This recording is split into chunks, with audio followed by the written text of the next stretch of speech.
which you can use to change the world. Education is the most powerful weapon which you can use to change the world. If we have our people not educated, we shall continue with our diseases, with our poverty,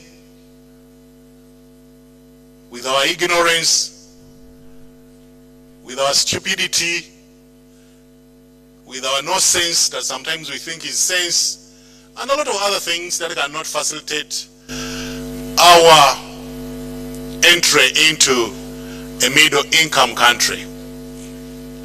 And so if you asked me one area where we must invest, and invest very meaningfully, that area is education. Education of our people. It's very difficult to lead people who are illiterate, people who are not schooled. And so, during this symposium, the second of its kind, we are going to think broadly. Think outside the box. If need be, throw away the box. Let's come up with new ideas. What's that we can do differently? People are saying things are not working. Okay, apart from questioning, question with a proposal. What's the alternative? What's the alternate way forward? What can we do differently? What's that we have not done? So this symposium is not like symposium as usual. This is a working symposium where we are going to task ourselves to think broadly and give proposals on what we think we have not done and what we need to do differently. NDP3 aims to increase the population productivity. You cannot increase that productivity without education. If we talk about productivity for increased competitiveness and a better quality of life for all, we must invest in children and maximize their opportunities in education as the future labor force in our labor market and even beyond our boundaries. And yes, we can do something. We can do something, and I want to give you 3 minutes of meditation on what you think you have done individually to change the status quo. You can also think about what you have done individually or as an organization to make the situation even worse. It's okay. If you are contributing negatively, it's also okay to take stock. Let's take stock of what we have been busy since the last symposium. What's that you have done? And we shall be coming back to you and asking one by one to tell us what you think you have done that has made early childhood care and education better than it was hitherto. IT, give us something to facilitate the meditation. Thank you.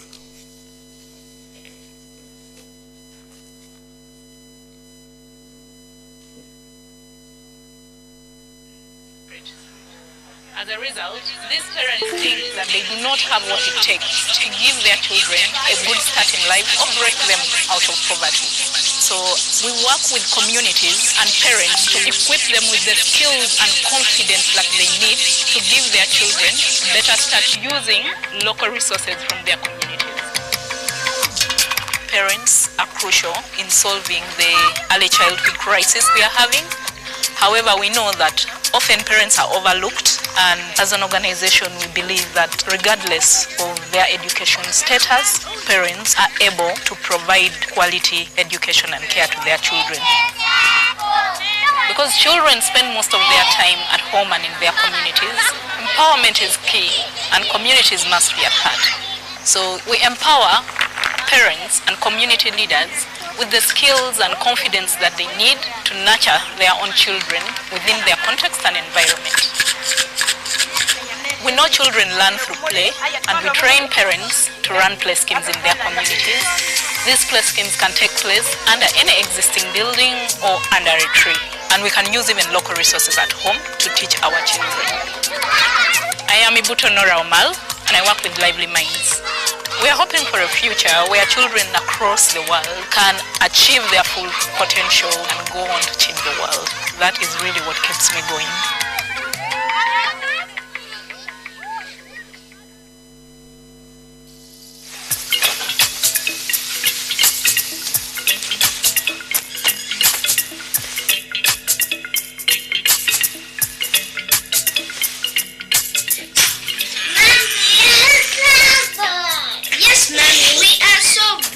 We finished reading our storybooks. Mommy, what are you doing? I am putting away the washing, darling. Can I help you, Mommy? Of course you can. You and Joseph can help me. You know what?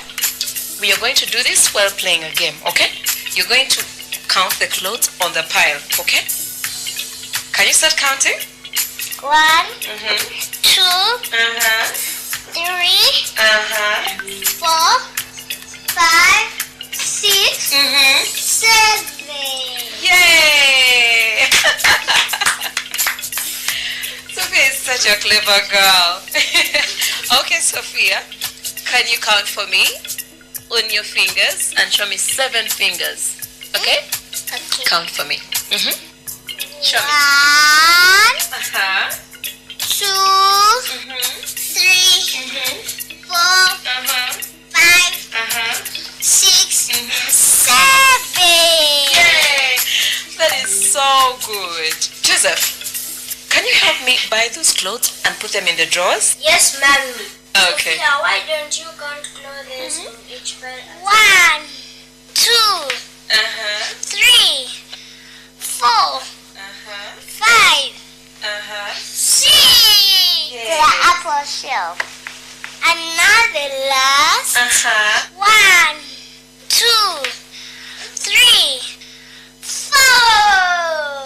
To the bottom shelf.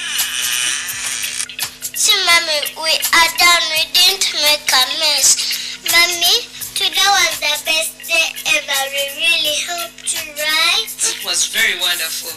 You really did make a mess. You and Joseph helped me a lot. And you see, we had fun doing it together. And Mommy, Yes. Sophia's counting is getting better every day.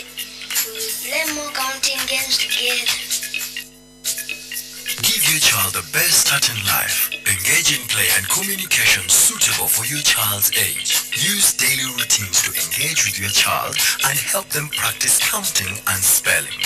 Allowing your child to do small tasks to help you build their confidence and self-reliance. To learn more about early childhood development, follow the Best Start in Life campaign or text JOIN to YouReport on 8500. This campaign is brought to you by the government of Uganda and UNICEF. Invest in UG children. We are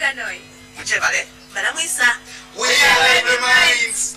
We are empowering and equipping parents to break the life cycle of poverty by providing quality ECC to their children. Most parents feel they can't provide quality care and education because of poverty and their lack of education. When asked why, parents have told us, I was born in poverty, die in poverty. So imagine. At Lively Minds, we know the real problem is the mindset barrier that parents have on their own potential. Our solution is simple. We train 30 to 40 marginalized parents, our community run free play schemes. Giving children a vital opportunity to learn through play.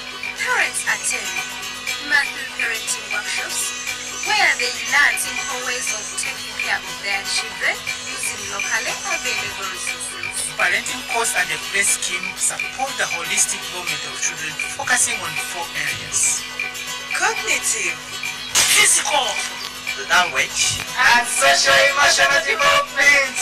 The program is unique because parents provide their own solutions using their own resources. We know our program is cost effective and scalable. Because the program is mainstreamed into government systems, we know this has a positive impact on children. We know how to count, we know how to check, how to handle their friends with their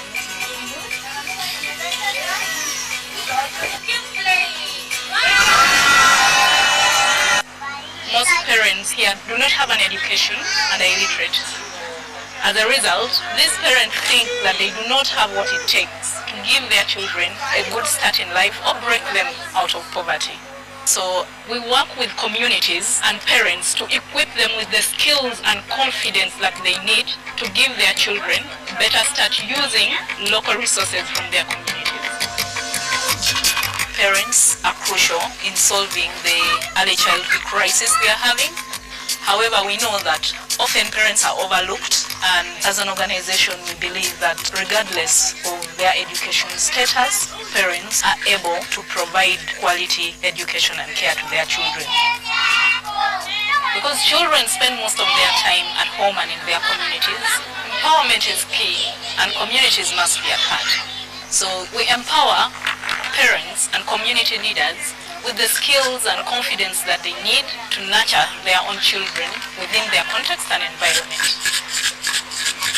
We know children learn through play, and we train parents to run play schemes in their communities.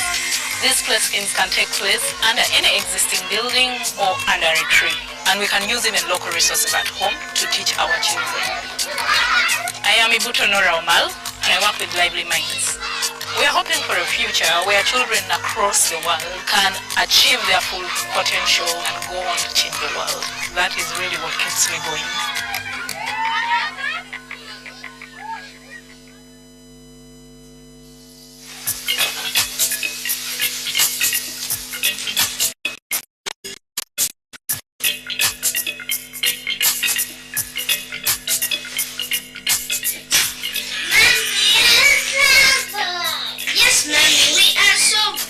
We finished reading our storybooks. Mommy, what are you doing? I am putting away the washing, darling. Can I help you, Mommy? Of course you can. You and Joseph can help me. You know what? We are going to do this while playing a game, okay? You're going to count the clothes on the pile, okay? Can you start counting? 1, 2, 3, 4, 5, 6, 7. Yay! Sophia is such a clever girl. Okay, Sophia, can you count for me on your fingers and show me 7 fingers? Okay? Count for me. Show me. 1, 2, 3, 4, 5, 6, 7. Yay! That is so good. Joseph, can you help me buy those clothes and put them in the drawers? Yes, Mommy. Okay. Sophia, why don't you count clothes on each bed? 1, 2, 3, 4, 5, 6. Yay. The upper shelf. And now the last. 1, 2, 3, 4. To the bottom shelf. See, Mommy, we are done. We didn't make a mess. Mommy, today was the best day ever. We really helped you, right? That was very wonderful. You really did make a mess. You and Joseph helped me a lot. And you see, we had fun doing it together. And Mommy, Yes. Sophia's counting is getting better every day. We will play more counting games together. Give your child the best start in life. Engage in play and communication suitable for your child's age. Use daily routines to engage with your child and help them practice counting and spelling. Allowing your child to do small tasks to help you build their confidence and self-reliance. To learn more about early childhood development, follow the Best Start in Life campaign or text JOIN to U-Report on 8500. This campaign is brought to you by the government of Uganda and UNICEF. Invest in UG children. Yoganoi. Muchevale. We are the minds. We are empowering and equipping parents to break the life cycle of poverty by providing quality ECC to their children. Most parents feel they can't provide quality care and education because of poverty and their lack of education. When asked why, parents have told us, I was born in poverty, die in poverty, so will my children. At Right Their Minds, we know the real problem is the mindset barrier that parents have on their own potential. Our solution is simple. We train 30-40 marginalized parents, a community-run free schemes, Giving children a vital opportunity to learn through play. Parents attend monthly parenting workshops where they learn simple ways of taking care of their children using locally available resources. Parenting course and a play scheme support the holistic development of children, focusing on 4 areas: Cognitive, physical, language, and social-emotional development. The program is unique because parents provide their own solutions using their own resources. We know our program is cost-effective and scalable. Because the program is mainstreamed into government systems, we know this has a positive impact on children. We know how to count, we know how to train, how to handle their friends in their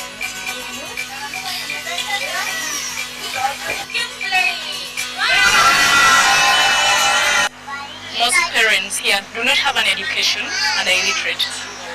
As a result, these parents think that they do not have what it takes to give their children a good start in life or break them out of poverty. So we work with communities and parents to equip them with the skills and confidence that they need to give their children a better start using local resources from their communities.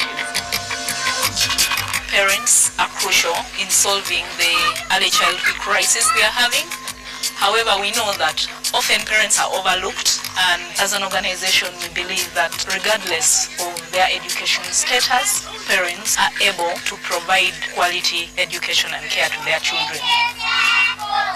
Because children spend most of their time at home and in their communities, empowerment is key.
Six, 7.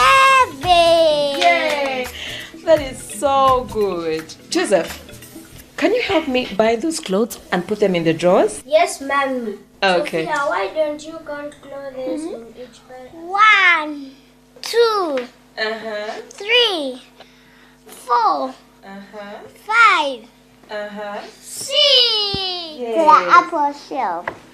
Another last. 1, 2. Thank you very much, 3, my communication experts, 4. for that expose To the bottom shelf.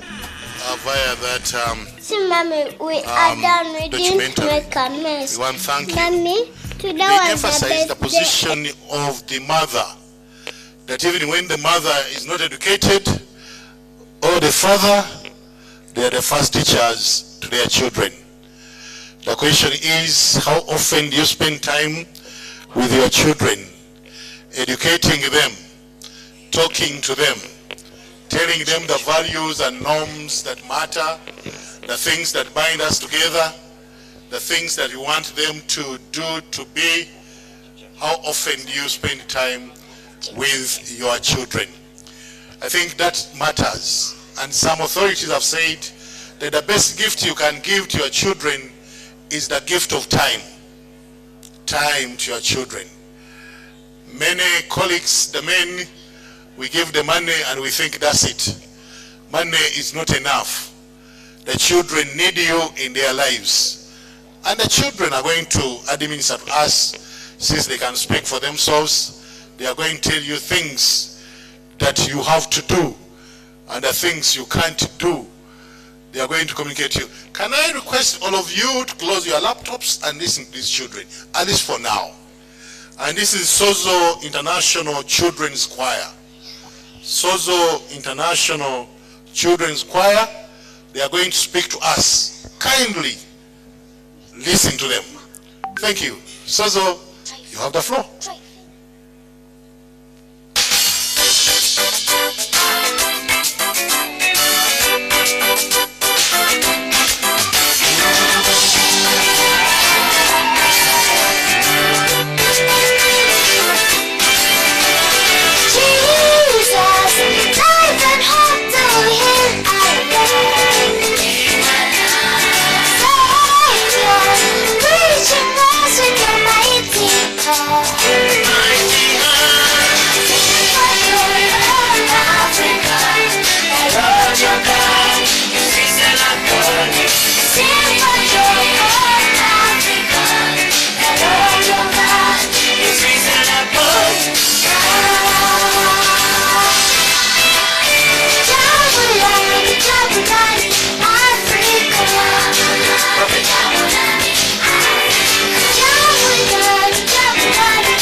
takes a lot of training and skill.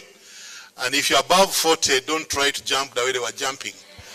Yes, we have the ambulances around, but don't dare. Don't test God the Almighty. You can do without trying to do that. Let's clap for them once again. Sozo International Children's Choir. Can we have the next performing group this morning? We need to chamocate this place a little bit. We want people to feel a little hot. They've walked in the rain and so they are feeling rather cold. So let me have the second group come. IT, do something for me as we wait. Something different from what you have been playing. Something different.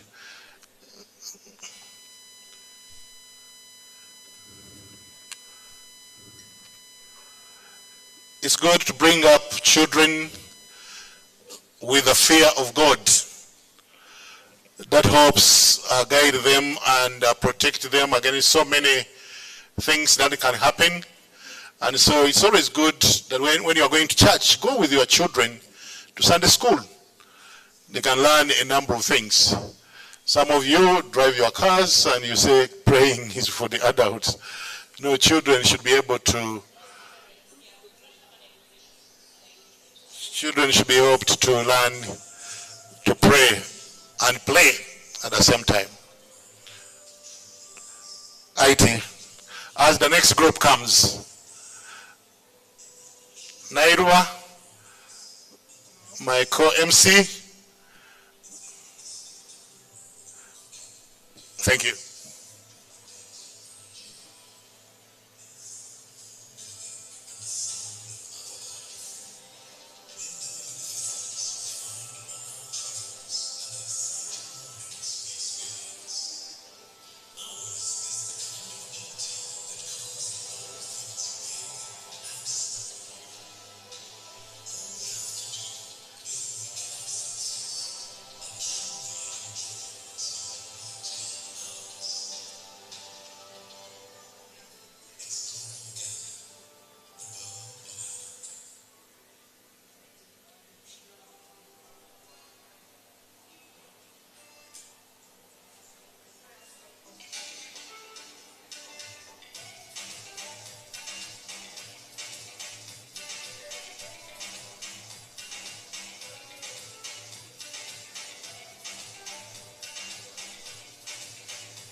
recognize the arrival of our chief guest. Our chief guest is now touring the exhibition, portraying the different things that people are doing to enhance early learning, care, and education.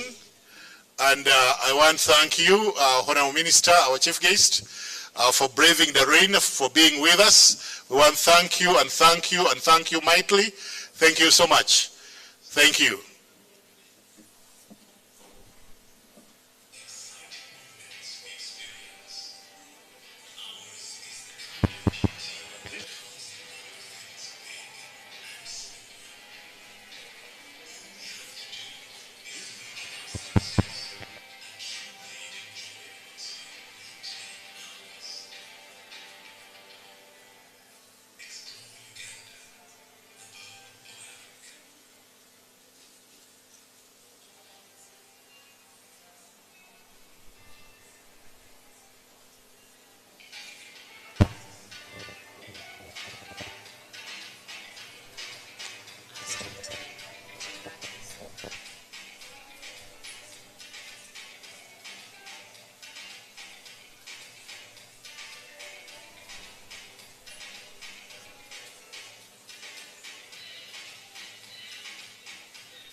So they are protected.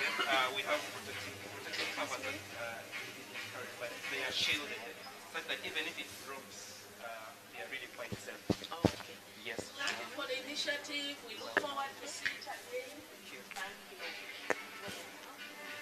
Thank you.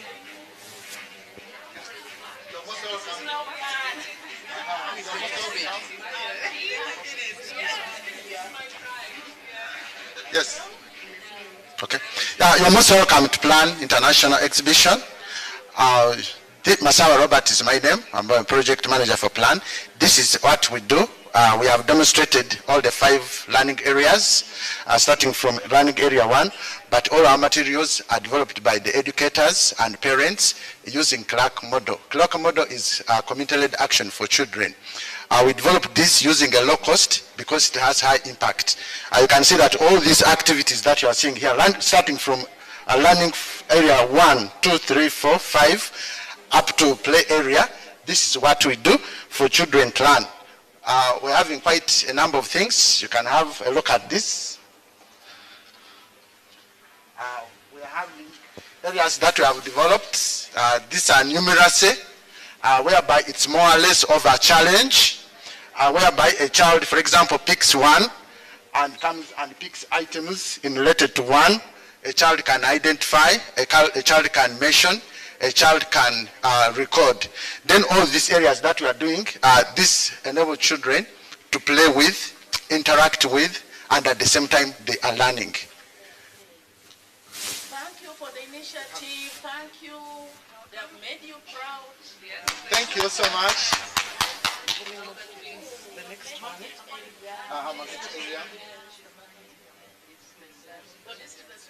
This is our educator. This is now the caregiver. And we no longer have the other toys.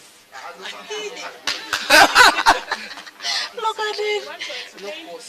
Low cost. The grandmother, the grandfather, you make items that are similar to looking, like a grandparent. So this is the grandmother and the grandfather. Okay.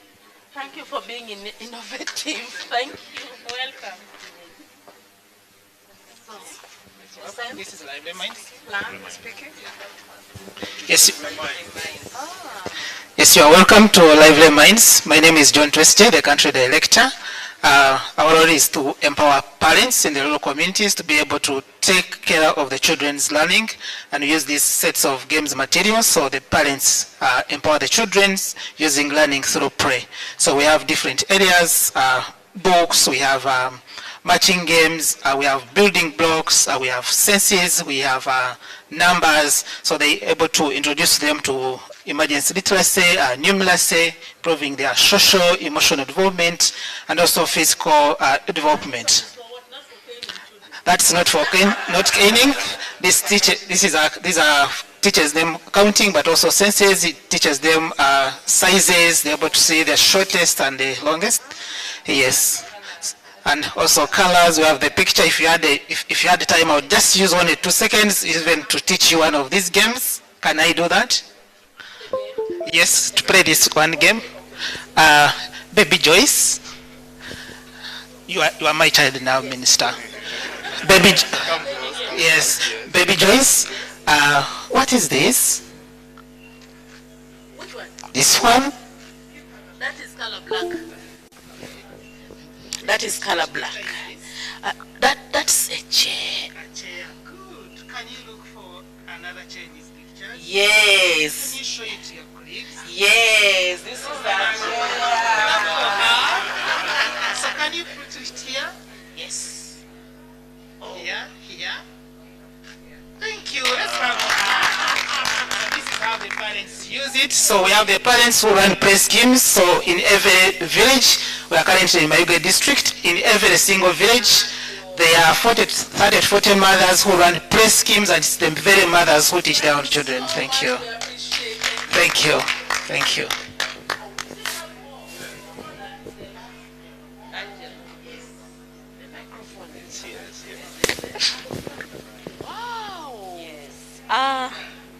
Thank you so much. You're most welcome to Riverflow International.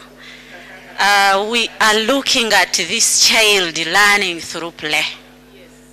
we are looking at a child who is going to come to school and then interact with all learning materials as they enjoy. Not making a classroom a foreign place, but a PlayStation. As I am learning, am I playing at the same time? As I play, am I learning at the same time?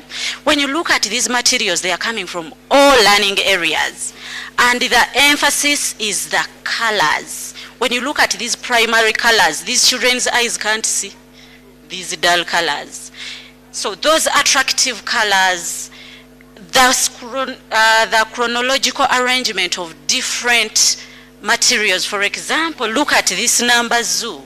Do you know these numbers are attached to animals in our environment? For instance, look at the giraffe snake.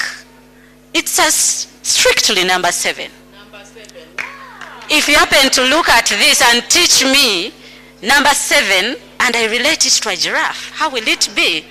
I'll master it. I'll enjoy learning because I am kind of relating it to my immediate environment.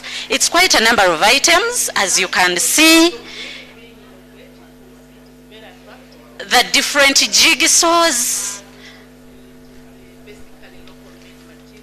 Exactly.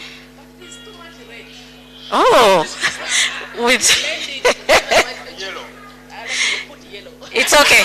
We have some yellow right here, blended in. Very true. Yes. So we are moving up to the other side. Okay. Yes. Yes. So they are locally made items from our local environment. Child friendly. Yes, thank you so much. That's Riverflow International. Really attractive. And finally, the final one. No, there are 2 more. One more, okay. Tell us. Okay, you're welcome to Serena Heights Education Center, located in Chigo, just after Serena Hotel. I welcome you to our hands-on learning materials by names of Atukunda Erina from Rukunjiri district. Happy in Kampala, teaching children when it's fun. Yes, I have to be down with the children at their level. So I'm going to show you how we use the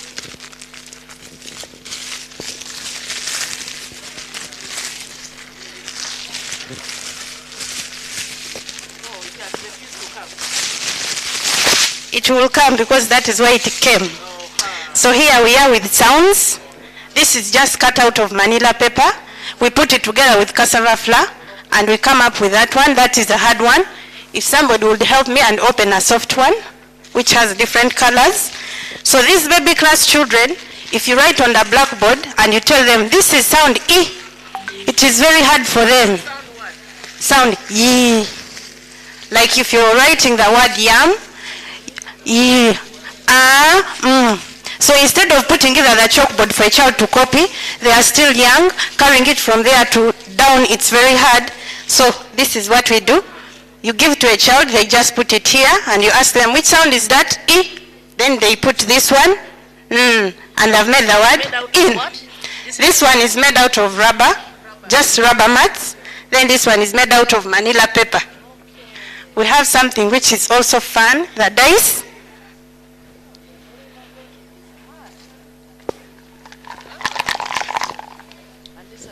This one like for a 3 to 4, 4 to 5, and 5 to 6.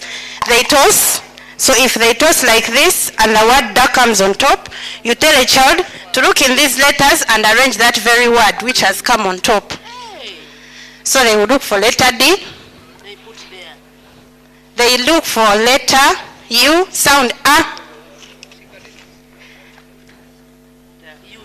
Yes. So as we go on. It still goes with this one as well. We have different dices with different contents. You toss again. So as a teacher is with one group, you can give these materials to another group. So they toss. ask them to count.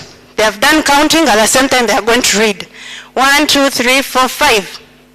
They go here, they read these words. You're emphasizing, can they arrange? They will read and say, egg. Then top class, they will say, teacher, this word is wrong. Can I arrange it for you? The word is supposed to be egg. Then they have arranged the word leg. Thank you. Thank you so much. Yes, thank you so much. Welcome to Save the Children. Yes, this is Save the Children from Yumbe Field Office. Save the Children is using an approach called Boost for the Youngest, which was developed with the Ministry of Gender, Labor and Social Development. We do parenting sessions at our MBA, that is Mother Baby area. Yes, we are implementing the project in the refugee settlement in Madio, Kolo, Terego, and Yumbe. So these are some of the materials where we had engaged children at our Mother Baby area. This is who they loves to play. So then also we have some of our IEC materials here, encouraging fathers to support their women for antenatal care. And this is also Boost for the Youngest toolkit. And then we also to be inclusive, we translated all the materials into the refugee languages. So these are the different languages by the refugees, and then also we use the videos to reach to informative videos to provide this information. This is to you. Thank you. Yes, thank you. Yes.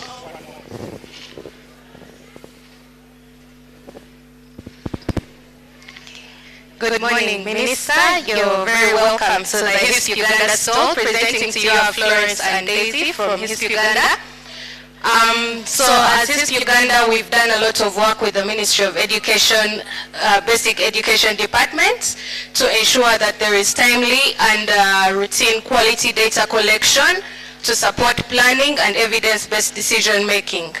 All the work that you see here is very good, and we believe that if there is good data, then we can be in a good place to make proper decisions for our learners in our ECCE centers. Yeah. So we have done work to support pre-primary schools, have their data entered, monitor their enrollment rates, monitor the number of special needs learners that they have. So far we are working in 4 districts, that is Wakiso, Gulu, Mayuge, and Tungamo.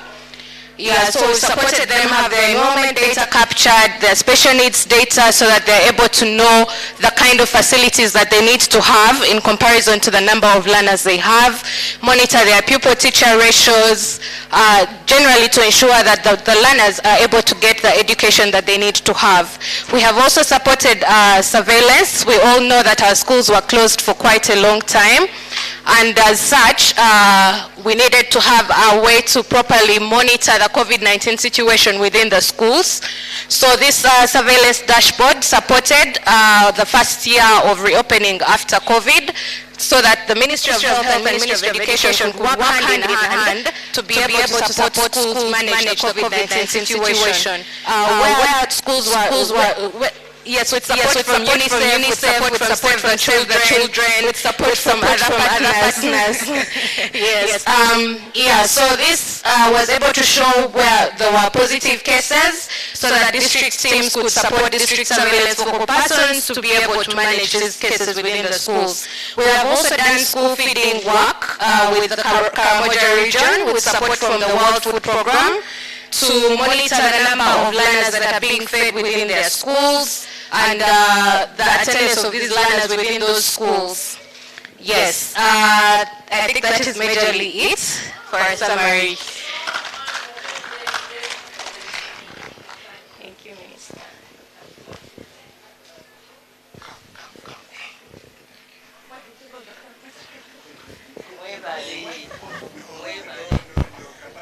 Ladies and gentlemen, our chief guest is now here.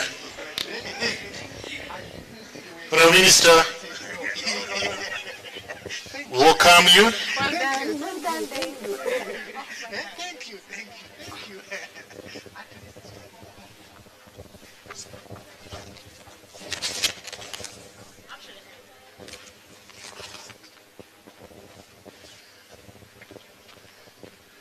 our chief guest, the Honorable Minister of State for Primary Education, you are warmly welcome.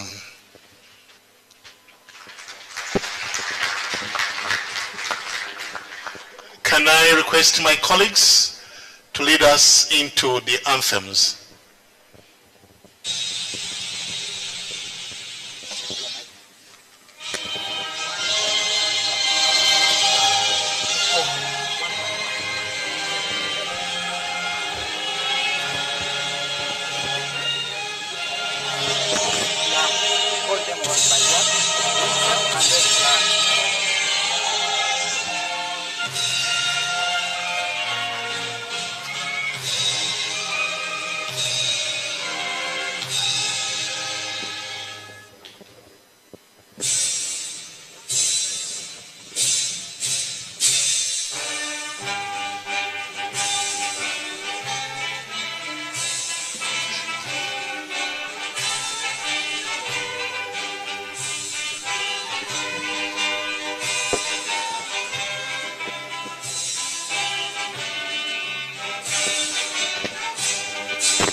Thank you very much. We can take our seats.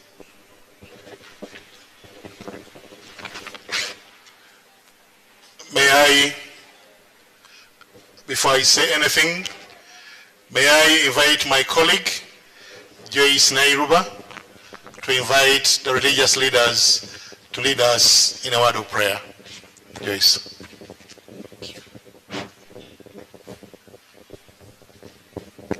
Honorable Minister, our chief guest, distinguished guests, please allow me to invite our religious leaders to hand us in the hands of God before we can start our very interesting day. I would like to invite Mr. Senkumba Peter of the Anglican Church of Uganda and Haj Mohamud of the Uganda Muslim Supreme Council to hand us over into the hands of God. Okay, let's humble ourselves. Bismillahir Rahmanir Rahim. Alhamdulillahi Rabbil Alameen. Yas'alunaka 'anil anfal. Qul anfal lillahi wa rasul. Fattaqullaha wa sultana rabbikum wa ati'u Allah wa rasulahu in kuntum mu'minin. O Lord, most gracious, most merciful, the cherisher and the sustainer of this earth, we praise you for having kept us alive at this particular moment. We thank you for having converged us together, and we pray to you, ask you to guide us and protect us while achieve our objectives, while discussing our theme, mobilizing collective effort to accelerate access to quality and inclusive early childhood care for the betterment of our nation. Through God we pray. Heavenly Father, we thank you for this wonderful day you've given us. Father, we thank you for the gift of rain you've given us this morning. We thank you for every life of a person who is here and those who are joining us. Father, at this moment we want to lift up all our families. You know that it is your plan that everyone should live in a family. And that's where our children come from. And it's the main reason why we're here. Father, we continue lifting up this symposium into your hands. Give us wisdom, give us guidance, that everything that we're going to talk about, everything that we're going to discuss for a national importance may be in the interest of our children and families. In Jesus' name we pray. Amen.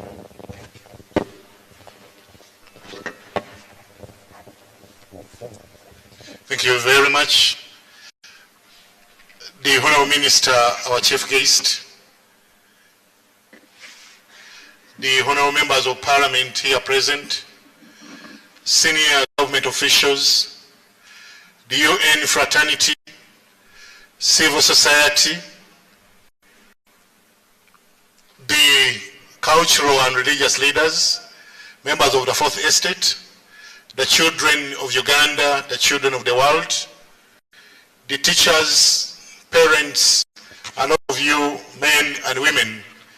I take this opportunity, Honorable Minister, Chief Guest, to warmly welcome you to the second ever National Early Childhood Care and Education National Symposium for the year 2023. And we want to thank you, Honorable Minister, for finding time to come. Let's clap for the Honorable Minister.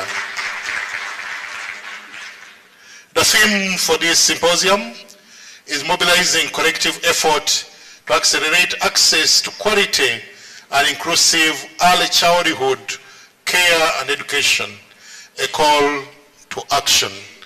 We are calling people to action. We have lamented enough. We have talked. We have planned. The children of Uganda want action now. Action delayed is action denied. We want action, and we want to thank you, Honorable Minister, for guiding us through the preparatory activities we went through to put this together. My name is Mondo Chateka. I'm Assistant Commissioner in the Department of Youth and Children Affairs at the Ministry of Gender, Labor and Social Development, and I'll be working with my sister Joyce in Nairobi to drive this function to its logical conclusion. Once again, we thank you, and I want to invite my big brother, Dr. Cleophas Mujenyi, a professional teacher with a wealth of experience in teaching and education management. Cleophas holds a Bachelor's of Arts with Education of Makerere University, a diploma in project planning and management, and a Master's of Science in Educational Management of University of Dublin, Ireland, and a Doctorate of Philosophy of the University of Manchester in the United Kingdom, specializing in education policy and institutional management. Cleophas has served as a teacher, head of department, assistant district education officer, researcher, lecturer, and now commissioner for basic education. We couldn't have found a better and suitable human being to welcome you here than Dr. Cleophas Mujenyi, the Commissioner of Basic Education. Dr. Cleophas, karibuni sana.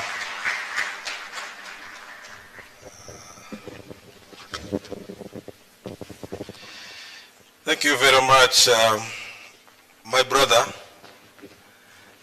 I happen to have a very good name when I'm in the Ankole and the Higeza Mukodi Mujenyi, when I'm in the Bunyoro and the Buganda Mukodi Mugenyi, when I'm in Eastern Uganda Mukodi Mugeni, so I can fit anywhere. Our chief guest this morning, Honorable Dr. Joyce Kaduchu Moriku, Minister of State for Primary Education, representing the First Lady and the Minister of Education and Sports, the country representative UNICEF, the country director Plan International, our honorable member of parliament, our guest speaker, Sean Powers, distinguished invited guests in your various capacities, the media, ladies and gentlemen. I would like to take this huge opportunity to welcome you all to the second National Early Childhood Care and Education Symposium, and thank you for making time to attend this very important gathering. Thank you very much. I'm extremely satisfied to say that several distinguished guests are in this room from different sectors and backgrounds, and I would like to recognize the important role you are playing in the delivery of ECC services across the country, and especially your deep interest and the commitment to ensure that we deliver quality education to our younger children. Our chief guest, the Minister of Education and Sports, held the first EC Symposium in 2018. And I'm happy that 5 years later, we are here for the second National ECC Symposium. Our distinguished participants, over the past 5 years, we have witnessed unprecedented advancement, connectedness, and sweeping changes in ECCE. Our gathering here today is an opportunity to celebrate what we have been able to achieve over the last 5 years, and also design strategies that we address the ongoing challenges.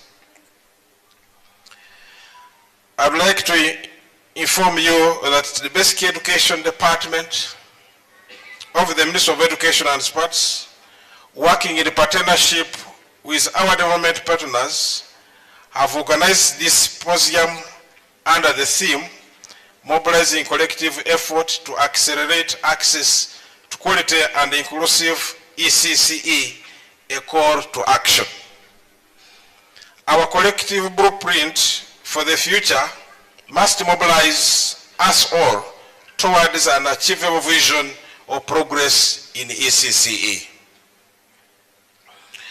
As you all know, ECCE is a critical aspect of early childhood development that refers to the provision of education services for younger children before they join primary education. ECCE is associated with improved school readiness, socialization of children, and cognitive development, which enables them to progress further through the education system at a faster rate. We have made progress despite the challenges. Research indicates that only about 53% of the children in this country have access to some form of early childhood care and education. But our challenge remains with the quality of the ECC that we are offering. We have quite a number of ECD centers that are neither licensed nor registered, and the Honorable Minister last week closed 2 of them in Mubende, and we also have challenges with the caregivers, with some having qualifications that are not acceptable to the Ministry of Education and Sports standards. In spite of these challenges, the Ministry of Education and Sports is committed to continue supporting the provision of ECCE services, and this requires every stakeholder to join the ministry in this endeavor.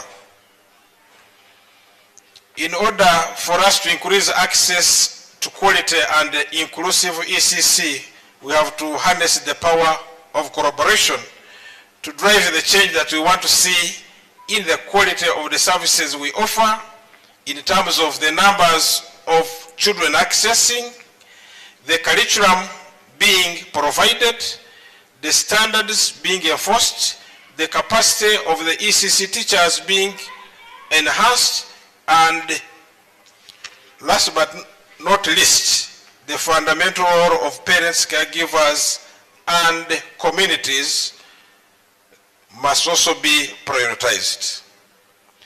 This symposium is the beginning of this process, the start of a joint journey that will hopefully lead us towards more solid foundation, more excellence and innovation, more equity and inclusion, and more children able to have an opportunity to attend quality ECCE. Before I conclude, I want once again to welcome all of you participants, our moderators, our speakers who are going to share knowledge and experience to bring new perspectives and ideas to our debate about the provision of ECCE in this country. I would like to welcome the younger children who will participate and our dear parents with whom we have traveled this journey. Can we put our hands together and welcome the parents and the children who have joined this symposium?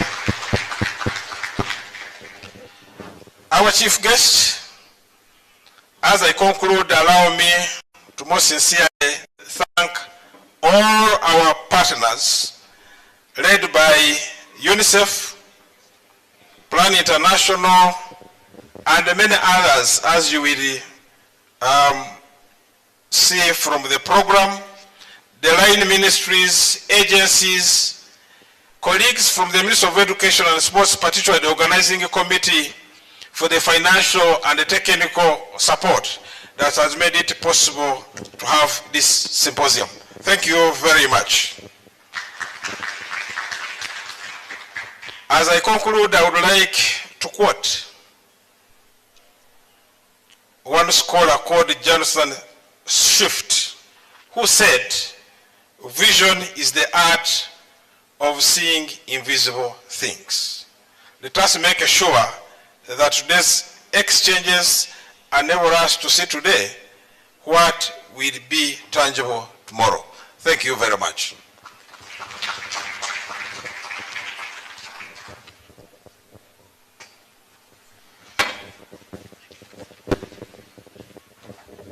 Thank you very much, Dr. Cleophas Mugenyi, and a true Ugandan. Let's clap for him once again. Our chief guest, when I was preparing for today, I had called my daughter, my acting last born, Price Chilabo Jemima, and I told her what I'll be doing today. And she said, "Daddy, you're always writing poems. Can you write a poem and you dedicate it to me?" I said, "Oh, what a tall order. I'll write a prayer." And so allow me on behalf of my daughter to read you the prayer for children. A prayer of hope for children. Dear God, tame the greed of irresponsible mothers and fathers. Give them a spirit of discernment, an attitude of understanding, a gift of care and love for the small girls and boys. Send your spirits of wisdom to prevail on mothers and fathers who are not yet parents. Help every mother and father to graduate into parenthood. Provide a crown for responsible parenting. Punish the weird with flames of fire. Drive them into repentance. God Almighty, King of Kings, redeem the child. Bring hope to every child. Provide a smile to all these small beings. Let them see love and care. Let them enjoy their innocence, their childhood. May the duty of every mother and every father be that of building and not breaking. May the Holy Ghost provide parenting wisdom. May the angels destroy the anger in parents. May you, Father, Lord, banish the spirit of corporal punishment.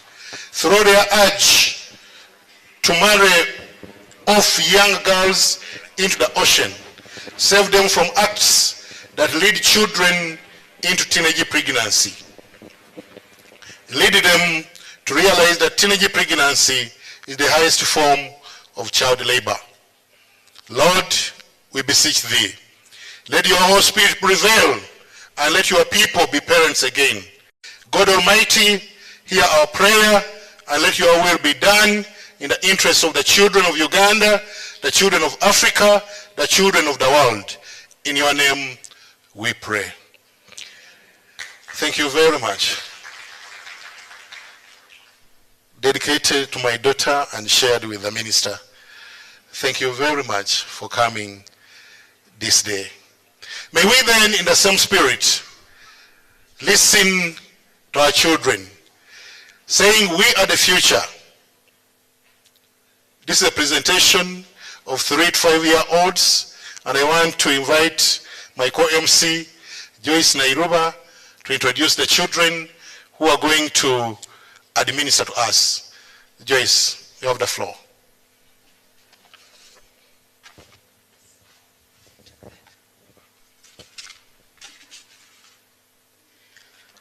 Our Honorable Minister, distinguished guests, I will say mothers and fathers. I think there is no better way to seal that prayer than for us to get the children to be able to show you what exactly they want. On this note, I'm going to invite a team of children. They will be ushered in by the choir that you saw before, and then they themselves will come in to tell you exactly what they want. Ladies and gentlemen, please pay attention to what they are going to say, because there is something that you're going to do at the end of the day. When they finish what they are here to do, you're going to have to do something. So get ready for that something. Thank you very much.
see what you're telling them.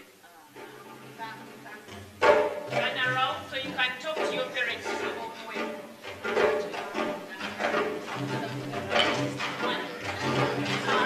And then stand.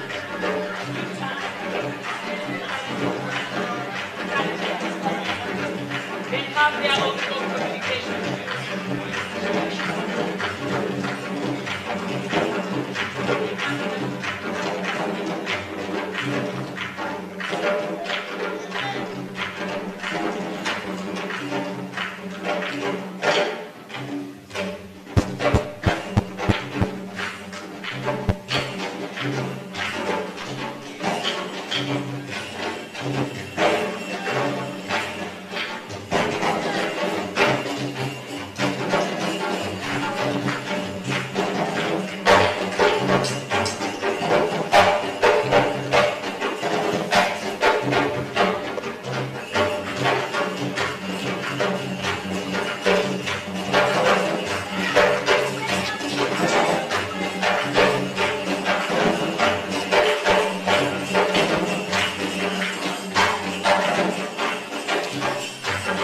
Ladies and gentlemen, we are not confused.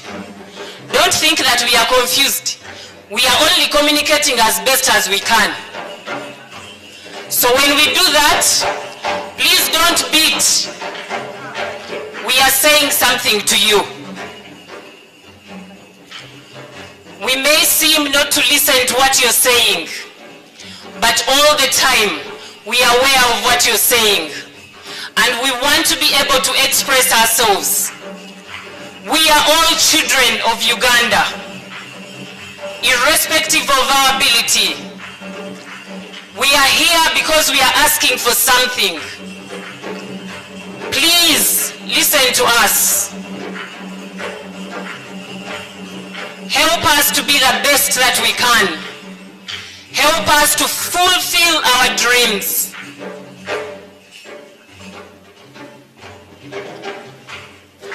And it is for that reason that you invited us here, because we are the future.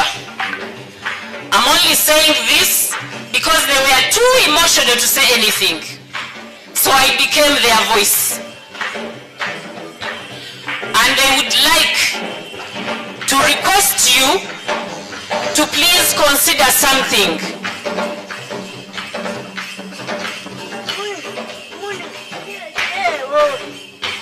Honorable Minister,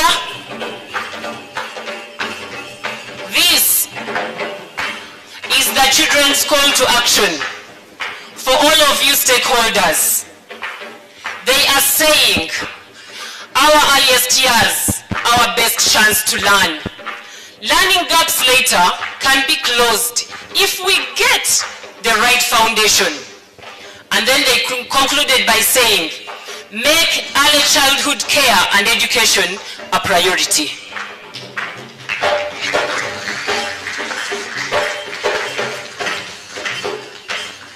I am going to request that the people who are ready to commit to that, and I'm not leaving them Wanji.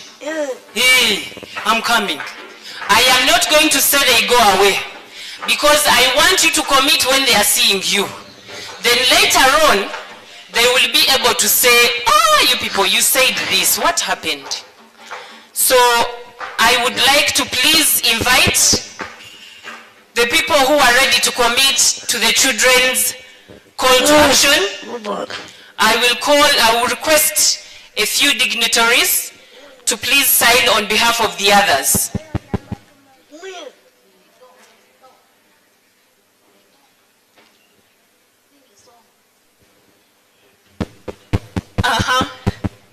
And that is our communication. Honorable Minister, this is our request as children. I am requesting that you take over to call other people to come and help us get our communication across.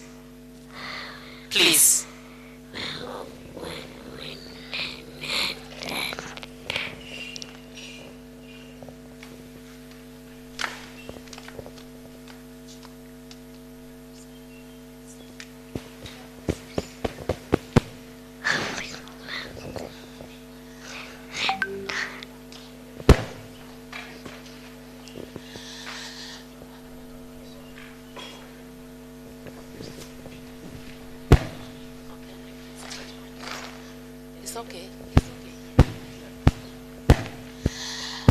I stand on behalf of all these children.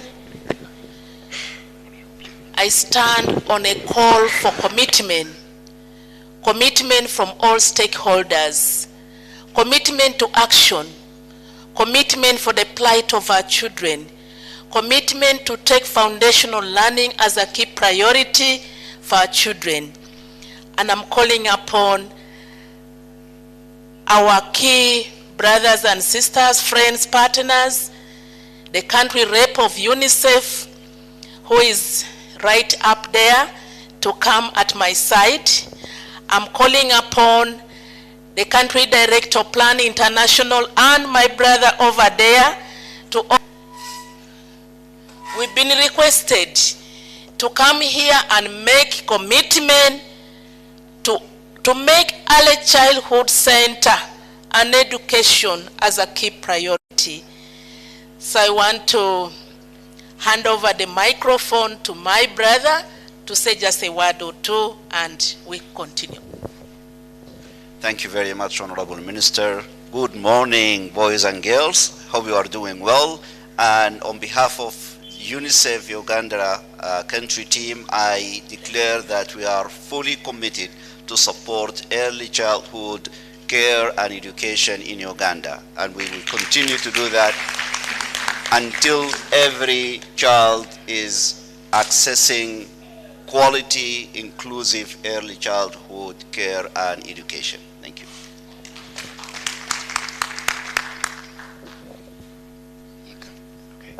Thank you, Honorable Minister, Honorable Member of Parliament, and my friends from the development partners. I'm representing the World Bank and very happy to commit all of my efforts and my institution's efforts to make early childhood care and education a priority for the future of Uganda and for all children of Uganda.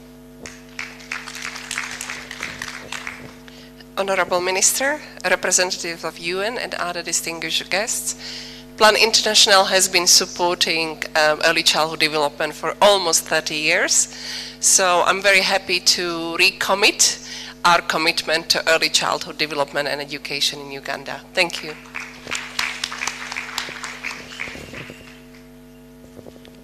Thank you very much, Honorable Minister. On behalf of the Parliament of Uganda, and especially on the Committee on Education, having been one of the people who presented the Education Act 2008, there was an element of early childhood education. So Parliament will be in place, and with you to be reminding the Ministry of Education to ensure that they actualize the early education within Uganda. So we are so much committed. Thank you.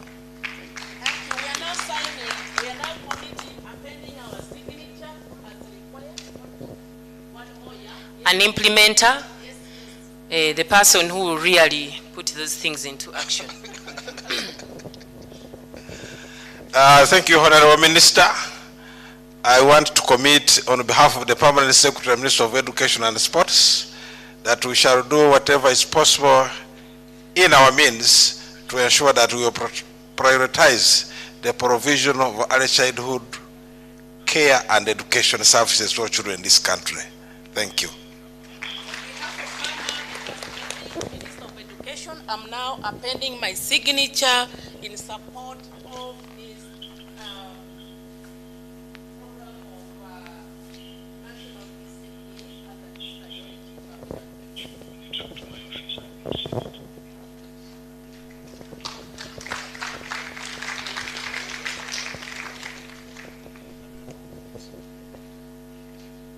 Thank you very much, Honorable Minister.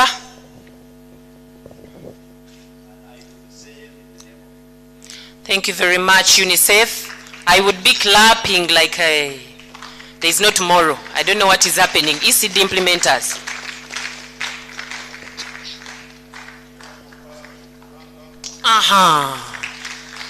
That one. We are now sure things are okay. And the money is also there.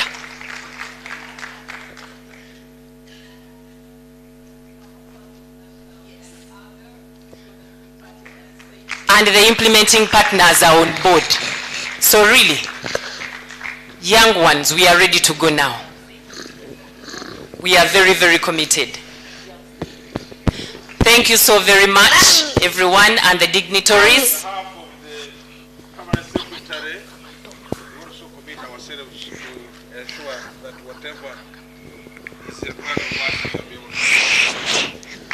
And they are going to be monitoring what we are doing. We already sorted. Thank you so very much. She wants to talk. And she wants to say something. You say something. Talk.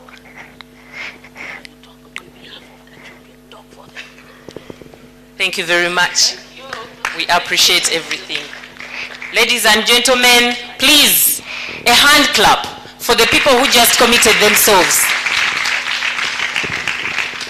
And my colleagues, please, let's march back because we have been given assurance that what we wanted will be done. Thank you very much.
If that is not child participation, if it's not early learning, then somebody should tell me what it is. But I think the children have communicated in no uncertain terms. It's for us now to make their voices matter. They have told us, and the Bible says in James 4:17, that it's a sin for you to know what you ought to do and not do it. So let's do the right things for early learning, for early care, for our children. You have seen what the power of early learning can produce, the power of nurturing, the power of care, the power of love, the power of parenting, and the power of patience. We need to be patient with them, we need to love them, we need to nurture them.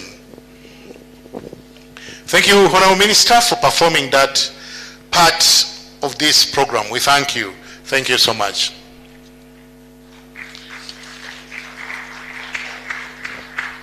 Oh, please clap if you must. Don't pretend to clap. Thank you very much. I now have a very big job to perform in the next few minutes. To introduce to you the keynote speaker on adopting a systems approach to accessible, inclusive, and quality early learning. Systems approach. We have with us in our midst Mr. Sean Powers, who is an economist in education global practice at the World Bank and senior economist at the World Bank Uganda. As a member of the Early Learning Partnership team, he leads a multi-country research program on strengthening early learning systems. He also supports the Sierra Leone and Liberia country teams and the Africa Higher Education Centers of Excellency project. Prior to joining the World Bank, Sean Powers was a senior policy manager at the Abdul Latif Jamil Poverty Action Lab, where he managed the education sector program.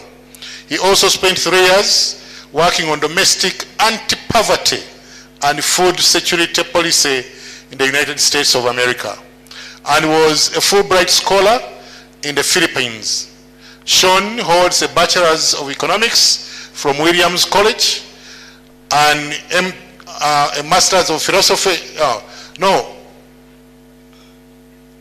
Master's in Development Studies from the University of Cambridge, where he was a Gates Scholar, and an MPA in Economics and Public Policy from the Woodrow Wilson School at Princeton University. Sean Powers is a known early learning specialist and has authored hundreds of publications on early childhood care and education. We couldn't have had a better person to give a keynote address this morning than Mr. Sean Powers. You're welcome to speak to us.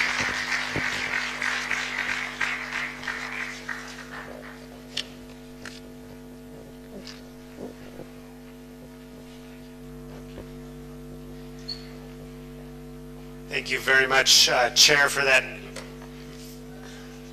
Thank you for that very generous introduction. I don't know if I've actually written hundreds of papers yet, but you've given something for me to aspire to, so thank you very much. Honorable Minister of State for Basic Education, Honorable Member of Parliament, many of our hardworking friends and colleagues in the government of Uganda, development partners, teachers, parents, and of course the children who are with us this morning, this morning.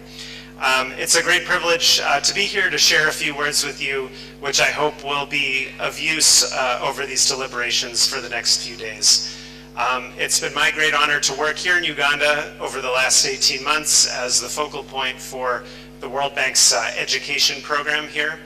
But I'm also here with a different hat on, which is through my role with the Early Learning Partnership at the World Bank, leading our systems research program over the last 7 years, which has sought to provide policy relevant information both in a set of focus countries but also worldwide on how to deliver quality, equitable, inclusive early learning at scale. So if I could have my slides up, please. Thank you very much. I'll try to keep my presentation very practical rather than scholarly today, because I know this is an action-oriented conference, but I'm going to be drawing on a lot of global research, talking about the challenge of reforming ECCE systems, why it's important for us to take a systems approach to ECCE, and then based on this research, I will share 5 principles for effective system building. And then finally, a few reflections on what this might mean for Uganda looking forward. So most of my presentation will sort of zoom out and take a global perspective, but I'll conclude with some reflections from Uganda, and I hope that at least some of these points will be useful to you in your sessions today and tomorrow. So I think it's very important to recognize that our challenges and our successes in ECCE don't remain isolated to ECCE. This is part of a larger system of human capital formation in a country. And one challenge that I know is present in Uganda and is present in many countries is over-enrollment in the early primary grades. So we see a lot of learners entering the primary cycle late, repeating early grades, sometimes dropping out early. And it's bad for the learners, and it's also an inefficient use of very scarce resources. It costs billions of dollars across countries in misallocated resources. And this is really a symptom of learners entering the primary system not prepared for learning, not having the pre-literacy, pre-numeracy skills, the social and emotional skills that they need to succeed in primary school. What you see in that graph is the ratio of the number of learners in each grade, so P1 starting on the far left up to P6, or the equivalent in different countries. So that line is the number of learners who are enrolled in that grade versus the population in that grade. So you can see in many countries you have almost twice as many learners in P1 as there are children of P1 age. So what that tells you is there's a lot of overage enrollment, there's a lot of learners who came in not prepared to learn, and as a result we see this churn and repetition, and this contributes to eventual dropout. So that's the bad news. The good news is it is possible to reform systems in ways that ECCE provides a solid foundation for learning later on. So I'm going to give you an example of one country, Peru, that has done this. So in the spirit of the last graph, what you see in the top left is the enrollment in primary grades. Those are the yellow graphs, and then the population of that given age. So what you see in that triangle basically is at the bottom, the equivalent of P1, you have a lot of over-enrollment, and then you have steadily less as you go up. And that was what the school-age population looked like in 1995. 20 years later, the graph at the bottom, you see it's actually pretty much a straight line. That triangle is gone, and what that means is that in each of these grades in the primary cycle, learners are there at the right age. You don't see that overage enrollment anymore. And what do they actually do? So first, this does take resources. So the government increased public expenditures on education from 3.4% of gross domestic product to 3.9 over that period.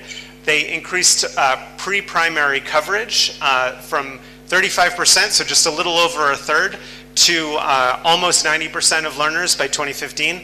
And very importantly, they put the emphasis on equity. So we know that the benefits of ECCE are greatest for the learners who are at the greatest disadvantage. So they set a target that they would achieve 100% coverage in the poorest districts and in the rural and indigenous areas of the country. And they also took steps to increase quality, to develop career incentives and professional development. And as many of you know, Uganda is embarking on a similar path now with the teachers policy to try to increase the prestige, the rewards, but also the preparation and the accountability for those in the teaching profession. So what is a system? I'm going to take a little pause to discuss why it's important to think of things in a systems way. So a system is a collection of actors. So this includes ministries, school leaders, teachers, parents, development partners, civil society, also of course the private sector, especially in the case of ECCE, who are involved in providing this service of early childhood care and education, and they're connected through relationships of accountability.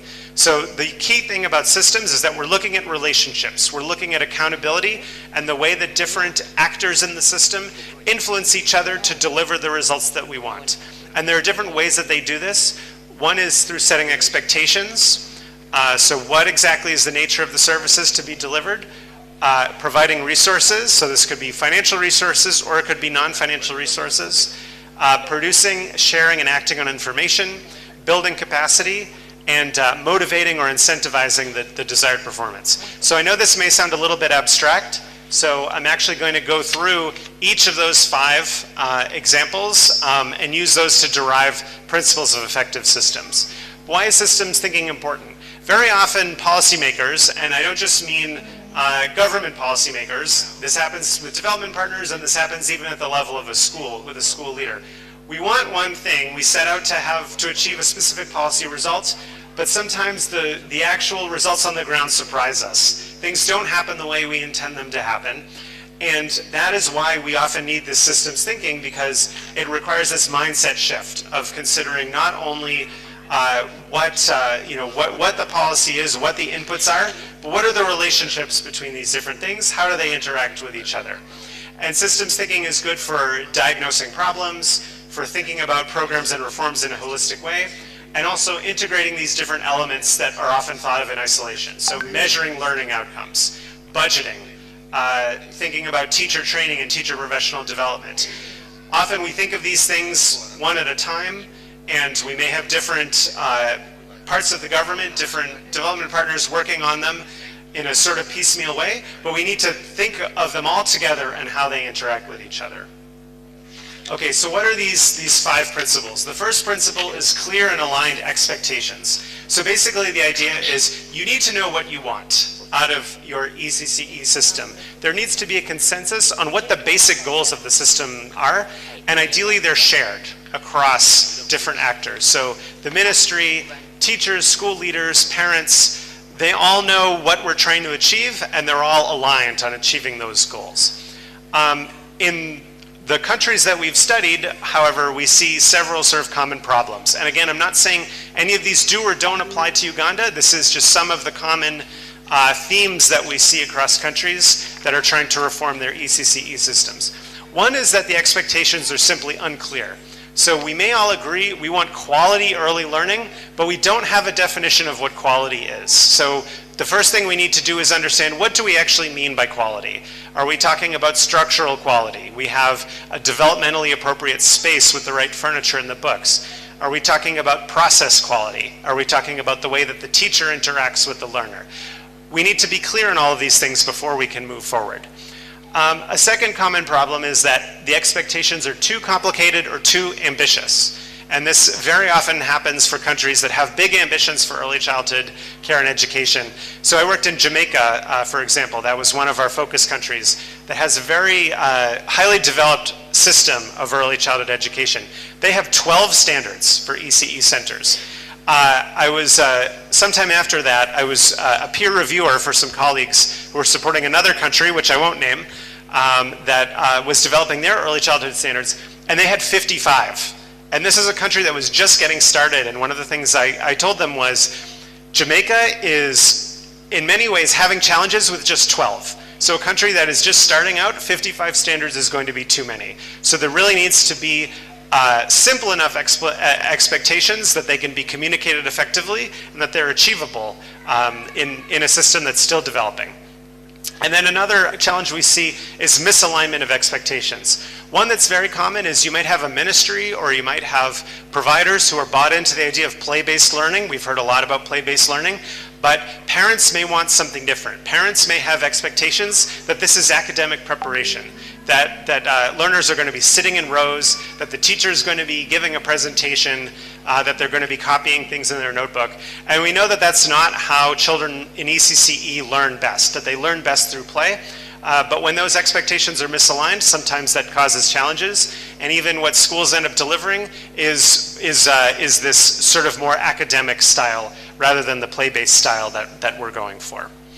The second principle is adequate and equitable resources. So again, both financial resources, but also other types of resources, human resources, in-kind resources, wherever they come from. They may be from government, from parents, but they need to be sufficient for schools and other providers to deliver the services, even for the most disadvantaged parents and communities. So that's where the equitable part of it comes in. Common problems we see in countries: one, there may not be a dedicated budget for early learning, so there's an expectation that schools or communities will deliver these without necessarily having the resources that they need. Another is what we call ask for one thing and pay for another. So there may be a funding formula, but it may not have any relationship to the desired outcome. I know in Uganda there's been a lot of work done on the formulas for capitation grants and for other resources going to schools to make them more equitable, more performance-based. So that is certainly a step in the right direction, but you need to have the funding flow to the service providers in a way that ensures you're actually getting those results that you want from the system. And of course, one of the biggest challenges is the affordability for parents, whether they're paying for it directly or there's sort of informal fees like supplies, uniforms, etc., and that results in the children from those disadvantaged families being excluded. The third principle is timely and relevant information. So I saw a display earlier of I think it was the new EMIS system. This is the kind of thing we're talking about, collecting data so we're tracking progress toward our desired outcomes. We can't know if we're achieving what we want without the right kinds of data. And the data need to be reliable and they need to be timely. So this is also very often a challenge that even in high-performing systems, we get data that are several years old. So how are we going to make decisions for now when we're looking at data from several years ago? This is especially relevant in a context like post-COVID, where we know that the world has changed a lot, even in the space of the last few years. Again, some common problems that we see: ask for one thing and measure another. So you may have goals that are related to quality, but we only collect data on enrollments because enrollments are easier to measure. So we're not actually measuring the thing that we want to change, and as a result, we don't know if we're making progress or not. Another is similar to what I was saying about the standards. There's often a temptation to be overambitious. We collect data on every indicator we can think of, but I think it's very important because all of this data collection has a cost, whether it's monetary or just the time that you're putting on a head teacher or a teacher or parents. So it's very important that we be selective and we think, okay, what indicators are we actually going to use? If we aren't going to use a piece of information to make policy or programming decisions, we should probably go back and rethink whether we need to make everyone go through the time and effort of collecting that information. And then the third challenge that I mentioned earlier is the long lag in reporting the data. So principle 3, you need the information to tell you if you're reaching your goals or not, and it has to get to the key decision makers on time. The fourth principle is about capacity building. So do the different actors in the system, the officials in the ministry, the school leaders, the teachers, the parents, do they all have the knowledge and skills and abilities to do what's expected of them? And if they don't, do we have a plan to build that capacity? So earlier we had some of those videos showing earlier to educate parents about how to provide stimulating activities. We saw that great example of the mom who turned folding the clothes and putting them away into a numeracy exercise for her children. So that kind of thing doesn't come automatically. You need to build capacity, including of parents, to provide these quality early learning experiences. So problems, again, this isn't about Uganda, this is global knowledge. We don't have enough personnel or enough technical ability for monitoring and supporting. We have school leaders, teachers, practitioners who don't have the training in early childhood. So a teacher may have been, a head teacher may have been trained in primary education, but he or she may not understand that child development for children of pre-primary age is very different. And the kind of learning experiences that they need are different from what children in primary cycle need. But if they don't have that capacity to understand that, the head teacher can't exercise that instructional leadership at the pre-primary level as well. And then finally, low parental awareness of child development. Again, really can't stress this enough. Parents need to be empowered with information and with the skills to be able to provide learning activities in the home and to support the learning activities that their children are having in school. So again, this is like all of these principles. This applies top to bottom in the system. You need to be sure that those who are involved in these ECCE services have the capacity to provide them, or if they don't, we need a plan to help build that capacity. And then finally, principle 5 is motivation. So this is really perhaps the most intangible of all of them, but this is a sense that what you're doing matters. And I think, what we were doing earlier, hearing from these children, signing this board over here, that in a sense is part of this motivation. We need everyone from top to bottom to get up in the morning and really know that what they do matters and that ECC is very important. So some of the problems that we see here across many countries, if schools perform well, if they don't perform well, often there are no consequences for the school leaders or the teachers. There's disempowerment of parents, and this links back to the capacity building. Or sometimes we see parents respond more to, schools respond more to the demands of the parents than they do to good practices. So this goes back to what I was saying earlier about play-based versus more academic preparation. In Ethiopia, which is one of the other countries in our research, they introduced a one-year school readiness program called O-Class. And this is targeted to 6-year-olds. So this is actually, they start primary quite late in Ethiopia by international standards. And what they found in this research is that most of the learners in O-Class were actually 4 years old or 5 years old. They were underage because the parents really wanted more than what was being provided, and the schools were more responsive to the parents than they were to what the ministry was trying to get them to do. Not that that's a bad thing. I mean, it's great that we have more learners in school at an earlier age, but it's a problem when they're coming in where there aren't the materials, the teacher training, and so forth to be able to cater to children at that level. Because as we know, a 4-year-old's learning needs are very different, again, from a 6-year-old's learning needs. So these different pieces of motivation from different actors also need to be aligned. And then in systems thinking, just to put them all together, we have this concept of coherence. So this is basically the idea that systems work well when these ingredients that I mentioned are aligned with each other. So you have expectations that come from policy. The resources are sufficient to be able to meet those expectations. The actors in the system have the capacity to meet the expectations. You're collecting information on whether those expectations are being met or not, and there's the motivation to deliver.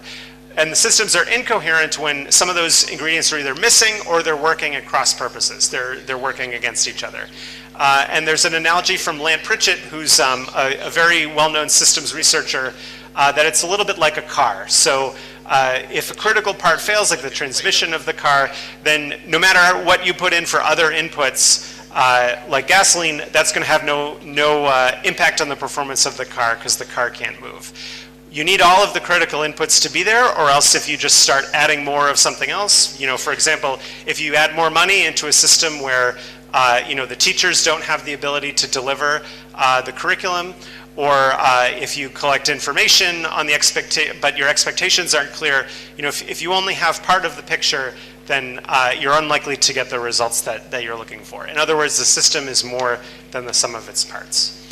So I want to just close with a couple of reflections on how this might be relevant to Uganda. So I mentioned earlier that this challenge of the, we call it the traffic jam in early primary, is very much the case in Uganda.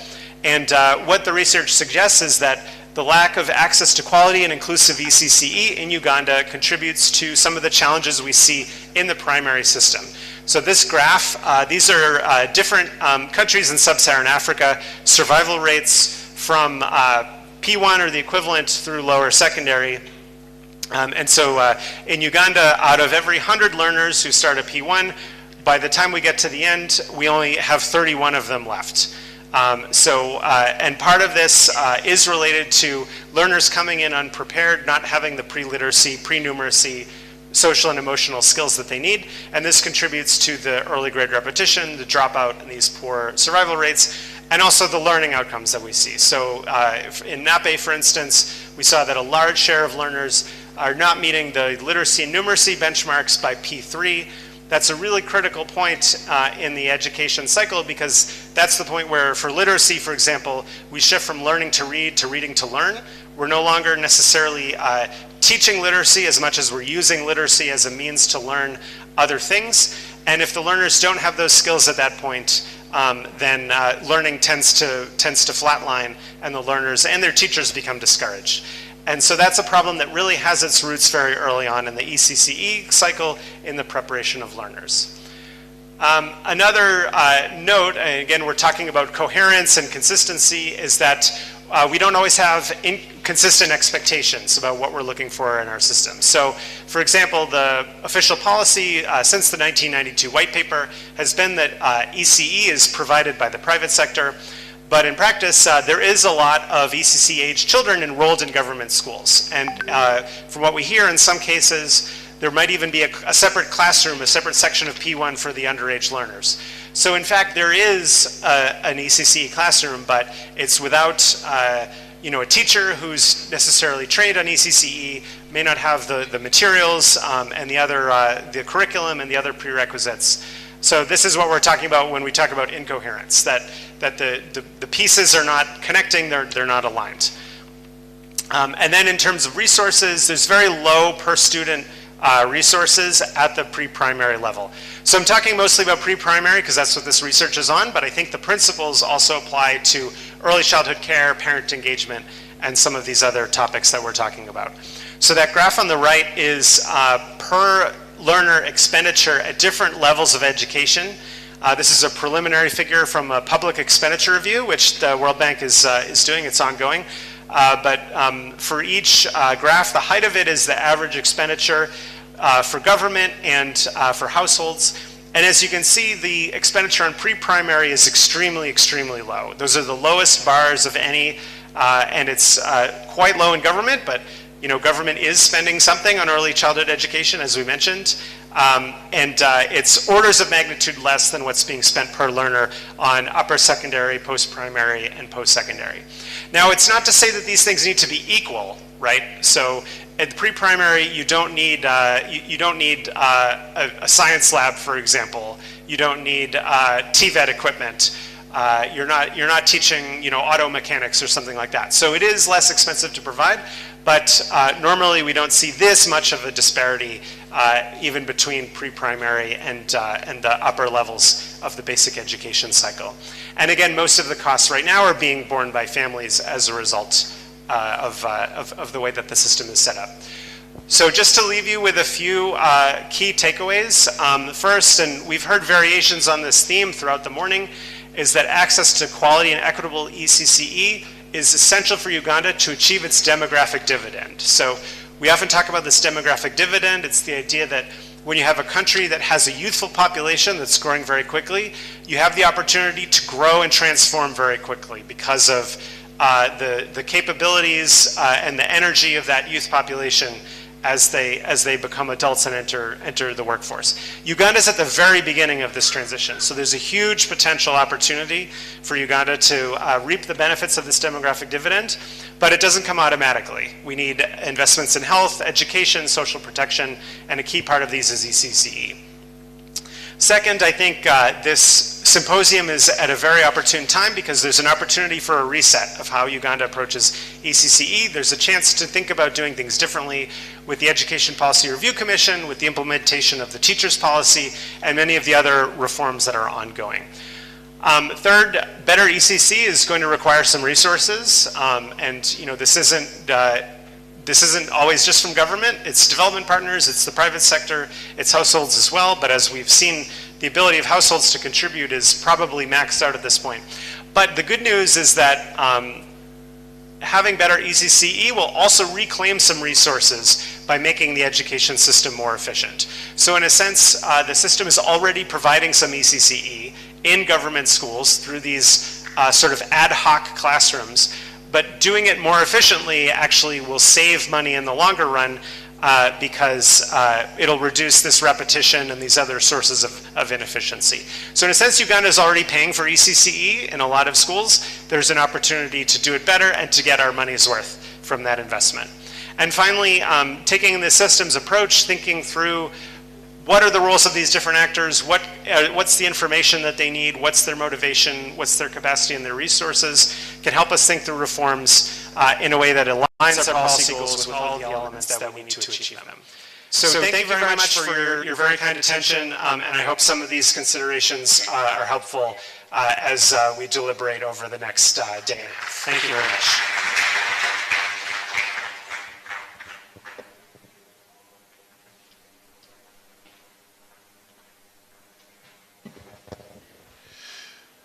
I do know that you can afford to clap better than that.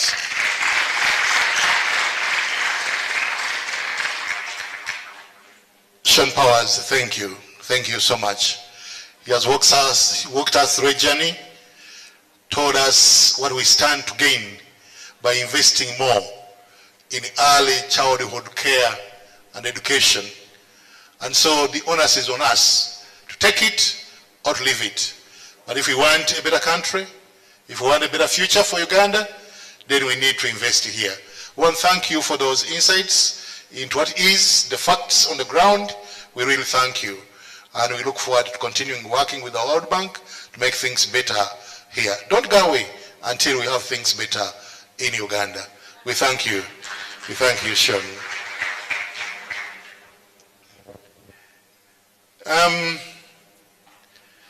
I now would like to welcome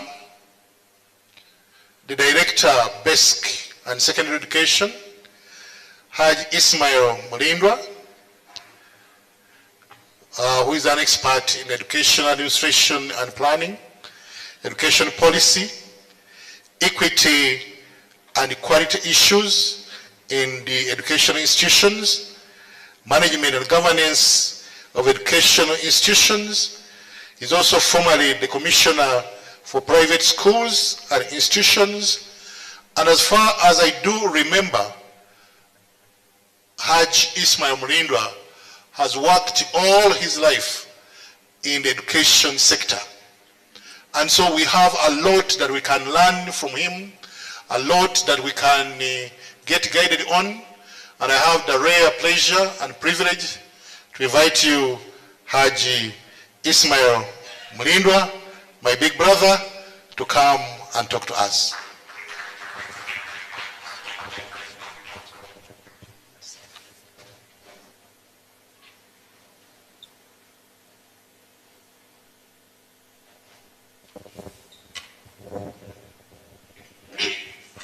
Thank you, my senior colleague. The Honorable Minister of State for Primary Education and our chief guest, honorable members of Parliament present, Commissioner Basic Education, the technical team from the Ministry of Education and Sports, our chair EDP, and other education development partners in the House, senior colleagues from different ministries, civil society organizations, the media, distinguished guests, ladies and gentlemen, good morning. Ladies and gentlemen, allow me take this golden opportunity to associate the Almighty God for the gift of life. Distinguished guests, on behalf of the Ministry of Education and Sports, and on my own behalf, allow me welcome you all to this second Early Childhood Care and Education Symposium. Your coming cannot be taken for granted. It is really a blessing to us because ECCE requires a multisectoral approach. So what is here is a key stakeholder, and we needed to have you in this symposium. Ladies and gentlemen, the government of Uganda, specifically the Ministry of Education and Sports, pre-primary education, which is early childhood, at the first level of education, we normally refer to as the foundational level. You know, when you are constructing a house, you need to make sure the foundation is that strong. The moment you make any mistake on the foundation, then you have done a disservice to yourself, because shortly the building may end up collapsing.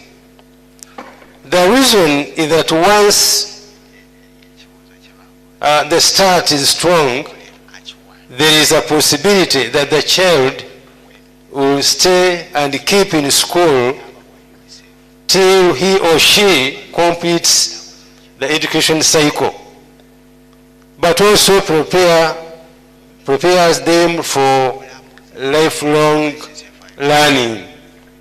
So the point here is not just staying in school, but also preparing this young one for lifelong learning. Ladies and gentlemen, as the ministry, through the Basic Education Department, which is one of the departments of the directorate I head, a number of policies and guidelines have been put in place to guide the implementation of ECCE service delivery. You might have heard of so many guidelines, and the current one trending is our policy. However, the department doesn't work in isolation. It works closely with other departments, which include teacher education, development and training, NCDC, National Curriculum Development Center, and DES, Directorate of Education Standards, and also other departments, but those are key, and other line ministries that support the implementation of early childhood, and not forgetting our wonderful partners who support us to make sure that the services reach the final beneficiaries. So here we work with different people. Our partners, as you see in the room, we have quite a number of them. We work with the cultural leaders, we work with the faith-based organizations, a multitude of sectors we work with. Despite the fact that the ministry has put policies and guidelines in place, however, effective implementation of ECCE services has remained a challenge in this country. And I heard when Sean was presenting, he did mention some of these challenges we need really to work around to make sure that we have successful implementation of this level of education.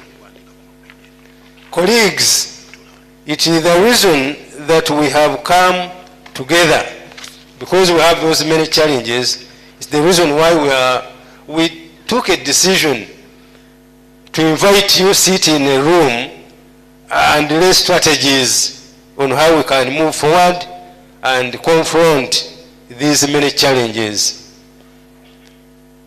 Ladies and gentlemen, on that note, I want once again to appreciate you in your different capacities for coming, and wish you the best during these 2 days of this symposium. We are looking forward to coming up with the strategies that will make us move forward. And I need maybe to mention this as I hand over back to my senior colleague, that we already have our policy moving, and we hope one day it will move to cabinet and see the light of the day. And once that one happens, that will be the biggest achievement that we shall have recorded in this decade as far as ECCE is concerned. I want to thank you, Honourable Minister, for honoring our invitation and for being part of this memorable event, and all other colleagues, our members of Parliament, and our partners. We thank you for coming. For God and my country, thank you very much for listening to me. Thank you. Assalamu alaikum. Thank you very much. Thank you very much. Those were the words of wisdom from the Director Basic and Primary Education and Secondary Education. Thank you very much once again. Can we clap for Haji once again? Honourable Minister, he has reminded us about the old adage that if you want to move very fast, move alone. But if you want to go far, move together. But also another saying said by somebody who was anonymous, who said it takes rain and sunshine to create a rainbow. Therefore, if that's what it takes, then for us to make an impact in early childhood care and learning, we must work together. We thank you. Sean Paul also reminded me of what the first ever black American president, Barack Obama, said. He said, and I quote, "Africa does not need strong men or women, but strong and resilient systems." Strong and resilient systems is what we need. And if we make the systems right, then we can do everything that we can to make our country better. He also ended, now Director, ended by talking about the people we have worked with. Permit me, Honourable Minister, to recognize a few of the people we have worked with and who are here. Former Director, Directorate of Education Standards, Dr. Kedras, can you wave to the people? Thank you. We still need you. Thank you so much for being with us. Director, National Curriculum Center, stand up for recognition.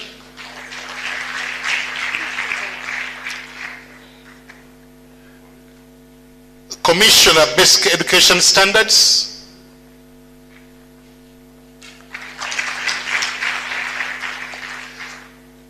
Director, Institute of Teacher Education, Makerere University. Thank you. Executive Director, Labe, Uganda.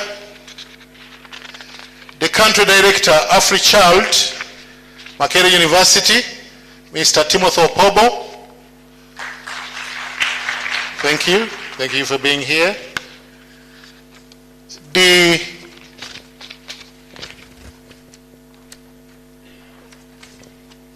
Executive Director, Lively Minds.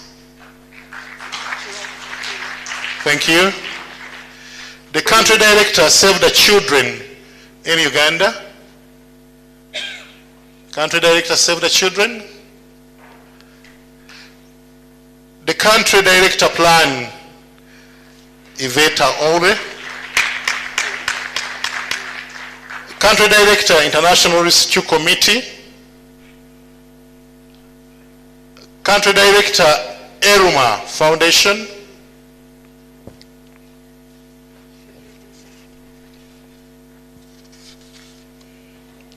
Pray Matters Consortium. All members of the Pray Matters Consortium.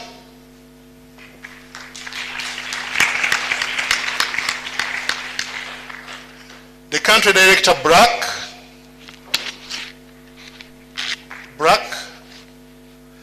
The Country Director, IREAD.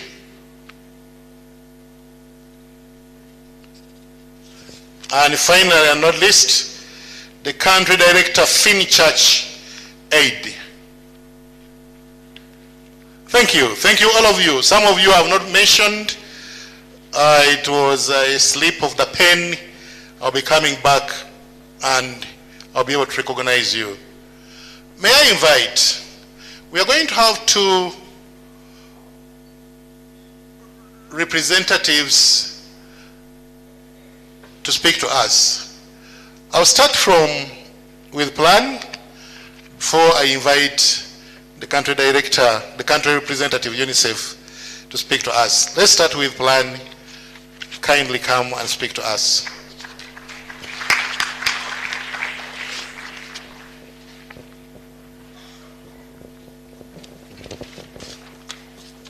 Thank you.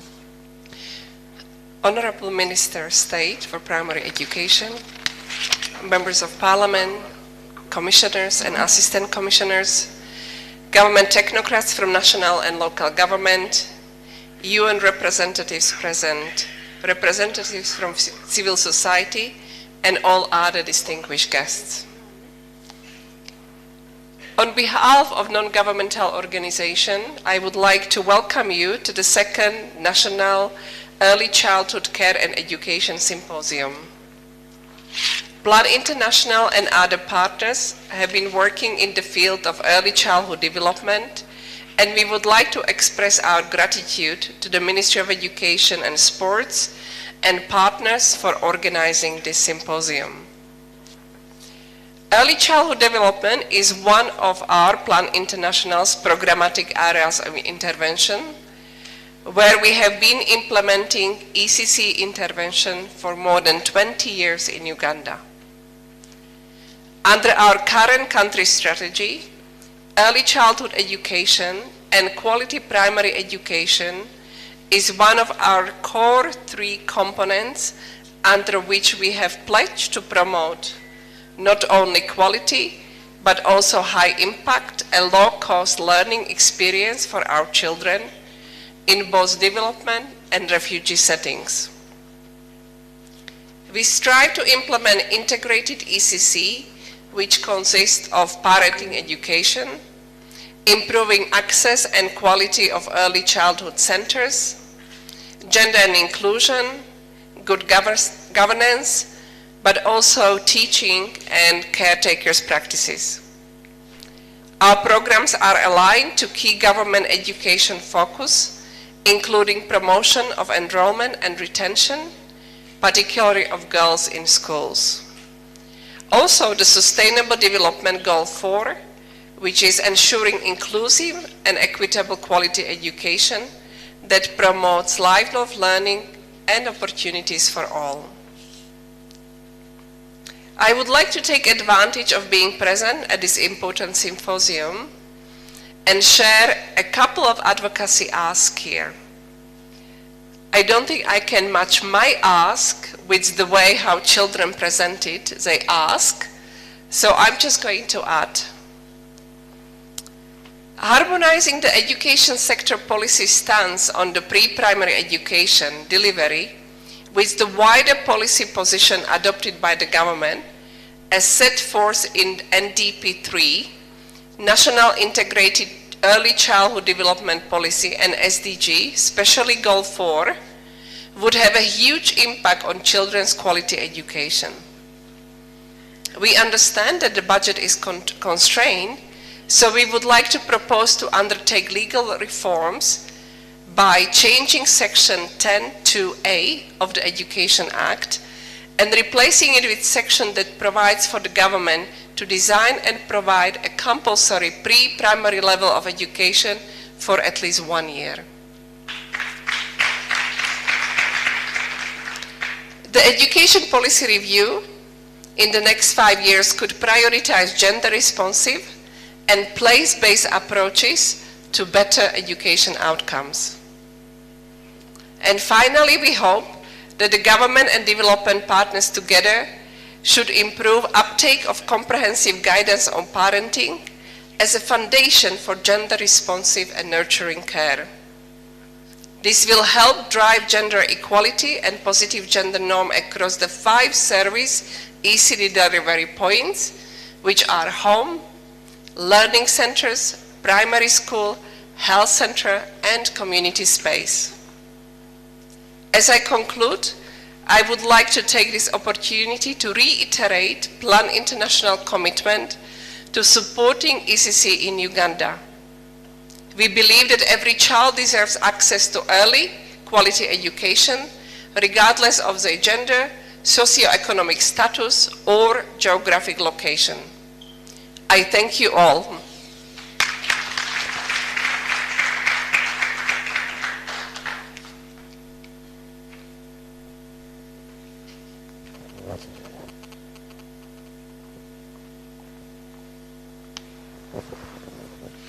Every child deserves access to quality early childhood care and education.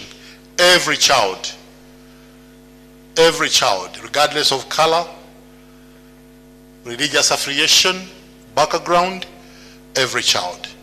And that's our struggle. We thank you so much, Plan, for your continued support. Our chief guest, allow me now invite a gentleman that everybody around here knows. He has worked through the different corners of this country. He has been with us, he has supported us, he continues to support us. He almost cried during COVID when the schools were closed. And so, allow me introduce Dr. Muhammad El Munir Safieddine, who is the UNICEF representative to the Republic of Uganda, having joined the country office in January 2021. Dr. Safieddine is a public policy analyst, economist, and strategist with over 3 decades of experience in the UN and with NGOs.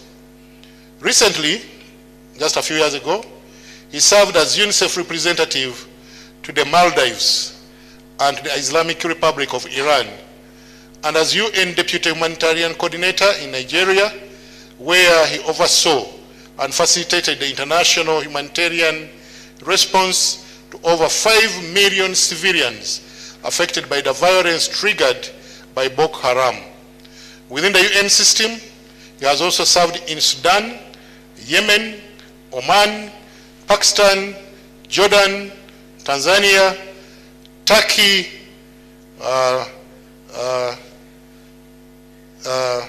of course Uganda, and many other countries. Ask me where he has not worked, and I don't know. In Jordan, Dr. Safieddine served as the regional chief of program and planning for the Middle East and North Africa, where he provided technical support and guidance to 20 UNICEF country offices in the areas of program design, monitoring, and social policy analysis. Earlier in his career, Dr. Safiuddin was the founding executive director of SABA for the assistance and rehabilitation of street children and youth, a learning non-government organization in Sudan, and a deputy representative of Oxfam, UK and Ireland to Sudan. His CV is about 30 pages, but let me just conclude. Dr. Safiuddin holds a doctorate in public policy analysis from Walden University in the United States, a master's in business administration from the University of Hull in the United Kingdom, and a bachelor's in economics and social studies from the University of Khartoum in Sudan. He was awarded a fellowship in public administration at the Woodrow Wilson School of International Affairs at Princeton University, and has completed postgraduate courses at Maastricht University in the Netherlands and at the Institute of Development Studies at Sussex University in the UK. Those are just 3 pages of a 30-page CV. Could you kindly join me in welcoming the country representative, UNICEF, with that rich CV to speak to us? Karibu.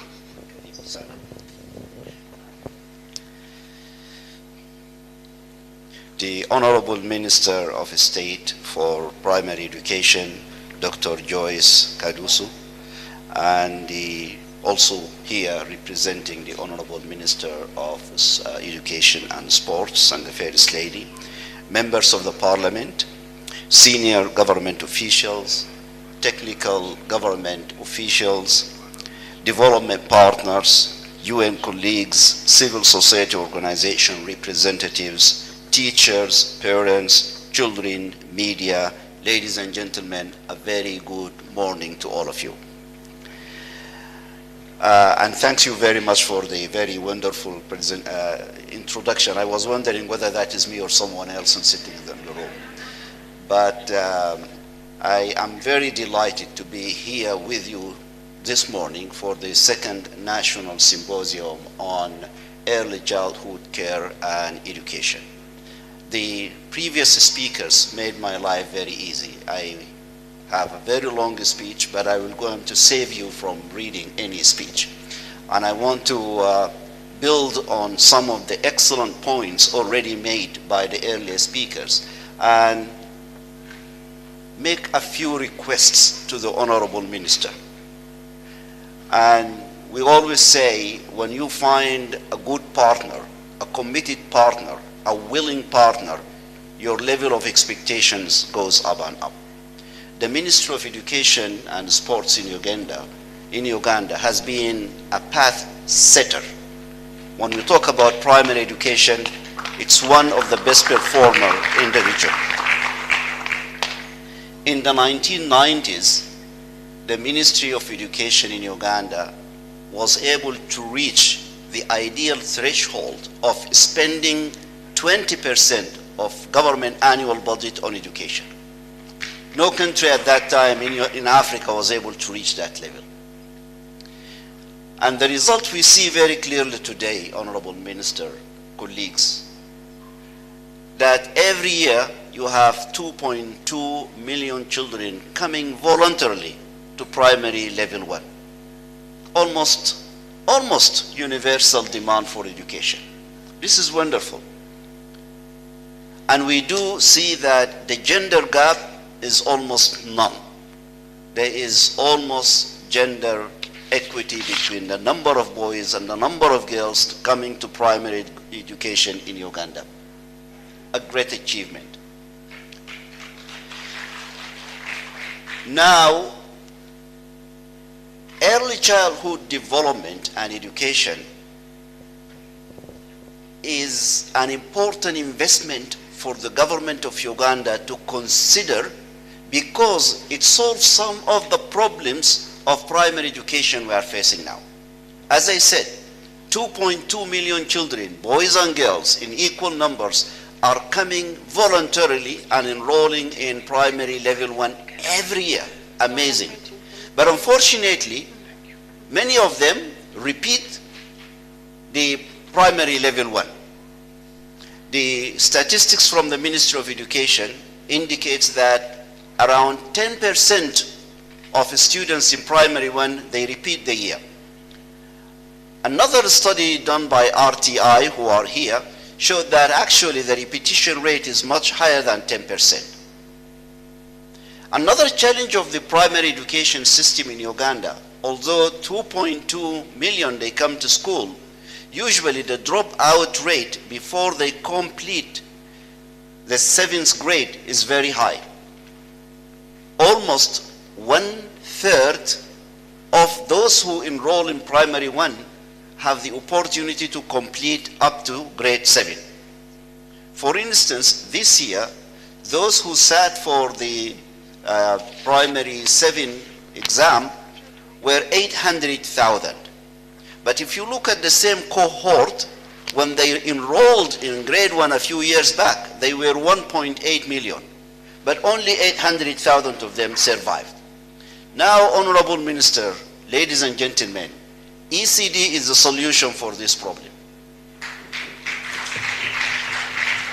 All studies throughout the world show that students or children who go through ECD, number 1, they don't repeat in primary level 1. Number 2, they don't drop from school. They stay throughout the cycle.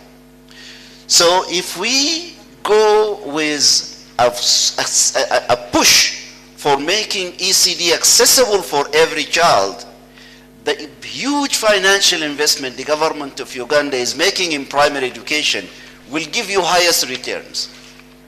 The dropout will disappear. So I will echo what my colleague and old friend from Nigeria also said, the director of Plan International. My request is for the government of Uganda, the Ministry of Education and Sports, please consider adding children who are at the age 5 to your government official spending.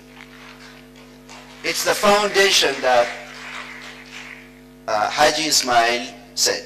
If we do that, if we make at least 1 year of primary or of ECD compulsory, or if not compulsory, make it part of the government investment, ECD will become more stronger and dropout repetition will stop or reduce quite significantly.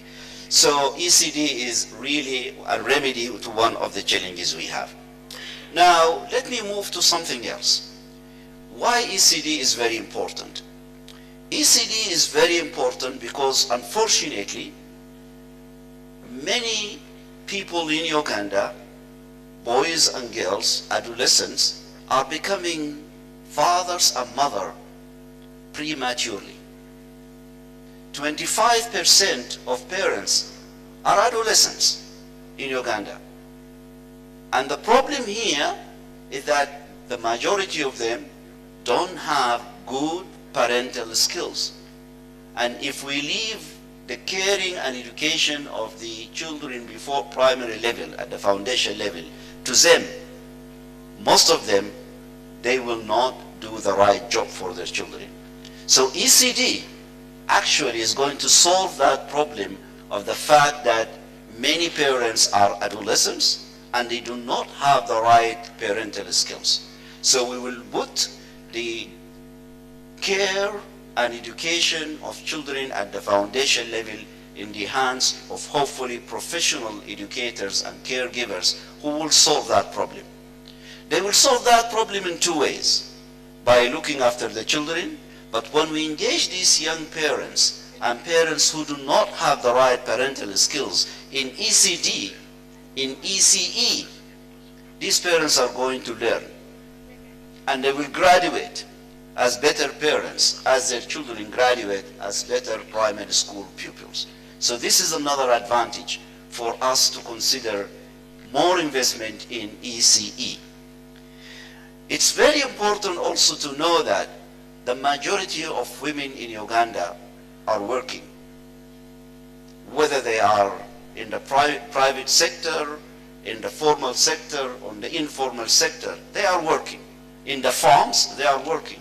In the market, they are working. In government offices, they are working. And looking after their children is becoming more and more of a challenge.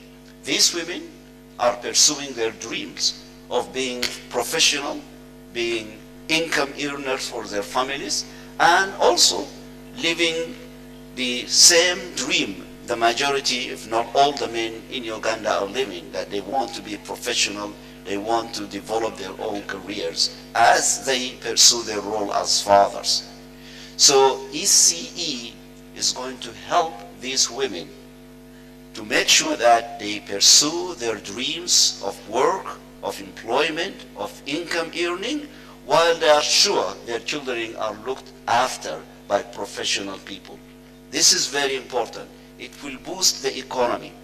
It will allow the millions of mothers who are sitting at home simply because they have no one to look after their children to join the workforce as they desire and contribute to the economy. I don't want to cite many of these studies that have shown that children who go through ECE, they are better performers as adults, as parents and as adults at all levels. So one more thing I want to say about ECE. ECCE is an opportunity for hundreds and thousands of university graduates to find employment.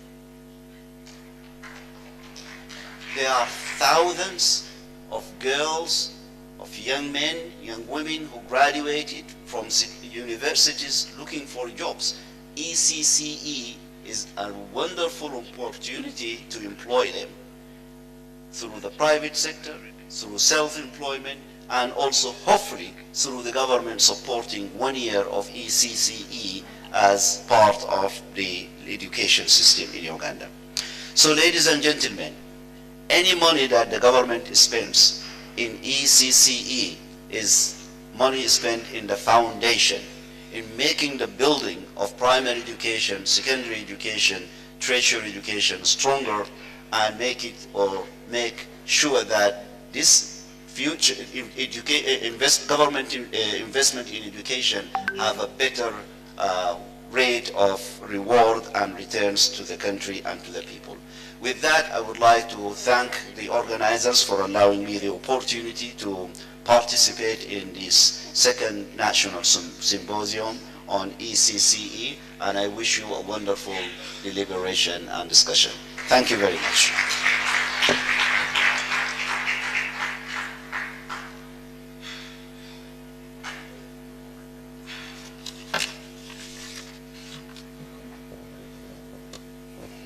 Thank you very much, the country representative, UNICEF in Uganda. We thank you and want you to stay here longer because we still need your keenness to issues of ECCE and the entire child development in Uganda and Africa.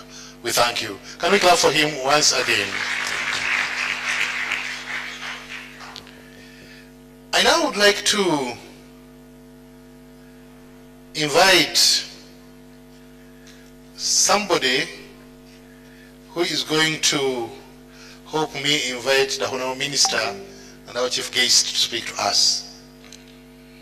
Honorable James Kubeketeria is a veteran teacher and a veteran politician.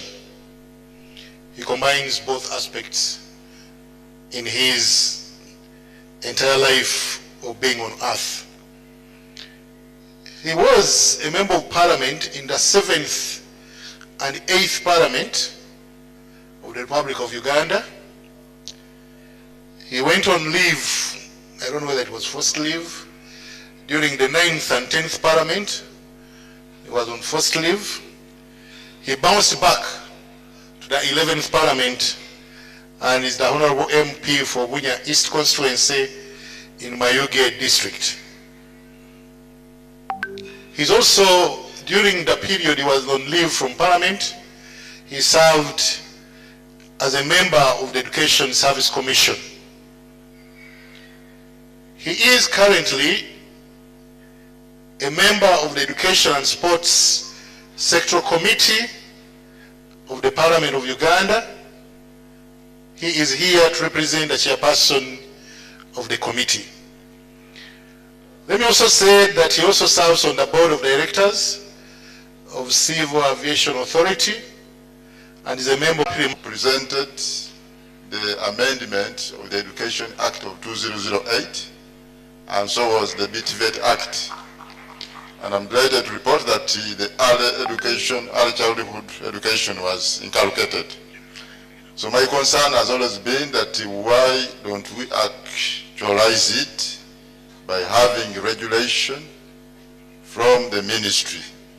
Because you have a fledged commissioner, so I'm sure Parliament and the ministry are going to have a lot of interface to ensure that we have the regulation of this. We are very privileged and very happy to have had the private providers, and we are not complaining.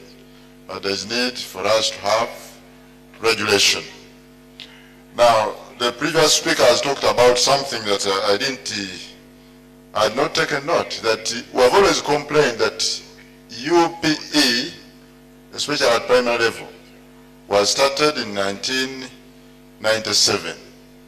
We are over now to 20 years, or 25 years, but we have always complained because previously we started at 1 million pupils entering at P1, and we end up having 130, 250 completion or completing.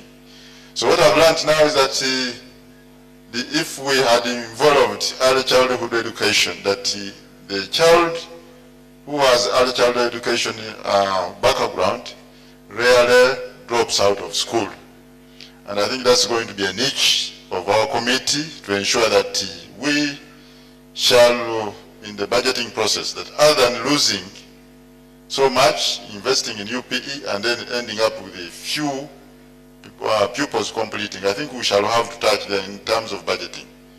So I've benefited a lot today. So with those very many words, I would like to take the honor to invite the Honorable Chief Guest, who is representing the First Lady and who is Minister of State for Primary Education. Honorable Minister, you are most welcome.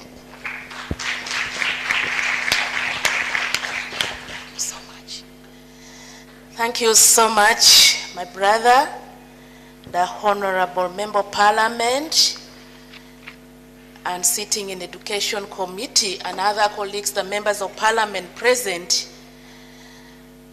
I also want to recognize the Permanent Secretary and all the technical people from the Ministry of Education and Sports, the technical colleagues from the Ministry of Gender, Labor and Social Development, led by the Commissioner,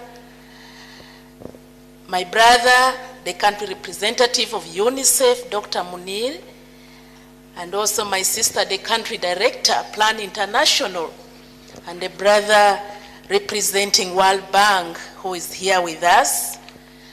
I also recognize the team from Makerere University, who are ably represented here, all our religious leaders, the cultural leaders, and all the development partners in the education sector, distinguished ladies and gentlemen, the media, and all invited guests in your capacities, ladies and gentlemen.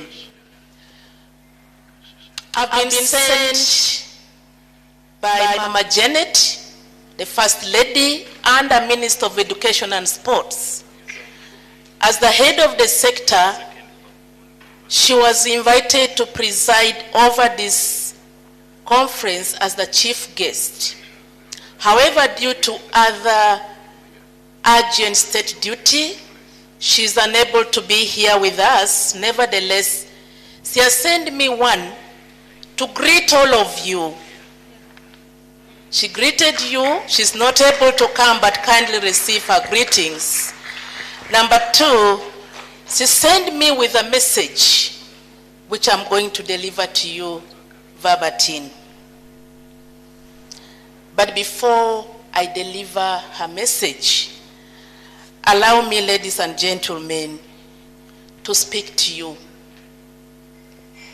As a pediatrician and a child health specialist, it's my great pleasure to speak to you. I speak to you because by choice, I'm a child lover.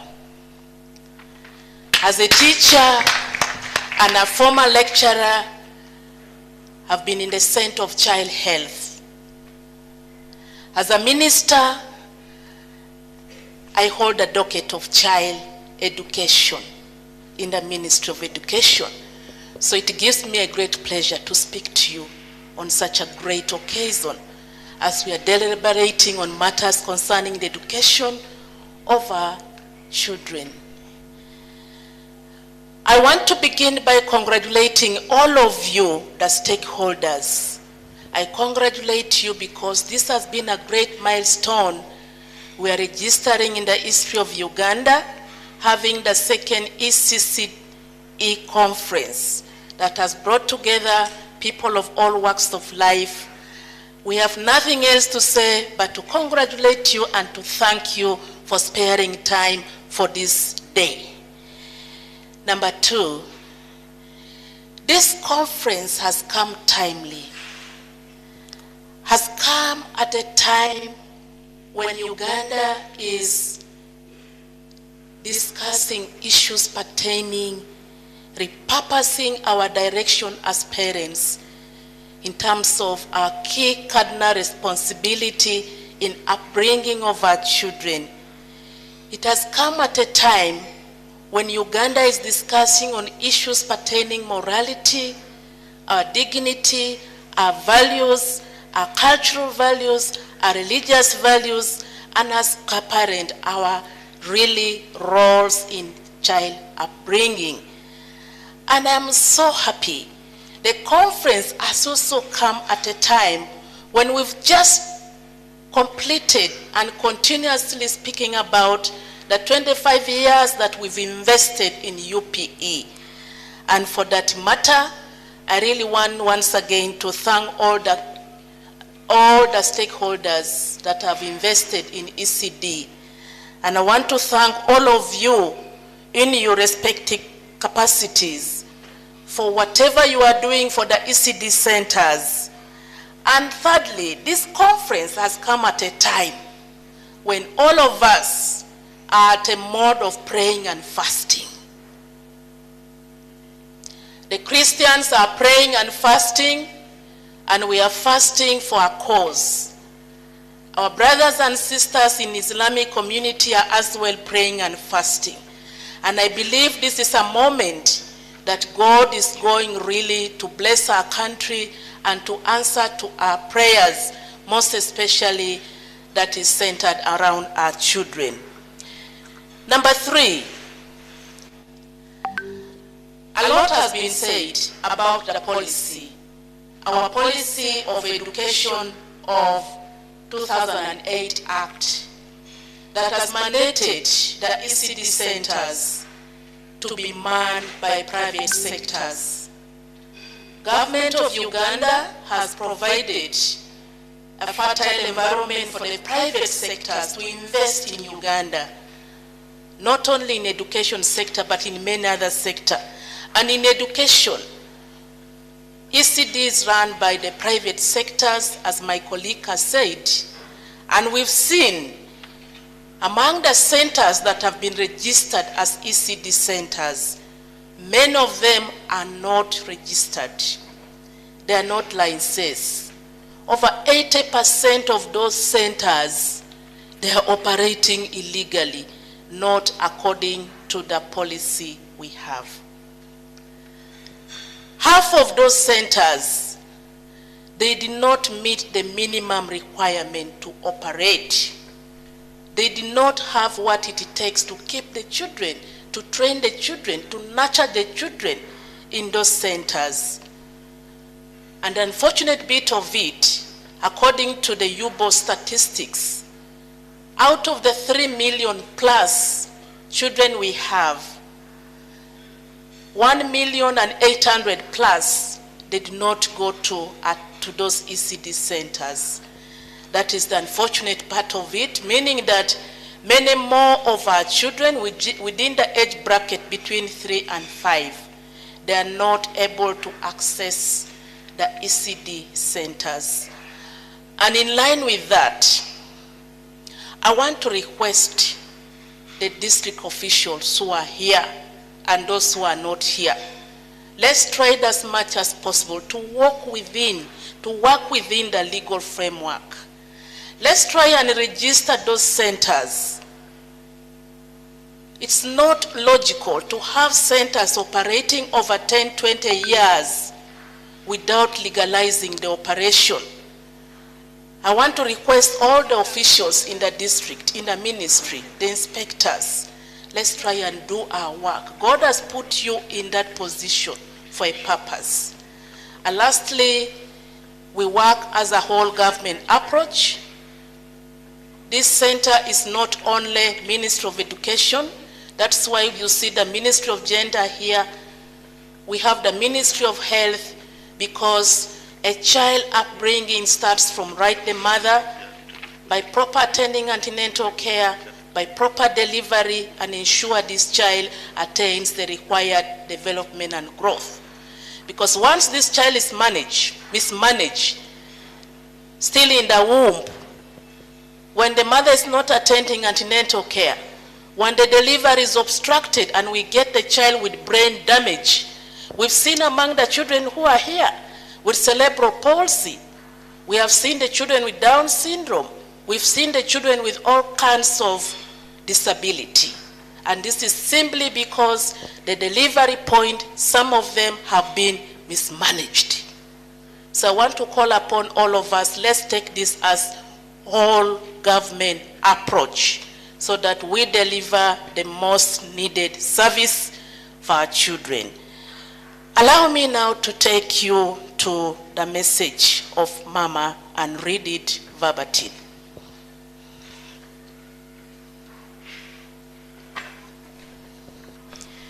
It gives me great pleasure to address you today. I want to add my voice in welcoming you here today in your respective capacities.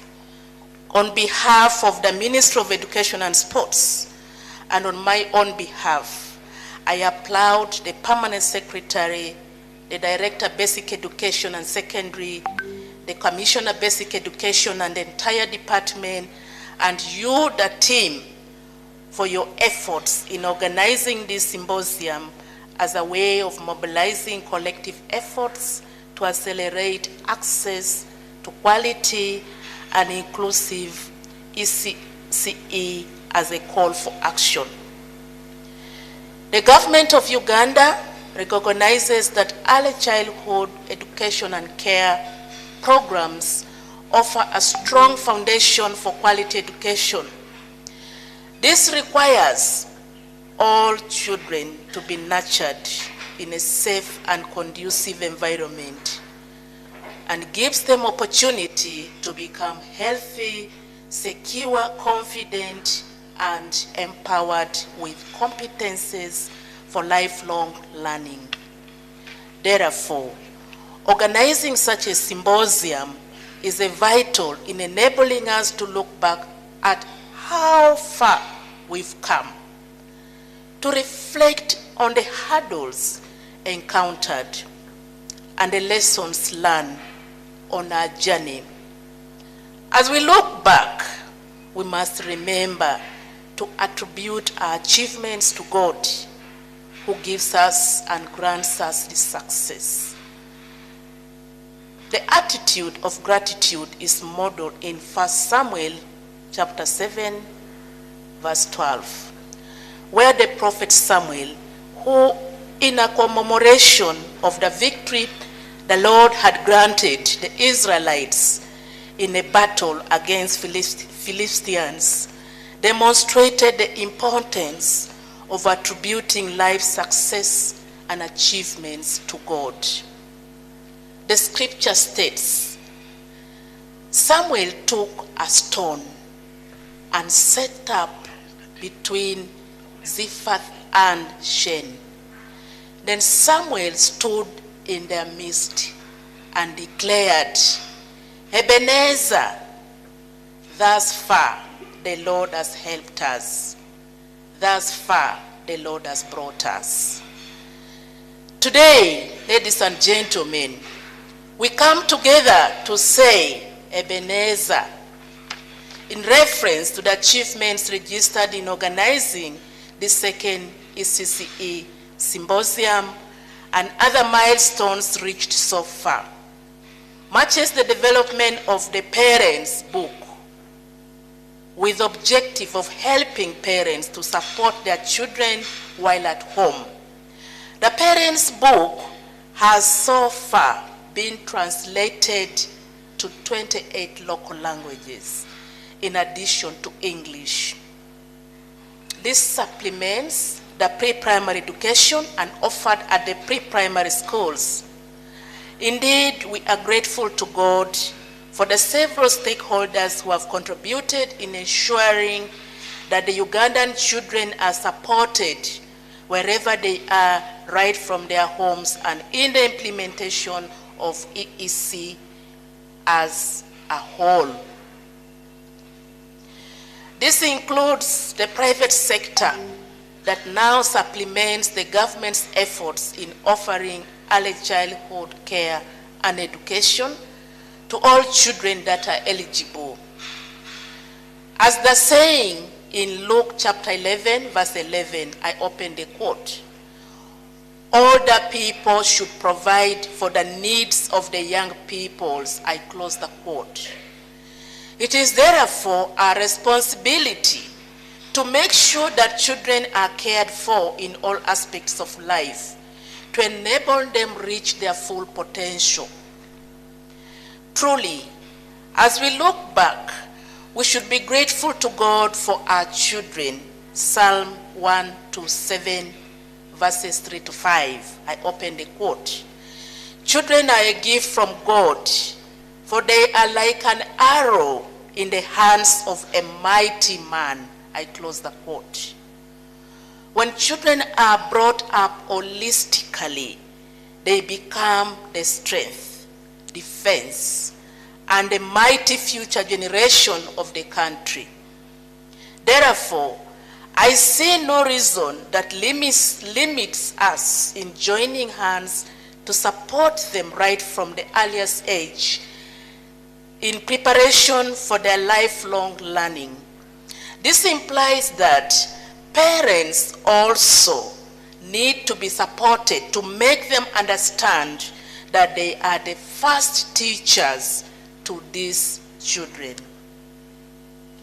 As Ministry of Education and Sports, we have developed an early childhood care and education policy, which is pending for cabinet approval. Its objective is to support in enhancing the implementation of ECCE services in the country. I am very sure that once approved, it will be able to support us in effective managing the implementation of ECCE services. I acknowledge with appreciation the contribution of our education development partners towards the tremendous support that they have given, most especially in ECCE. Ladies and gentlemen, I am reliably sure that with support from government, the education development partners, and the efforts of the private sectors, the sky will be the limit. Before I conclude, ladies and gentlemen, I want to undertake to relay the information and the requests that have been made here by our key development partners, the request of including the first early grades, especially year 5, to incorporate it in our universal education. I will relay this information to Mama, the First Lady, who is the head of sector, and certainly we will get back to you.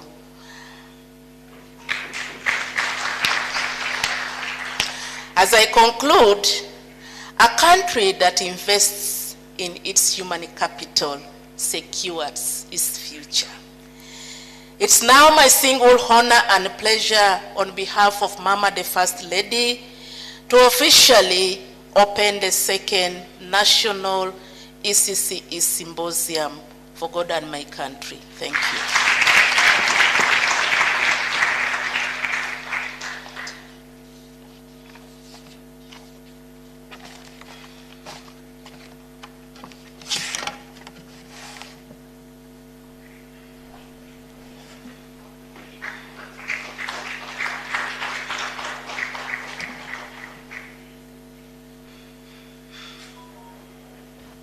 Can we get a better clap for the Honorable Minister? We thank you. We thank you for relaying the message from Mama, but also we thank you for your personal message. We thank you so much. Thank you, and may God bless you. Colleagues, we are coming to the end of the opening ceremony. And there must be evidence that this happened.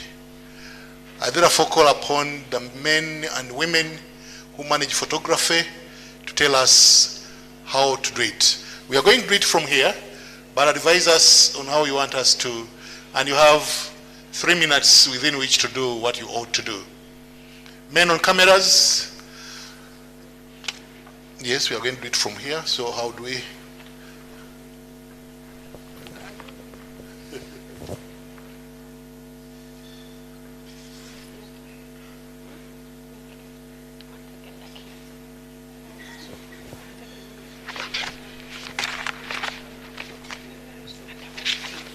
Okay, the high table is going to stand in front here, then the rest of us stand behind them on this carpet, and you'll be able to be seen.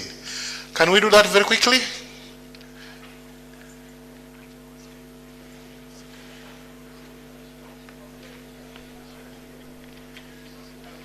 Down? Yes.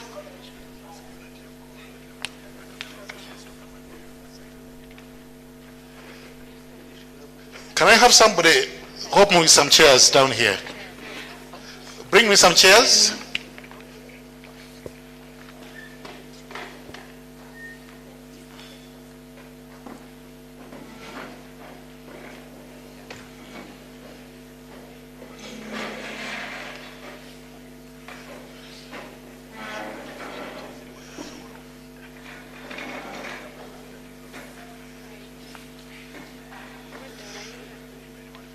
Colleagues, can you come in very quickly? The minister has to leave for yet other assignments.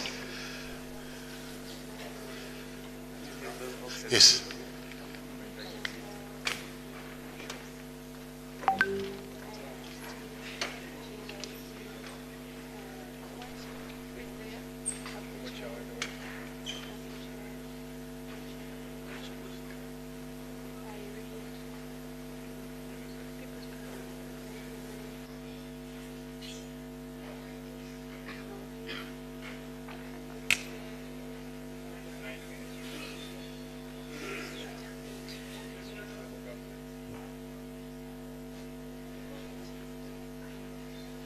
Can I get all the EDs who are here to come, and all the country representatives? Find space.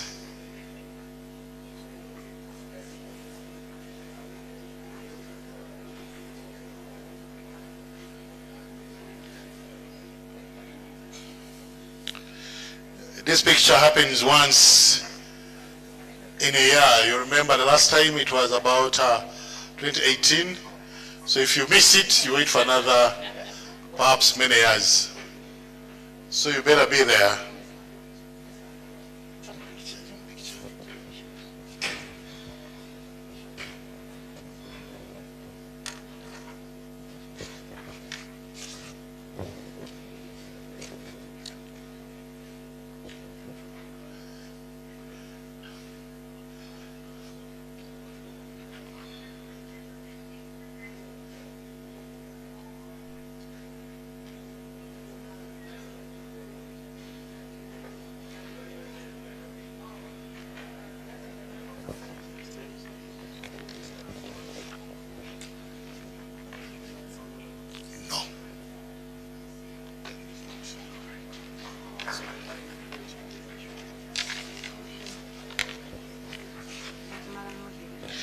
There is a press brief that's going to take place down in Acacia room.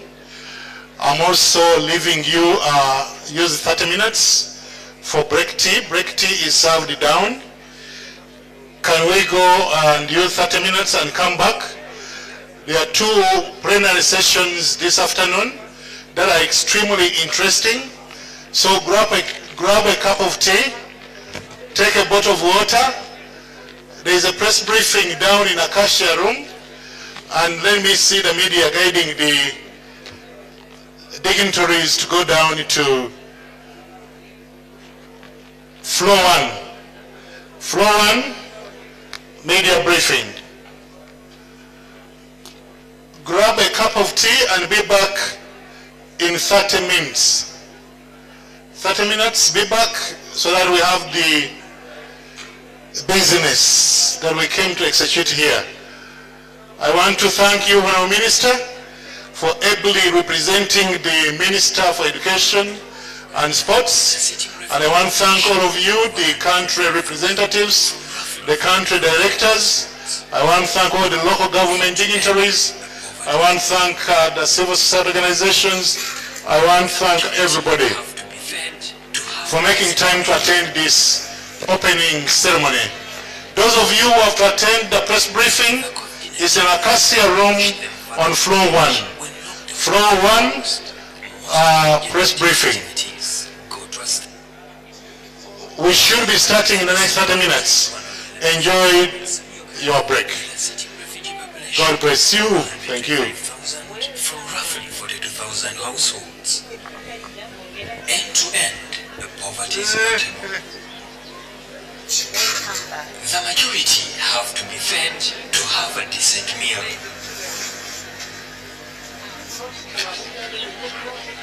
The COVID-19 pandemic pushed them further to the edge when lockdown was announced.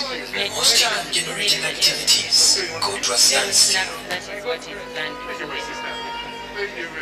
With schools closed, the infants too were never spared vulnerability. Our children have really been hit hard because they're in a state of hopelessness. They've lost hope. Some of them do not even think or do not even dream. Many kids have engaged more in child labor. You know, we have sugarcane growing here. District and it's really growing. So the parents, having lost jobs, lost even hope doing the economic activities, they engage the children into child labor. Others have been impregnated. This was the story until Child Holland, in partnership with ECHO, intervened with the... Ladies and gentlemen, we are having tea from 2 places. One place is mahogany, and the other one is just down under the hall. Please go there for your tea. Don't get lost. Basically in the neighboring countries, so many of them coming from Congo DRC or from South Sudan. And while working with them globally, this program was developed in parallel with our work here. So at a certain moment we felt it was time to introduce it here, but it took some time to work together with the ministry to develop and design the content. Can't Wait to Learn is a digital program. It's tablet based, so learners use a tablet to learn about maths and language. Here in Uganda, it is based on the Ugandan curriculum. So we work together with the Ugandan Ministry of Education and Sports. We have designed and developed together this program, and now Can't Wait to Learn is rolled out in more schools here in Changwali. It's good to be aware that these tablets are not internet-based. They are off-system, so the learners can use them whether they have access to internet or not, and the tablets cannot be used for internet purposes. This is because we want content to be appropriate for the learners, and it's actually only for this learning purpose that these tablets can be used. The advantage, the infants are arranged in small groups in their locality, paving the way even in times of uncertainty, so no school time is lost. When there was a serious lockdown, then we were dropping children to the household of the learner one by one. So the teacher was taking the tablet and they were dropping so that they can play and they continue their learning. But when the restriction was eased out and then 15 or 20, 25 children were allowed to work together, then we organized ourselves into a small group learning. So there was someone required to stay with the children so they can remain focused and they can also support their children. So we give them a booklet how they can support children, and with the help of that booklet and orientation, they were able to support, continue with the children. And then other kind of support is providing their space for a small group learning, etc. So they played a quite active role. And because of that, we saw children moving very fast from one level to another level because they could see their parents and guardians are also engaged. While launching the model in this settlement at Maritatu Primary School, the State Minister for Primary Education pledged support and the need to scale it to all schools through adding the module to the teacher training package.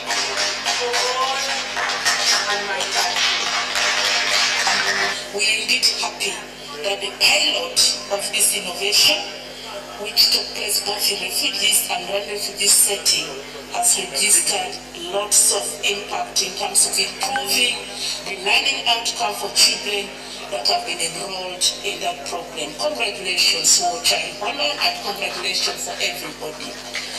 The pandemic has further revealed the need for the children actors to leverage the power of digital solutions to enhance teaching and learning. And of course, the solution has come timely. Can't wait to learn. Changwali is one of the 7 settlements where this module is being piloted, with 3 schools adding to a total of 30 schools countrywide.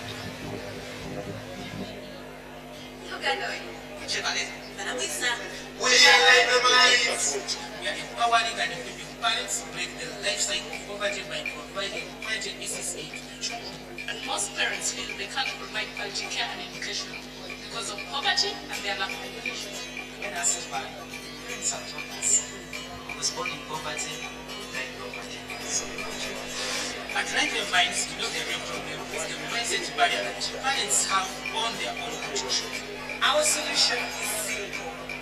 We train 30, 40 marginalized parents, a community run replacements, giving children a vital opportunity to learn. Parents attend monthly parenting workshops where they learn to take care of their children using local available resources. Parenting course and address schemes support the holistic development of children, focusing on the 4 areas: cognitive, physical, language, and social-emotional development. The program is unique because parents provide their own solutions using their own resources. We know our program is also effective and scalable. Because the program is mainstream to the government systems, we know this has a positive impact on children.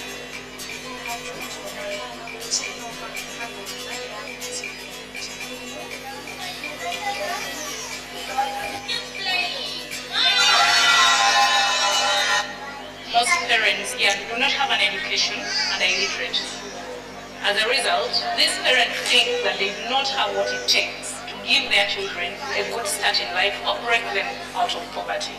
So we work with communities and parents to equip them with the skills and confidence that they need to give their children a better start using local resources from their community. Parents are crucial in solving the early childhood crisis we are having. However, we know that often parents are overlooked, and as an organization, we believe that regardless of their education status, parents are able to provide quality education and care to their children. Because children spend most of their time at home and in their communities. Empowerment is key, and communities must be at heart. So we empower parents and community leaders with the skills and confidence that they need to nurture their own children within their context and environment. We know children learn through play, and we train parents to run play schemes in their communities. These play schemes can take place under any existing building or under a tree, and we can use it in a local resource platform to teach our children. I am Ibuto Nora Umal, and I work with Guiding Minds. We are hoping for a future where children across the world can achieve their full potential and go on to change the world. That is really what keeps me going.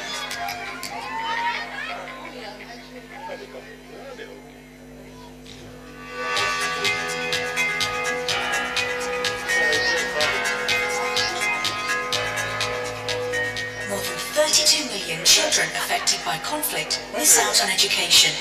The Can't Wait to Learn program aims to do something about this.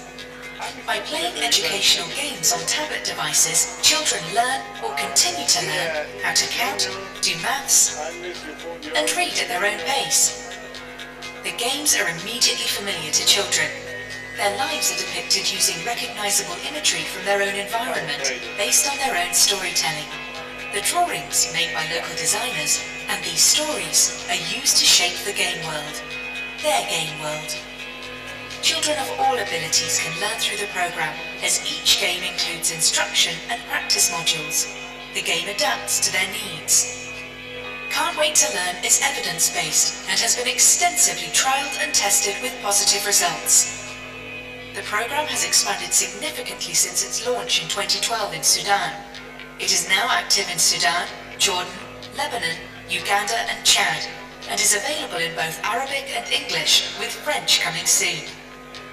The game content differs per country, and is based on government-approved school curricula, forging a pathway through primary level education and beyond. It is our ambition to add more countries to this list, because the needs of children living with the effects of violence and armed conflict are urgent and growing. Help us to help them learn. They can't wait any longer.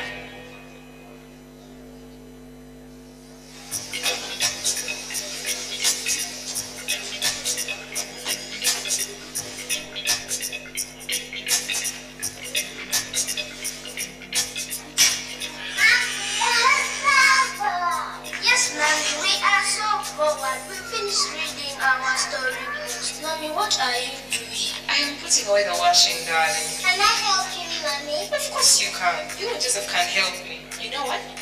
We are going to do this while playing a game, okay? You're going to count the clothes on the pile, okay? Can you start counting? 1, 2, 3, 4, 5, 6, 7. Yay! You're such a clever girl. Okay, Sophia, can you count for me on your fingers and show me 7 fingers? Okay? Count for me. Show me. 1, 2, 3, 4, 5, 6, 7. Yay! That is so good. Joseph, can you help me buy those clothes and put them in the drawers? Yes, Ma'am. Okay. Sophia, why don't you count clothes?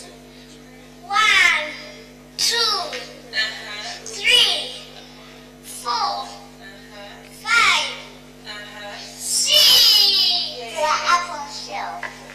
Another last. 1, 2, 3, 4. To the bottom shell. See, Mommy, we are done. We didn't make a mess. Mommy, today was the best day ever. We really helped you, right? It was very wonderful. You really did make a mess. You and Joseph helped me a lot. And you see, We had fun doing it together. And mommy. Yes. So just counting is getting better every day. Learn more counting games together. Give your child the best start in life. Engage in play and communication suitable for your child's age. Use daily routines to engage with your child and help them practice counting and spelling. Allowing your child to do small tasks to help you build their confidence and self-reliance. To learn more about early childhood development, follow the Best Start in Life campaign or text JOIN to you report on 8500. This campaign is brought to you by the Government of Uganda and UNICEF. Invest in UG children. When we're young, everything seems possible. Boys and girls can dream of becoming a doctor or a marine biologist when they grow up. The difference between these children is purely biological. Gender just doesn't matter yet. Education has the power to either stimulate children's talents and interests so they can achieve their full potential or to reinforce limiting stereotypes. That's why VVOB, Forum for African Women Educationalists, and public education partners joined forces to develop a practical approach to gender-responsive pedagogy for early childhood education. A toolkit that empowers teachers and school leaders to challenge gender stereotypes in the classroom. Small things like sharing examples that challenge gender stereotypes, encouraging all genders to take part in all activities, or bringing dolls into the construction corner can have a meaningful impact on an impressionable young mind. Join us, challenge the gender divide. Download the GRP for ECE Toolkit.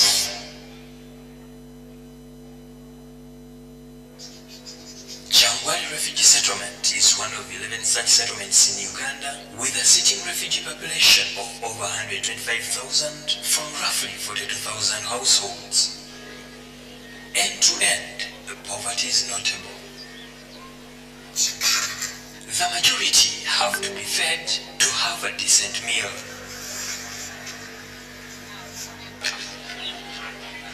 The COVID-19 pandemic pushed them further to the edge when lockdown was announced. Most income-generating activities go to a standstill. With schools closed, the infants too were never spared vulnerability. Our children have really been hit hard because they're in a state of hopelessness. They've lost hope. Some of them do not even think or do not even dream of ever going back to school. Many kids have been engaged more in child labor. You know, we have sugarcane growing here in our district, and it is really growing every other day. So the parents, having lost, jobs, lost even hope in doing their economic activities, they engage the children into child labor. Others have been impregnated. This was the story until Child Holland, in partnership with ECHO, intervened with a pilot of a digital solution to spark a ray of hope in the dark cloud over the future of these juveniles. As War Child, we focus on children who come from a war situation, so who have been affected by violence, violent conflict, basically in the neighboring countries, so many of them coming from Congo DRC or from South Sudan. And while working with them globally, this program was developed in parallel with our work here. So at a certain moment we felt it was time to introduce it here, but it took some time to work together with the ministry to develop, design the content. Can't Wait to Learn is a digital program. It's tablet based, so learners use a tablet to learn about maths and language. Here in Uganda, it is based on the Ugandan curriculum. So we work together with the Ugandan Ministry of Education and Sports. We have designed and developed together this program, and now Can't Wait to Learn is rolled out in more schools here in Jangwali. It's good to be aware that these tablets are not internet-based. They are off-system, so the learners can use them whether they have access to internet or not, and the tablets cannot be used for internet purposes. This is because we want content to be appropriate for the learners, and it's actually only for this learning purpose that these tablets can be used. To their advantage, the infants are arranged in small groups in their locality, paving the way even in times of uncertainty, so no school time is lost. When there was a serious lockdown, then we were dropping children to the household of the learner one by one. So the teacher was taking the tablet and they were dropping so that they can play and they continue their learning. But when the restriction was eased out and then 15 or 20, 25 children were allowed to work together, then we organized ourselves into a small group learning. So there was someone required to stay with the children so they can remain focused and they can also support their children. So we give them a booklet how they can support children, and with the help of that guided orientation, they were able to continue with the children. And then other kind of support is providing their space for a small group learning, etc. So they played a quite active role. And because of that, we saw children moving very fast from one level to another level because they could see their parents and guardians. While launching the model in this settlement at Maratatu Primary School, the State Minister for Primary Education pledged support and the need to scale it to all schools through adding the module to the teacher training package.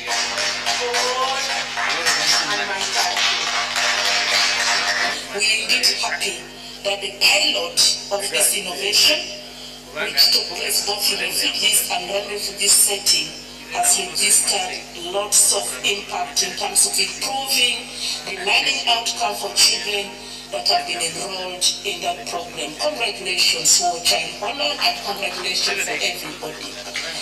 The pandemic has further revealed the need for the children actors to leverage the power of digital solutions to enhance teaching and learning.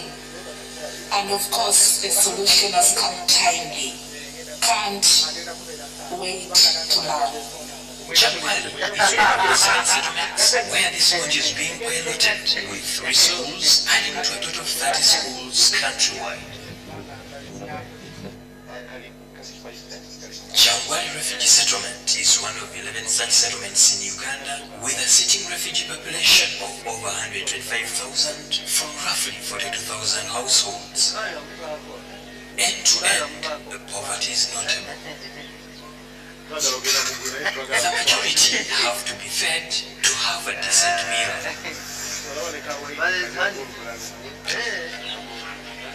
The COVID-19 pandemic pushed them further to the edge when lockdown was announced. Most income-generating activities go to a standstill. With schools closed, the efforts too were never spared vulnerability.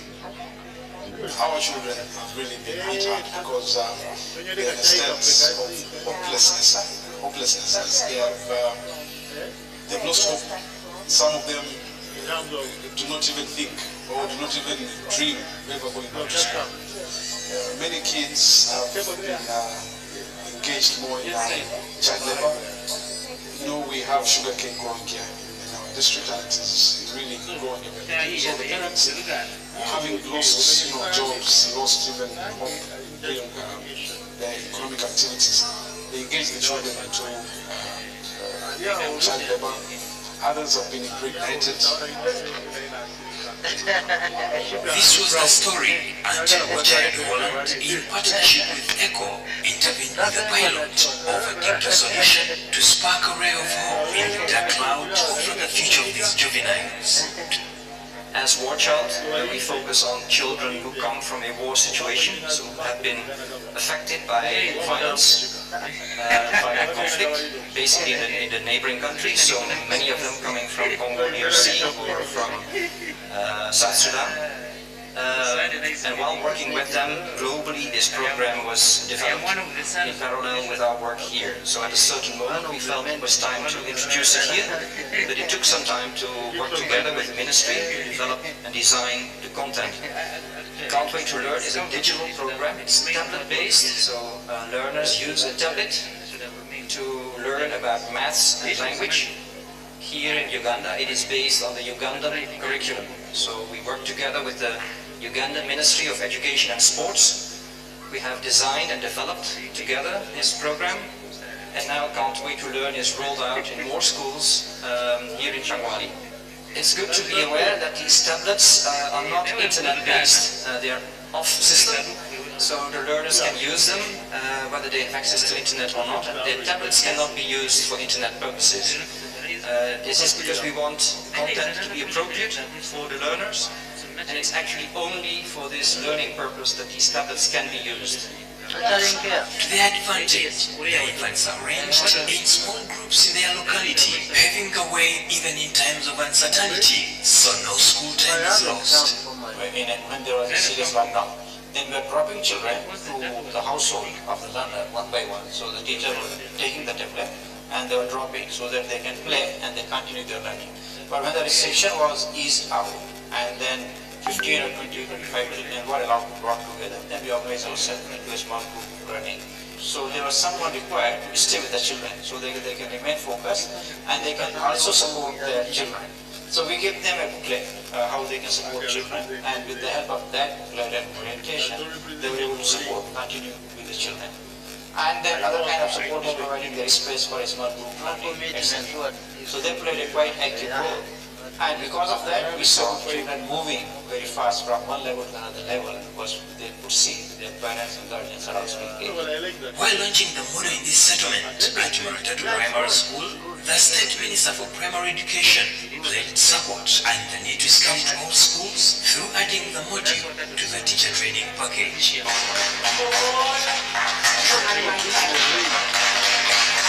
We are indeed happy that the pilot of this innovation, which took place both in refugees and non-refugee setting, has registered lots of impact in terms of improving the learning outcome for children that have been enrolled in that program. Congratulations. We have 5 minutes to go. Congratulations for everybody. Kindly come in with your cup of tea. Has further revealed the need for the My presenters are already in the room. power of digital solutions. Come back, we want to teaching and learning. And of course, do a marathon. solution has come timely. 5 minutes to go. Wait to learn. Changwali is one of the 7 settlements where this module is being piloted with 3 schools, adding to a total of 30 schools countrywide.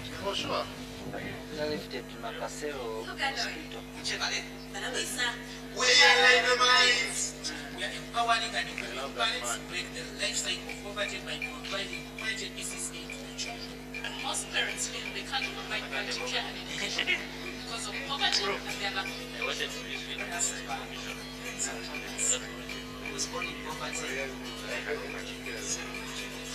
At Life and Minds, the real problem is the mindset barrier that parents have on their own potential. Our solution is simple. We train 30, 40, personalizing parents,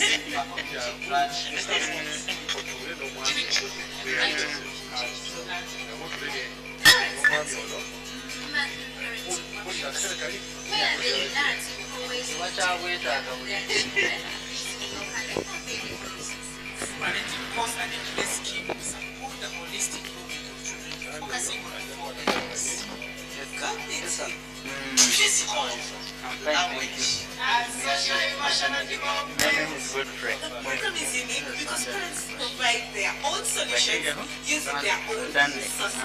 We know our program is cost effective and scalable because the program is mainstream. We know this has a positive impact on children. That is my colleague. Okay. And I'll discuss with you and we'll see how we come. Yeah, sure. Most parents here do not have an education and a as a result, these parents think that they do not have what it takes to give their children a good start in life or break them out of poverty. So we work with communities and parents to equip them with the skills and confidence that they need to give their children better start using local resources in their community. Parents are crucial in solving the early childhood crisis we are having. However, we know that often parents are overlooked, and as an organization, we believe that regardless of their education status, parents are able to provide quality education and care to their children. Because children spend most of their time at home and in their communities. Empowerment is key, and communities just their part. So we empower parents and community leaders with the skills and confidence that they need to nurture their own children within their context and environment. We know children learn through play, and we train parents to run play schemes in their homes. These play schemes can take place under any existing building or under a tree, and we can use even local resources at home to teach our children. I am Ibuto Nora Omal, and I work with Lively Minds. We are hoping for a future where children across the world can achieve their full potential and go on to change the world. That is really what keeps me going. It's 3 years, so yeah, it means it is still there for some time from now. This is our first year, right? Yes, More than 32 million children affected by conflict miss out on education. The Can't Wait to Learn program aims to do something about this. By playing educational games on tablet devices, children learn or continue to learn how to count, do maths, and read at their own pace. The games are immediately familiar to children. Their lives are depicted using recognizable imagery from their own environment, based on their own storytelling. The drawings made by local designers and these stories are used to shape the game world, their game world. Children of all abilities can learn through the program, as each game includes instruction and practice modules. The game adapts to their needs. Can't Wait to Learn is evidence-based and has been extensively trialled and tested with positive results.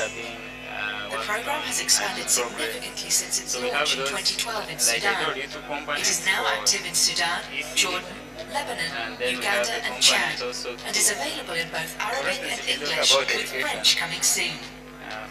The game content differs per country, but is based on government-approved school curricula, forging a pathway through primary level education and beyond. It is our ambition to add more countries to this list, because the needs of children living with the effects of violence and armed conflict are urgent and growing. Help us to help them learn. They can't wait any longer. On having income-generating initiatives for the urban landscape and people in the hosting community. And then for the,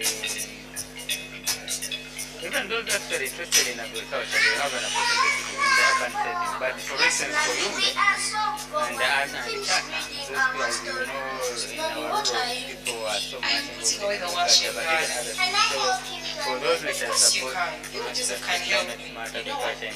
we are going to do this while playing a game, okay? You're going to count the clothes on the pile, okay? Can you start but counting? also other interventions that come from them, not from us, that they feel they want to do.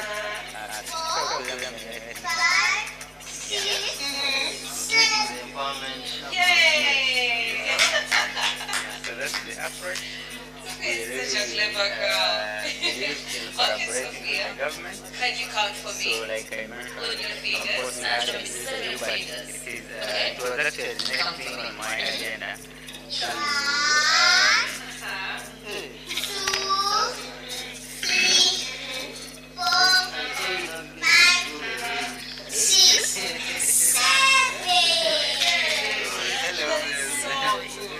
Joseph, can you help me buy those clothes and put them in the drawers?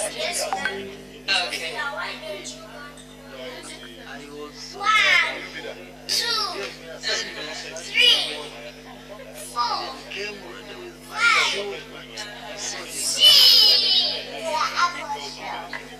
Another last. 1, 2, 3, 4.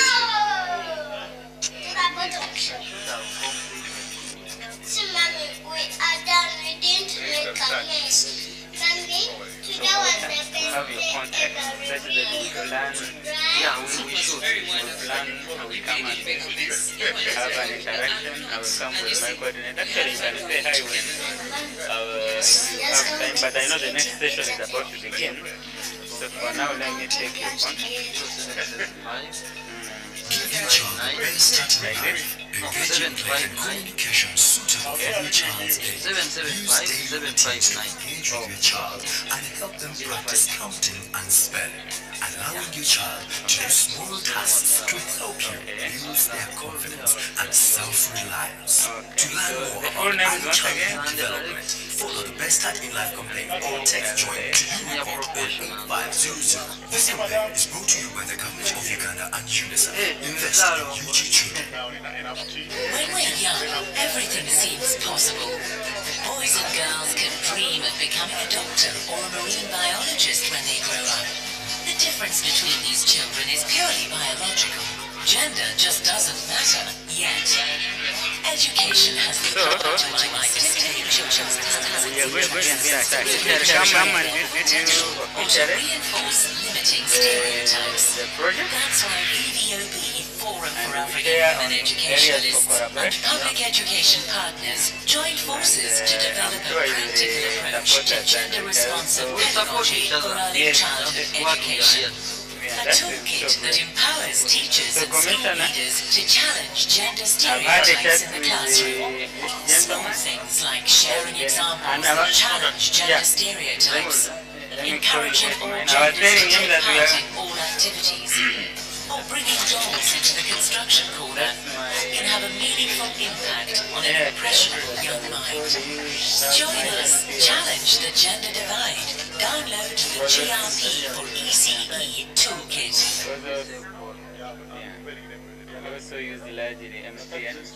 Changwali Refugee Settlement is one of 11 such settlements in Uganda with a sitting refugee population of over 125,000. Colleagues, can we take our seats?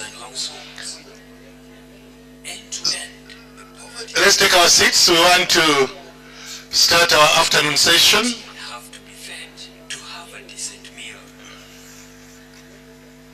Our lunch is not yet ready.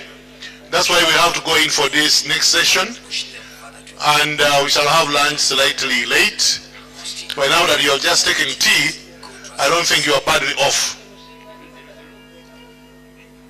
With schools closed, the infants too were never spared vulnerability. Can I invite my two next session managers to take their seats so that I can introduce them? Many kids have been engaged more in child labor. You know, we have sugarcane growing here in our district, and it is really growing very deep. So the parents having losses, you know, jobs, losses in hope doing their economic activities, they engage the children into child labor. Others have been impregnated. This was the story until Child Holland, in partnership with ECHO, intervened with a pilot of a digital solution to spark a ray of hope in the dark cloud over the future of these juveniles. Can I have Dr. Hamis Mugendawala, National Planning Authority? And can I have Nada Elata, ECD Advisor UNICEF? Can you take the front seats? We want to begin. South Sudan. And while working with them globally, this program was developed. Dr. So at a certain moment, Hamisi Mugendawala, but it took some time to work together with it's you we are waiting for. design the content. Pathway to Learn is a digital program. It's tablet-based, so learners use a tablet to learn about maths and language. Here in Uganda, it is Anyone who has seen Dr. Hamisi Mugendawala, please report to me. and sports. We have designed and developed together this program, and now Pathway to Learn is rolled out in more schools here in Changwali. It's good to be aware that these tablets are not internet-based. They are off-system, so the learners can use them whether they have access to internet or not, and the tablets cannot be used for internet purposes. This is because we want content to be appropriate for the learners, and it's actually only for this learning purpose that these tablets can be used. To their advantage, the infants are arranged in small groups in their locality, paving the way even in times of uncertainty, so no school time is lost. We're when there was a serious lockdown. Then we were dropping children to the household of the learner one by one. So the teacher was taking the tablet and they were dropping so that they can play and they continue their learning. But when the restriction was eased out and then 15 or 20 or 25 children were allowed to brought together, then we organized ourselves into a small group learning. So there was someone required to stay with the children so they can remain focused and they can also support their children. So we gave them a booklet, how they can support children, and with the help of that booklet and orientation, they were able to continue with the children. And then other kind of support is providing their space for a small group learning, etc. So they played a quite active role. And because of that, we saw children moving very fast from one level to another level because they could see their parents and guardians are also engaged. While launching the model in this settlement at Maratatu Primary School, the State Minister for Primary Education pledged support and the need to scale it to all schools through adding the module to the teacher training package.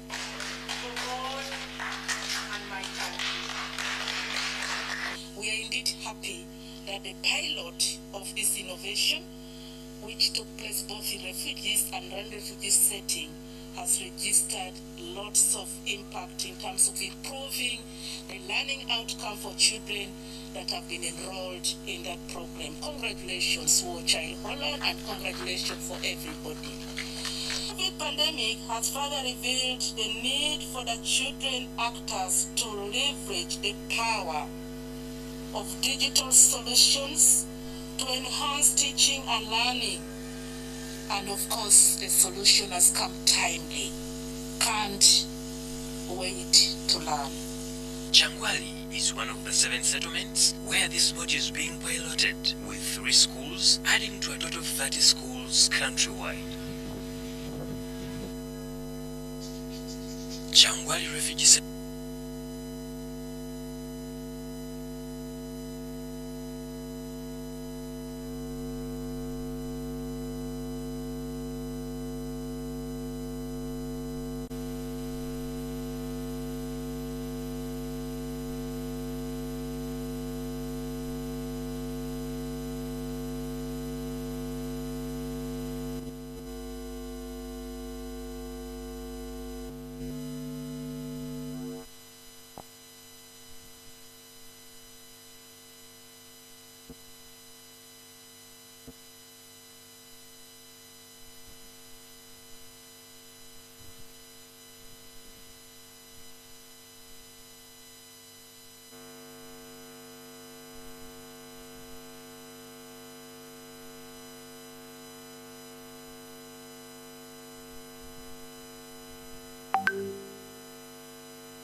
Friends, I want to welcome you from the health break. We are ready to storm into the next session. Our next session presenter, a distinguished Ugandan academic and a man of God and a man of Allah is already here. He's going to walk us through early learning as a foundation for human capital development. And allow me introduce to you Dr. Hamisi Mugendawala, who is not a new person to many of you. You have worked with him, you have crossed paths with him, and is here with us to walk us through a very important subject. Dr. Hamisi Mugendawala is an educationist and social worker with over 17 years of experience.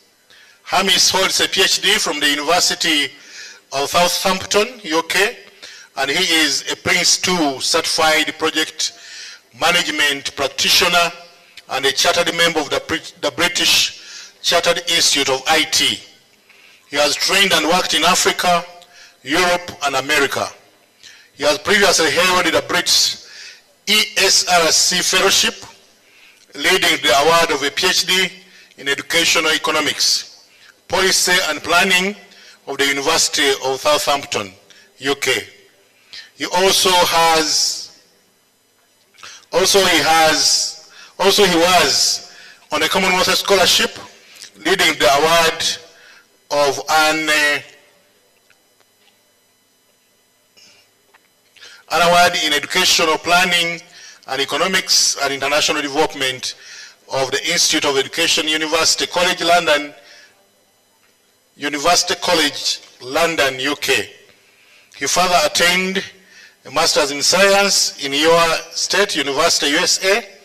Hamis joined the National Planning Authority as a senior planner for education and skills development, where he was charged with generation of education strategy of the country, as well as backstopping strategic development processes of 15 education sectors, ministries and departments. Recently, he got promoted to head research and innovation at the National Planning Authority. Hamis is a member of the International Inclusive Disability Development Research Group, National ECD Committee, and to the UNESCO National Commission Program. He is also a board member of the Village Book Builders, a global non-for-profit organization based in the US that is giving hope to children in the poor communities by building for them libraries. Hamis has a very rich CV, and as you hear, he has worked both here, has also worked in Europe, and he's still ticking. He has been very instrumental in many policies that the government has come up with, and he continues to play a fundamental role in ensuring that we move in the right direction. He's going to be the presenter, and I have yet another person who is going to moderate that I have to introduce. But let's clap for Hamis, Dr. Hamis, as he gets up to where he's going to sit. Dr. Hamis, Mugenda wala karibu. May I now introduce to you Nada Erata, who is the Early Childhood Development Manager and Team Lead at UNICEF Uganda. Previously, Nada served as ECD Specialist at UNICEF headquarters, leading the Global ECD in Emergencies portfolio. Prior to joining UNICEF, Nada was Senior Director of Educational Programs at Sesame Workshop.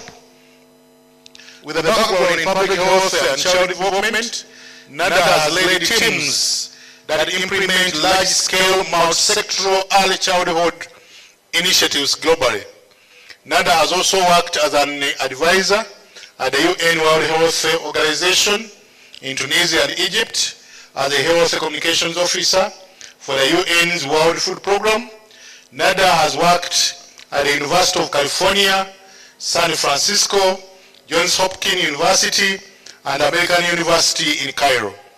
Nada holds a Bachelor of Science in Health Education from San Francisco State University and a Master's of Public Health with a focus on child health and development from the Johns Hopkins University, Bloomberg School of Public Health.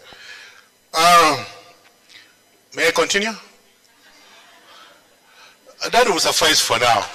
Join me in inviting Nada Erata, who is going to moderate the next session.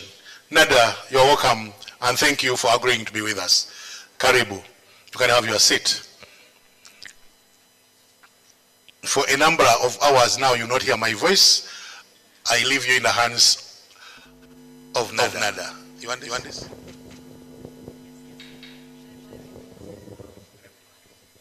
Okay, good afternoon, colleagues.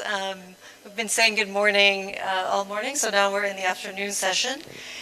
This session is a very important session. We are going to be talking about early learning as a foundation for human capital development. As we've heard from some of the remarks earlier today, early childhood yields a high return on investment and can be a foundation for human capital development. So without further ado, I'm just going to hand over to Dr. Hamis for his presentation, and then we will be having a question and answer session. Thank you so much.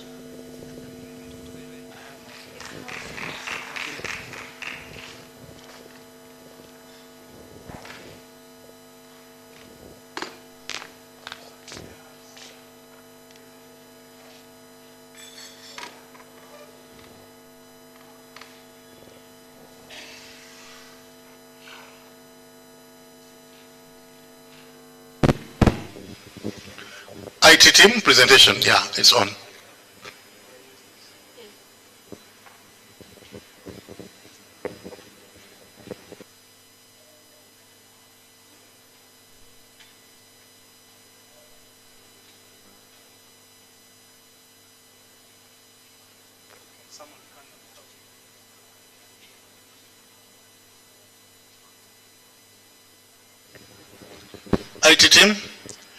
IT team, one of you, can you come forward? So I use this. Yes.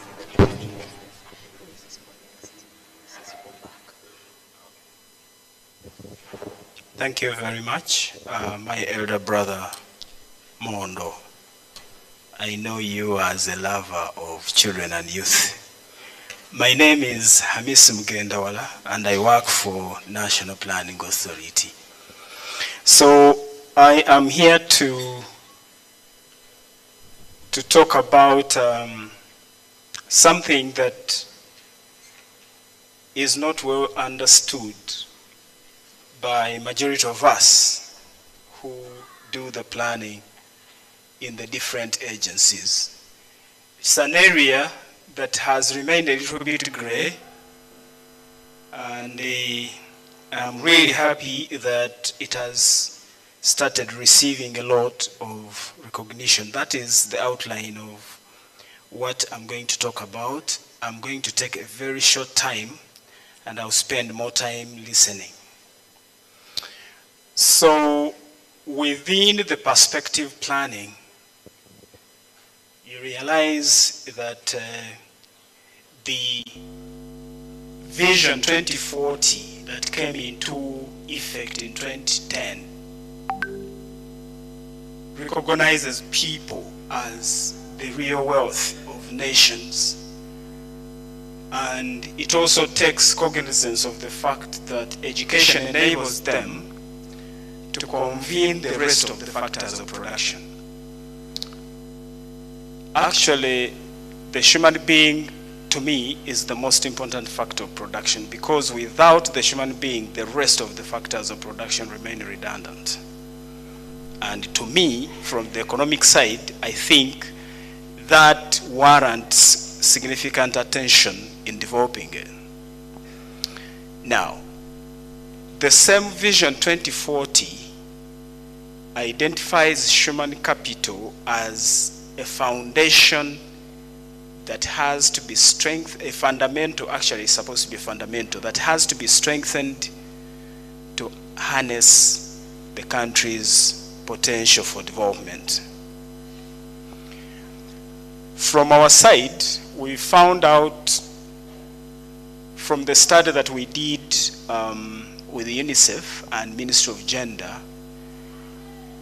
we found that children who were exposed to early learning, approximately 96.4, were more likely to engage in better and subsequent learning activities. I'm flagging this evidence to show the compelling case for investment in early learning. The other evidence that we found out was that approximately 93.3% of young children who had been exposed to early learning normally progressed to the next class. And we also found from that study that 87.5% completed the primary education cycle if you followed a cohort of children who had some exposure to early learning. 87.5 completed the primary education cycle. Now this compares with 31% national average. We also found that 94.6% of children who were introduced to early learning achieved higher in literacy and numeracy proficiency levels compared to their counterparts who directly enrolled without that exposure. Now, the take-home message here is that we do have signals to suggest that exposure to learning early strengthens the foundations for human capital. Why? Because it facilitates the acquisition of cognitive and psychosocial skills in early life. And those are critical in guaranteeing enrollment, retention, and progression. And so we realize that exposure to ECCE has the potential to address one of the critical challenges within the education system, and that is the low school life we are experiencing due to the high mortality in schools. Now, that is partly the evidence, and we are asking, so what? Now, that evidence partly informed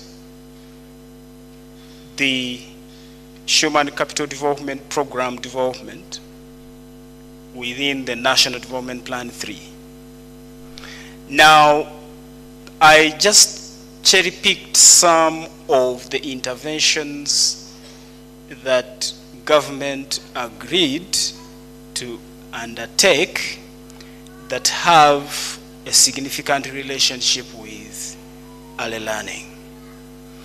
The first one, government accepted to institutionalize training of ECD caregivers at the public primary teachers' colleges and enforcement of regulation of the regulation and quality assurance systems.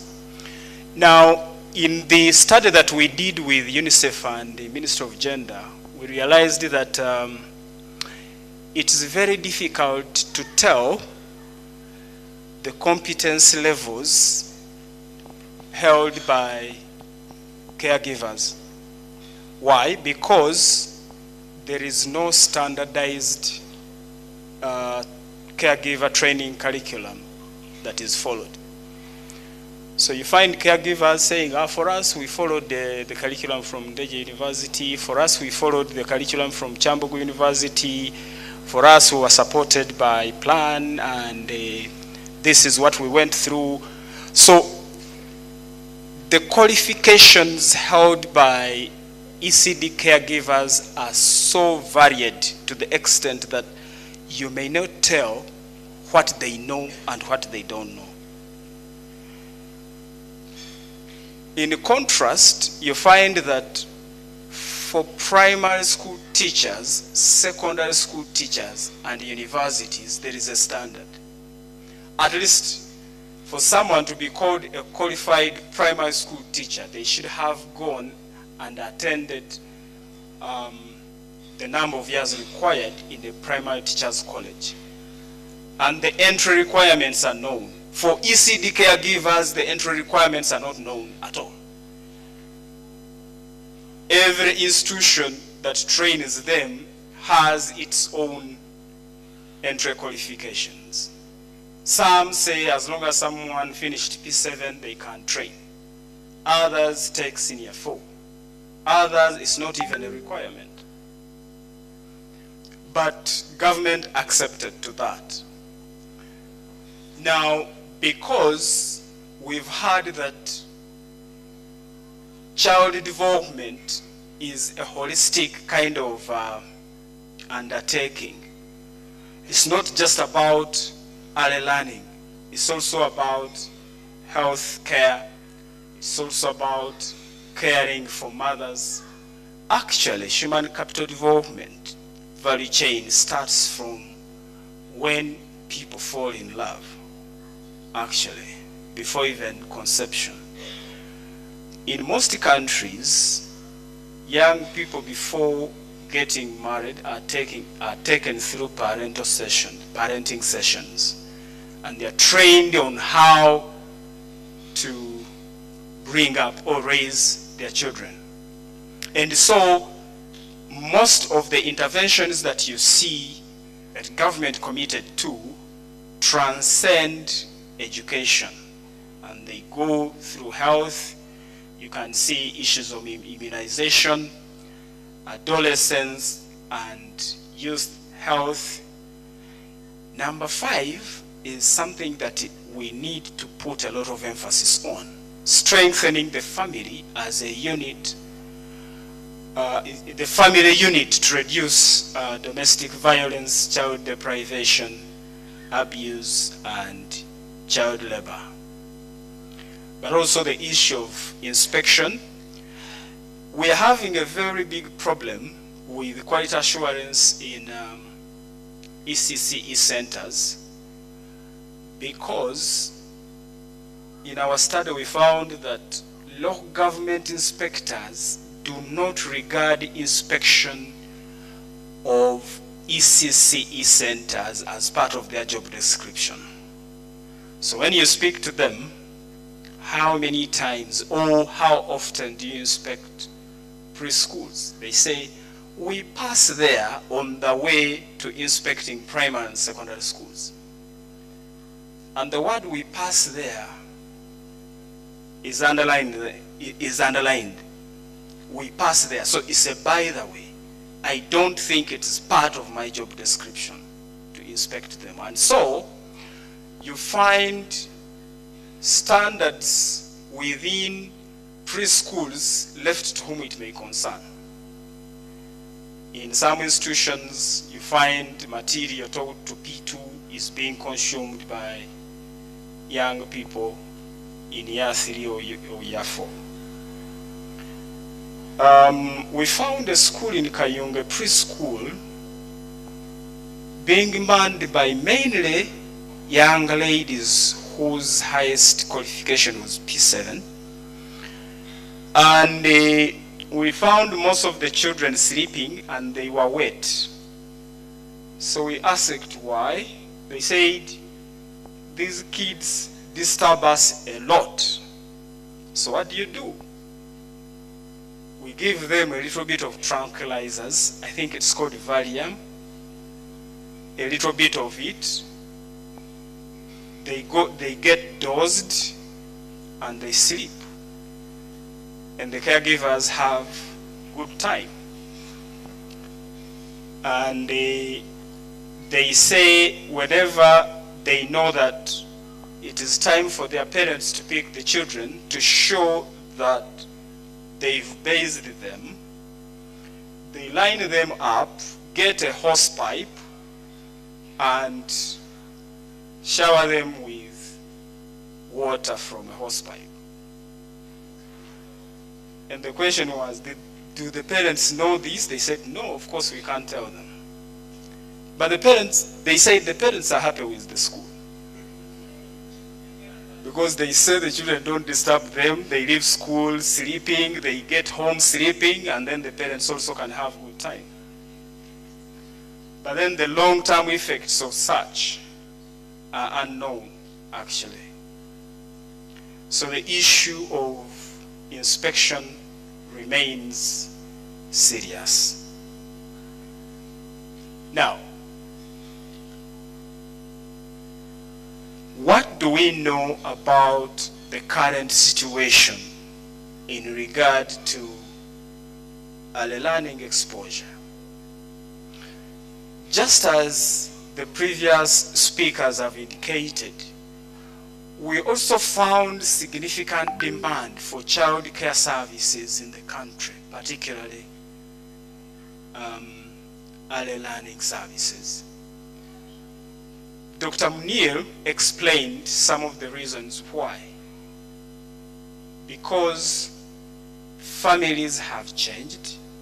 The mother is working, the father is working, the siblings are in school. And so the only fallback position is the early learning centers. The challenge is that the demand outstripped the level of supply, and so you find that whereas the government policy is to have provision of preschool in the hands of the private sector, actually 82% of public primary schools have gone ahead to annex a preschool. And that preschool is disguised because it's not yet within the law for public schools to provide arrears. So when you go in the school, it is up to you to see P1A and P1B. P1B has slightly younger people than P1A. But what is happening is that parents who do not have money to pay in expensive preschools, they dump their children in the public primary schools. Some of them even lie about the ages of these children. And the head teachers may not really have the authority to refuse enrolling these children, because the head teacher may say, but I see this child as if he's very young. He says, but you're not the parent. I am the parent. I'm telling you the child is 6 years, period. The challenge with it is that parents who enroll children who are younger in primary schools are not interested in them progressing to the next class. Rather, they are interested in them staying up to the required age and then progress to P2. That's why you found, I don't know whether it's Dr. Neil or Sean, who said that there is a traffic jam at the bottom end of our primary schools. The child enrolls, is 4 years, next year comes to the same class, is 5, the following year it becomes of age. After 3 years in the same class, then the parents can allow this year. But this child has consumed capitation for rightful children for 3 years. And so this is the policy inconsistent that the World Bank was talking about, that you have the law which recognizes government is direct responsibility of providing education as emanating from primary one. But the same schools are recruiting children in preschool. And that is a very significant policy inconsistency. Now, even though we think that government is not funding directly preschool, it is doing it. Why? Because a significant number of children who are supposed to be in preschool have been dumped in P1, and for many years. And for those years, government is paying capitation to those children. So it's funding, but at the wrong level. Young people who are supposed to be in preschool are being funded to be in P1 for more than 1 year, and that loss is bigger. We also found that on average, access to early learning is very much lagging in nomadic, conflict, and poverty-stricken communities. Actually, in some of these communities, it may be there on a smaller scale, or it may not actually be there. The other issue that we need to know about the current situation is that whereas government continues to provide regulatory and quality assurance roles within early learning institutions, majority of them, just like the minister, Honorable Minister indicated, we found that 56 of the early learning centers were neither registered nor licensed. We also found that a lot of early years practitioners were without relevant qualifications. Now, I know that there is a window that preschools and other schools are given to get ready for registration. But during that time, I think they have to be given a license to operate. But you find that majority of these schools neither have any of those, but they've been operating for quite a very long time. So the other issue that we realized, which concerns regulation, was the fact that the inspection, just like I've indicated, is not yet mainstreamed within the known inspection framework of government. So it depends on the inspector's own volition. Where the center is owned by a faith-based organization, and the faith-based organization has a framework for inspection and quality assurance, good enough, the faith-based does it. We also found that the community has woken up to start providing early learning services, because we found that 1 in every 5 early learning centers were established and run by communities, mostly within their homesteads. What we found quite intriguing was the unavailability of data about ECCEs or preschools. Actually, most of the development partners collect their own information for their own purposes, and so trying to form a picture of the terrain of this subsector becomes very, very difficult. And you can't plan well, you can't quality assure well without data. But also we realized that government's desire to have children access preschool is growing.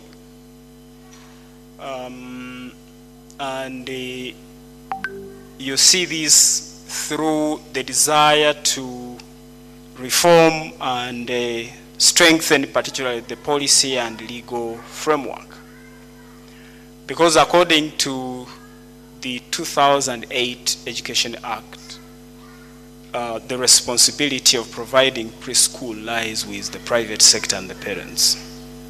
And so the law indicates that government functions are mainly in laying the learning frameworks, quality assurance, and any other regulation. But the direct provision is outside the mandate of government. What is the take-home message from this is that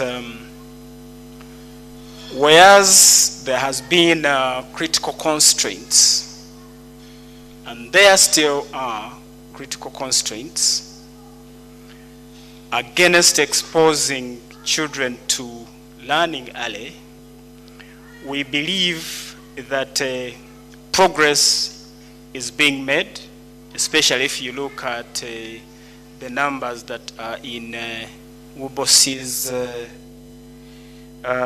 publication, master list of education institutions in Uganda. You really find a very, very different picture from the picture that we had. You find that more and more children are accessing, although most of them are from the higher wealth quintiles and urban centers.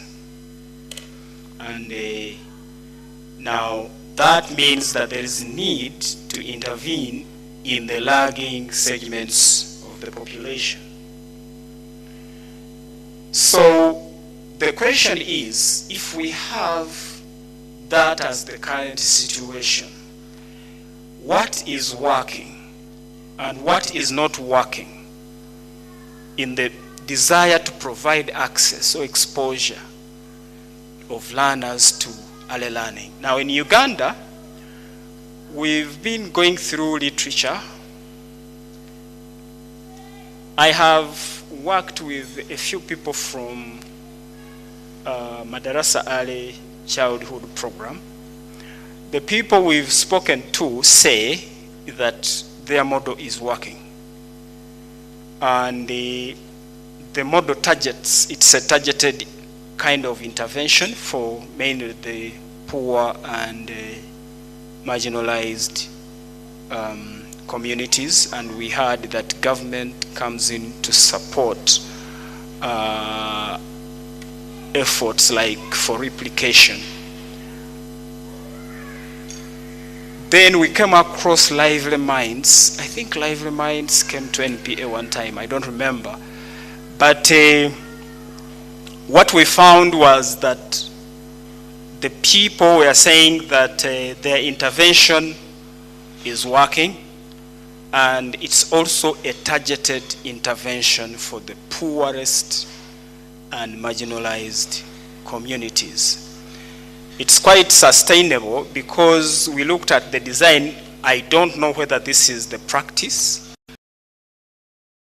was that they use mainly volunteer mothers who establish run play schemes, and that learning materials are made from local resources from within the households. Now, outside Uganda, I tried to look at some of the countries that have, to a certain extent, increased access to early learning. And Ecuador is one of them. Now, there is a cross-cutting characteristic in these countries that could be associated with success, and that is PPP.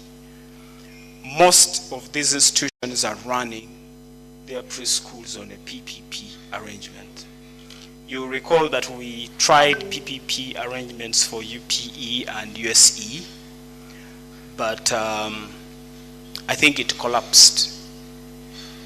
There were so many reasons. I attended the dissemination workshop, which was as well organized by one of the people who is in this room,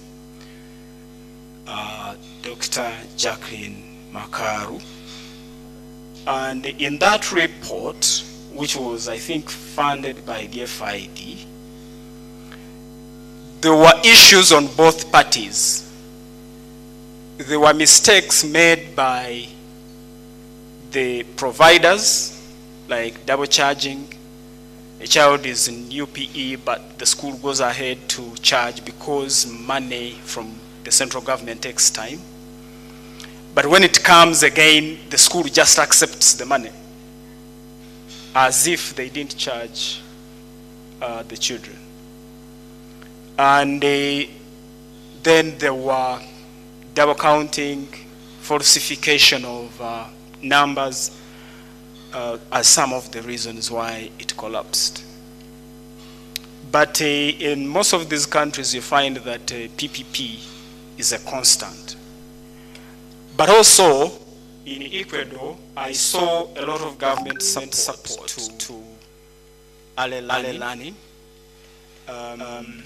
And Ecuador is using or is leveraging the early learning centers for many children public services. For example, birth registration, vaccination, nutrition services are being offered through the early years centers. Of course, in Africa still, you find that Ghana Anyway, I don't know whether it is just the literature because I've never physically gone there to study this, but the literature indicates that Ghana is one of the success stories of countries who have decided to provide preschool services to the children free of charge. But also, when you look at what is happening in Ghana, you again see that government has taken over the training of caregivers, but there is also a very significant role being played by the development partners. In the Philippines, it is a targeted intervention, just like the two interventions you've seen in Uganda, because they are focusing mainly on the tribal communities. But also the PPP ingredient is very much ingrained.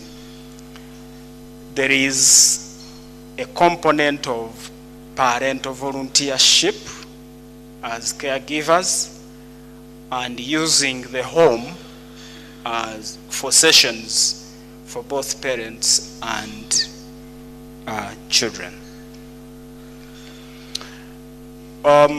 When you look at Georgia, they have a voucher system. I need to learn more about it, but just like we are trying to support farmers in Uganda to acquire inputs from certified centers, they give farmers vouchers. So you go with the voucher and in exchange you get. So I think it could be a similar arrangement, but there is a state-funded voucher that they give to families to access preschool. You also see in Georgia significant interagency collaborations and as well state-funded training of caregivers. In Peru, which was an example given by the World Bank, you see the issue of cost sharing coming up in provision of preschool, but also you really see the targeted interventions for the poorest and community-led arrangements. Now, as we come to the end, I tried to pick some of the lessons that I saw cutting across what is working. And one of my conclusions or lessons is that there is no stakeholder who can provide access to early learning single-handedly. It's rather a joint effort all through, either through a PPP. But also you realize that the delivery models of early learning need not to be expensive. The moment they are costly, they will not succeed. What I saw cutting across is a simple community-led model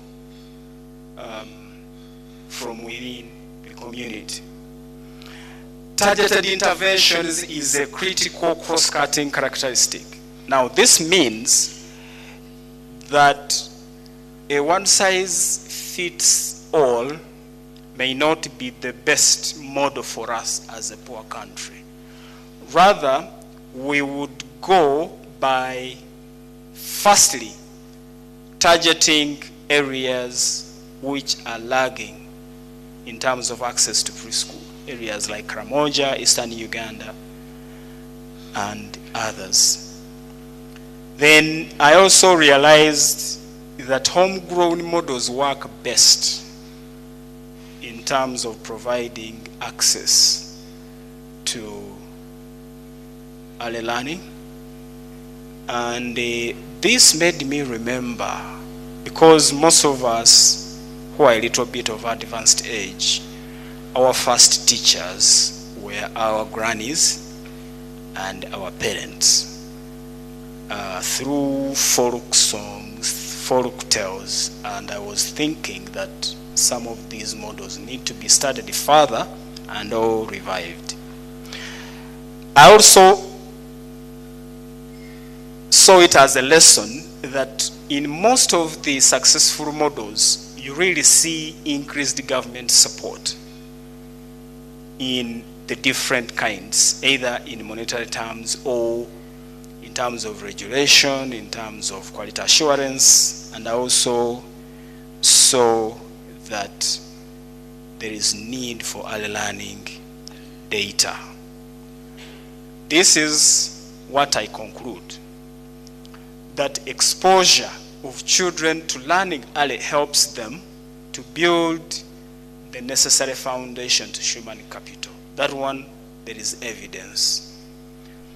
I also see that while access to early learning is improving, there remains significant constraints within the various spheres of influence, that is the family, the government, the community.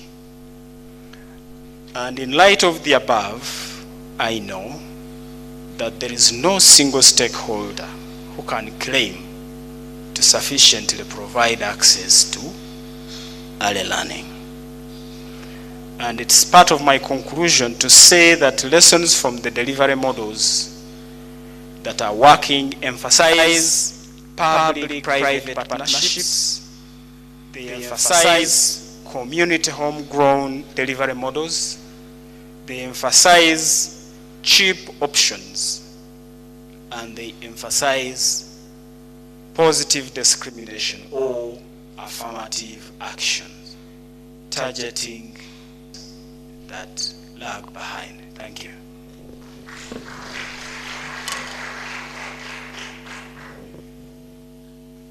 Thank you so much, Doctor. If you can please join me on stage for just a brief question and answer session. Thank you so much for giving such a great, informative, rich presentation. There was so much information in there and so much that we can unpack. In the interest of time, we'll just have a few questions. But I want to highlight something you said in the beginning of your talk. You said human capital development starts when people fall in love. I think that's a really great take-home message, and it really means that we have to be, I mean, for me, I interpreted it as thinking upstream, thinking from the beginning of the processes. You know, people fall in love, they have children, what does that mean, and for the country and for individual households. But thank you so much, and thank you for highlighting the NPA study. The information in there is very informative, and I think you also highlighted the need for evidence generation. So for us to really have evidence that can inform programming, policy, and even standards. Without getting into too many, repeating the great points that you made, I just had one question.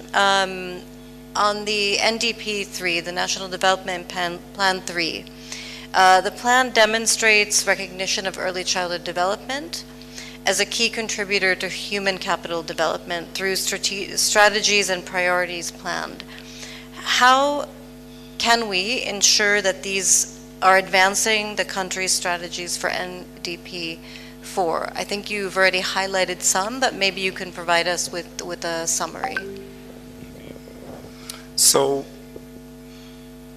good enough, the initial thoughts for NDP4 have begun, and we will be coming back to you and inviting some of you to speak to us about some of these areas. What I think we need to be focusing on so much within the government planning frameworks is bringing to bear the models that are working and the ingredients within those models, and trying to suggest what areas would government support be most important. the more we ask government to take on a lot within the budget constraints, the more harder it becomes even to start. But the more we take baby steps, for example, now that government has accepted to train caregivers within the public domain, that is a very big step. If we can as well find a way of supporting local governments inspectors to inspect preschools just as they do for the others, that is another big step.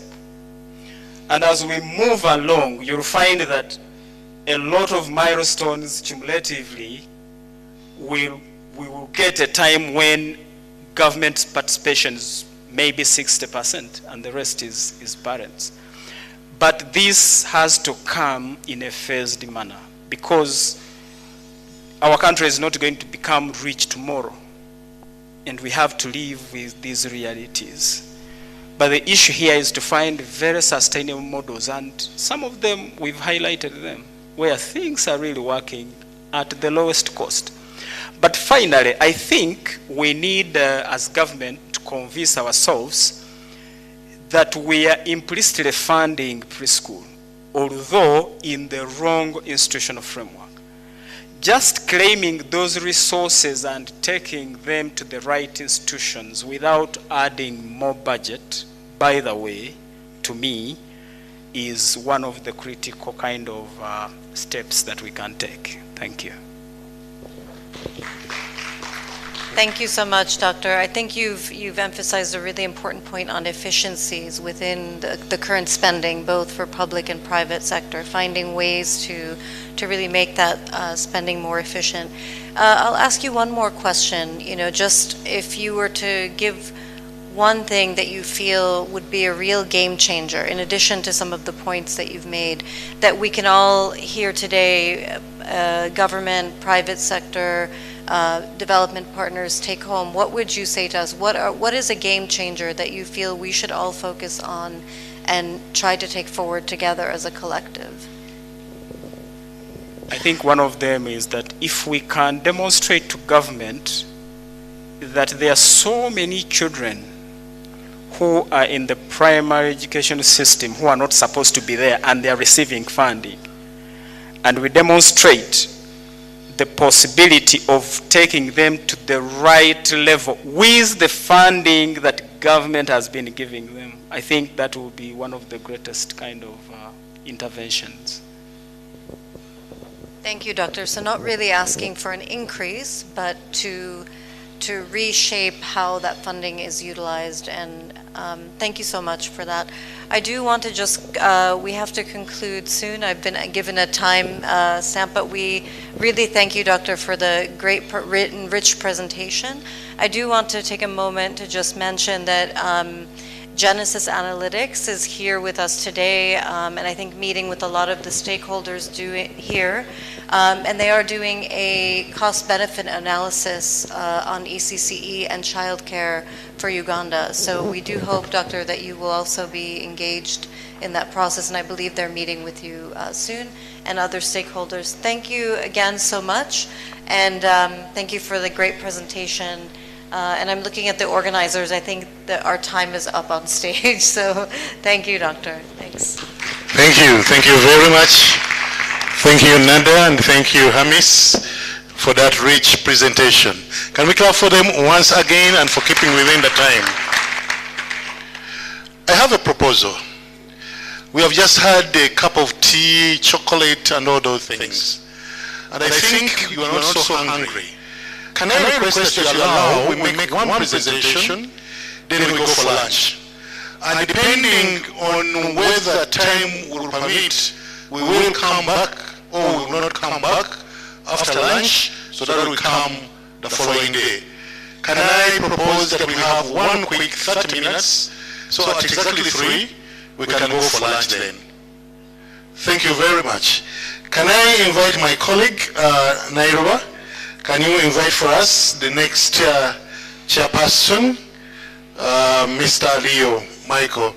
Can you go and invite him so that we can go into business very quickly with his panel? Thank you very much for allowing that extension. Thank you very much, Mr. Mondo, and thank you very much for all the attention that you have given.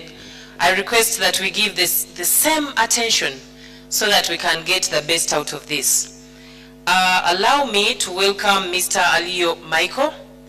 Mr. Alio is the Commissioner of Finance and Planning in the Education Planning Department at the Ministry of Education and Sports. And since 2020 to date, he has been responsible for overseeing the formulation of education strategic planning policies and their implementation. He coordinates and manages the education sector, budget framework, and spearheads the formulation of development budget and project planning policies. So I tell you, we have the right person, right? Prior to this, he was Assistant Commissioner, Finance and Planning in the Macroeconomic Policy Department in the Ministry of Finance, Planning and Economic Development. He was also the Principal Economist of the same ministry. He was also a section head for the transport sector, a section head for the ICT sector, and he has been a senior economist and desk officer for the education and sports sector. So, our session this afternoon will look at tracking the progress made in ECCE, and we want to take stock of what we have achieved, where we are, what are we doing well, and what can we do better. We have a panel of 4 eminent persons, practitioners in education, and so I understand that we are all looking to have that lunch break. Join me to welcome onto the floor from the Basic Education Department, Dr. Safina Mutumba.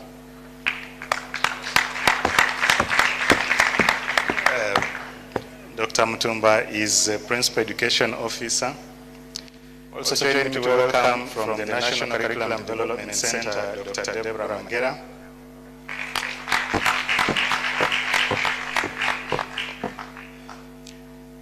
And from the Directorate of Education Standards, Mr. George Kayabuki, Senior Inspector. Senior Inspector for Pre-Primary Education Standards. You have been very popular, George, this morning. And from the Teacher Education and Training Department, Ms. Elizabeth Kasiri, Principal Education Officer. And for the next perhaps 30 minutes, these persons will enthrall us with the things we have done well and things that we might do better. To set a stage, I think everybody has given some particular information on the scope of ECCE in Uganda. But before these eminent persons come into queue, I'd like to just highlight what I understand to be ECCE in this country. Dr. Mgendawala has already pointed out some of our statistics. We know that our birth cohort is about 1.2 million children every year. So our expectation is that for the 3 years of pre-primary, there should be at least 3.6 million learners in early childhood centers. But that's not the case. I think we have a little over 2 million learners. UBOS conducted its own review of the status of education and found that we have about 28,000 ECCE centers. Now, when you take the 3.6 million across that, you find that each school should be able to accommodate at least 120 learners. For 3 streams, that would be 40 learners per stream. The question is what's happening and what is not happening right? Where are these centers? A little over 90,000 trainers called caregivers and at least 78,000 classrooms. Now, in the state of things, it seems we have got some ample provision of ECCE in this country. The question is, do we need more of this infrastructure? Do we need more of these caregivers? Do we need more attention, as has already been highlighted? So our speakers today, our questions are well laid out for you. We recognize that you are in the dockets that provide for design of programs. You are responsible for the inspection function, curricula, and also for the training of our core personnel. I will start with requesting our panelists to introduce themselves, perhaps in no particular order, or perhaps in the order that they came onto the stage, starting with you, Dr. Safina Mutumba, just briefly for 1 or 2 minutes. Thank you very much, Mr. Chairperson. My name has already been mentioned. Hajat Safina Mutumba. I'm not yet a doctor, but I'm pursuing a PhD and almost defending my thesis.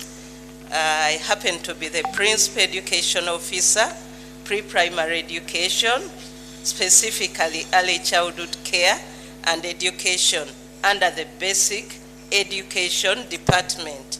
And the mandate of Basic Education Department is to take lead in the overall coordination, overseeing, regulation, policy direction, guidance, and advice on all matters regarding basic education, with priority at achieving access to inclusive, quality, equity, relevance, and efficiency in pre-primary and primary. And we are specifically in charge of the management and administration of those 2 levels. Therefore, colleagues, we oversee the implementation of all pre-primary education services. When TED trains the teachers, they end with us. When NCDC develops the curriculum, it ends with us. When DES develops the basic requirements and minimum standards, they all end with us. So we oversee. Any question relating to that, come to basic education. Thank you. Okay, thank you very much, Dr. Mutumba. Now today, this is an honorary doctorate. Permit me to follow through with an introduction of Dr. Deborah Chaze, who is seated in the middle of the panel on request. Dr. Chaze is a long-serving experienced educationist. She's a consultant. She's also a long-serving mother, biologically, spiritually, socially, and emotionally has hit a milestone 28 years in marriage. Yes, she started when UPE became a reality in Uganda. Professionally, she holds a grade 3 teacher certificate from Makerere, diploma teacher education from ITEC, bachelor education from Makerere, masters of education also from Makerere, and a PhD from KYU. She has served as a class teacher, deputy head teacher, deputy principal, and principal, currently working with the National Curriculum Development Center as a manager for ECCE. That's Dr. Deborah Chaze. If we could hear from you, Mr. Kayabuki.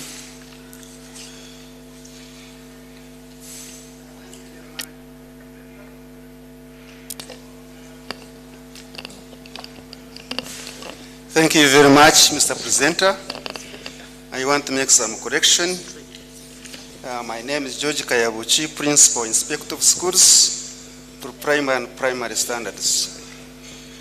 And I work at DES headquarters in the Department of Primary and Primary.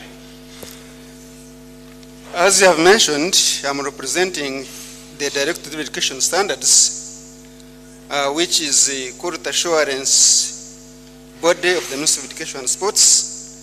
And as my colleague has stated, our major role is to set, define standards and quality education and training, and to monitor achievement of such standards for quality for continually improved education and sports in Uganda. That's what we do majorly. And for primary or ECCE is part of mandate.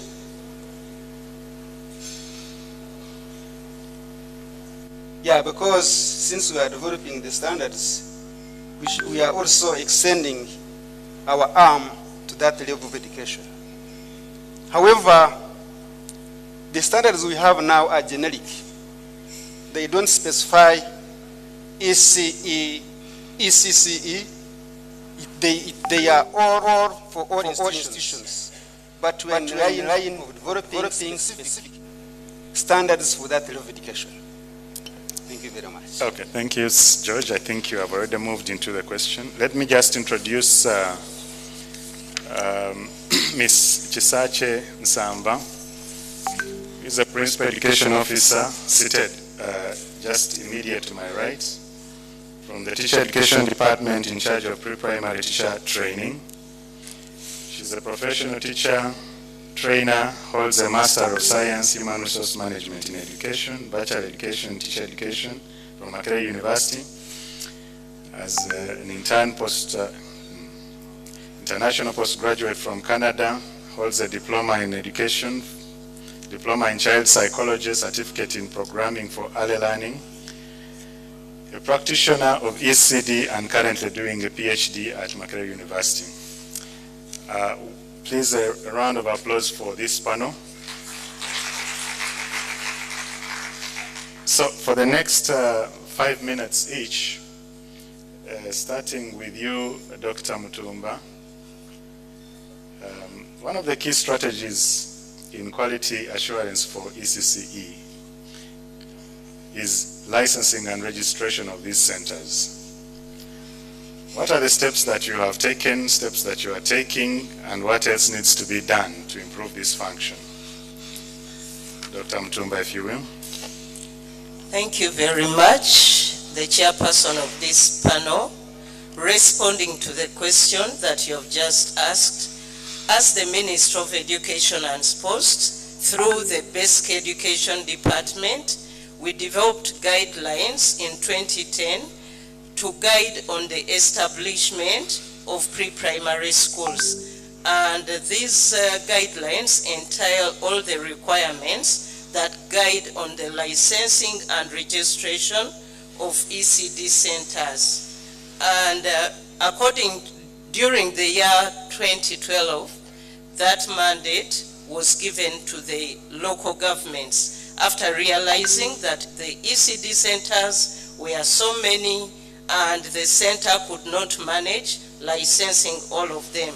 So licensing and registration of ECD centers is currently a decentralized service. However, after attending numerous meetings and we realized that the local government officers had a gap, we mobilized for resources to begin on holding dialogues for licensing and registration of ECD centers so that we can empower them on the different ways on how to manage the licensing and registration modality. And it's the reason that we have increased on the number of centers that are licensed. And we felt that it shouldn't be done by the education sector alone, but we brought the DHO on board, the district planner, district engineer, together with the DEO and the SCCAO in charge of education, so that we guide them to minimize on them so many resources that would be used for that. Then in addition to that, after getting ideas from the different stakeholders, we have improved on the licensing and registration modalities within the current reviewed ECCE policy, which is pending cabinet approval. And even during the development of the education sector strategic plan, we felt that the basic requirements and minimum standards we currently have, they focus at the whole education system, which does not add a lot of value to the ECCE fraternity. So we included a component of developing ECCE specific basic requirements and minimum standards. And in the current budget for 2023-2024, we feel that through this, since it's their mandate, we shall be developing ECCE specific basic requirements and minimum standards.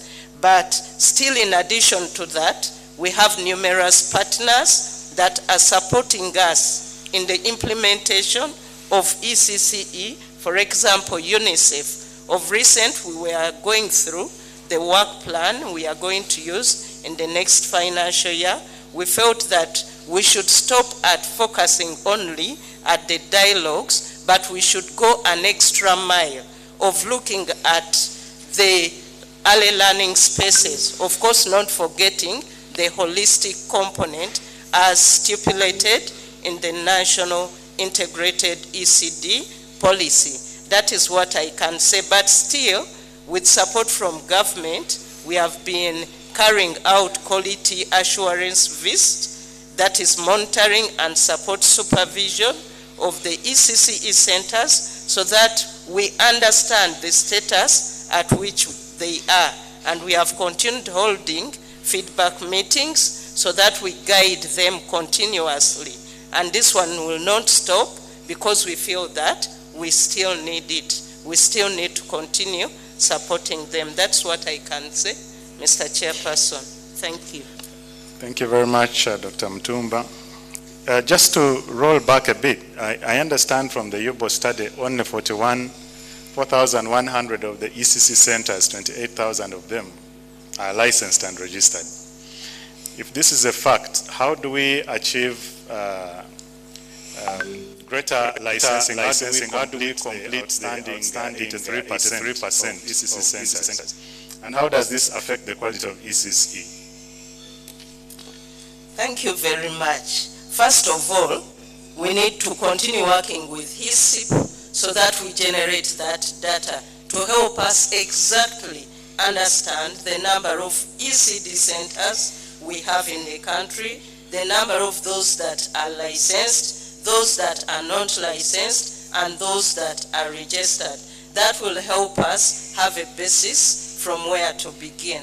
And once we realize those big numbers, of course, we have to work closely with you, since you are the one who is managing the funds, so that you add on our budget to enable us reach a wider scope of the country to continue supporting them.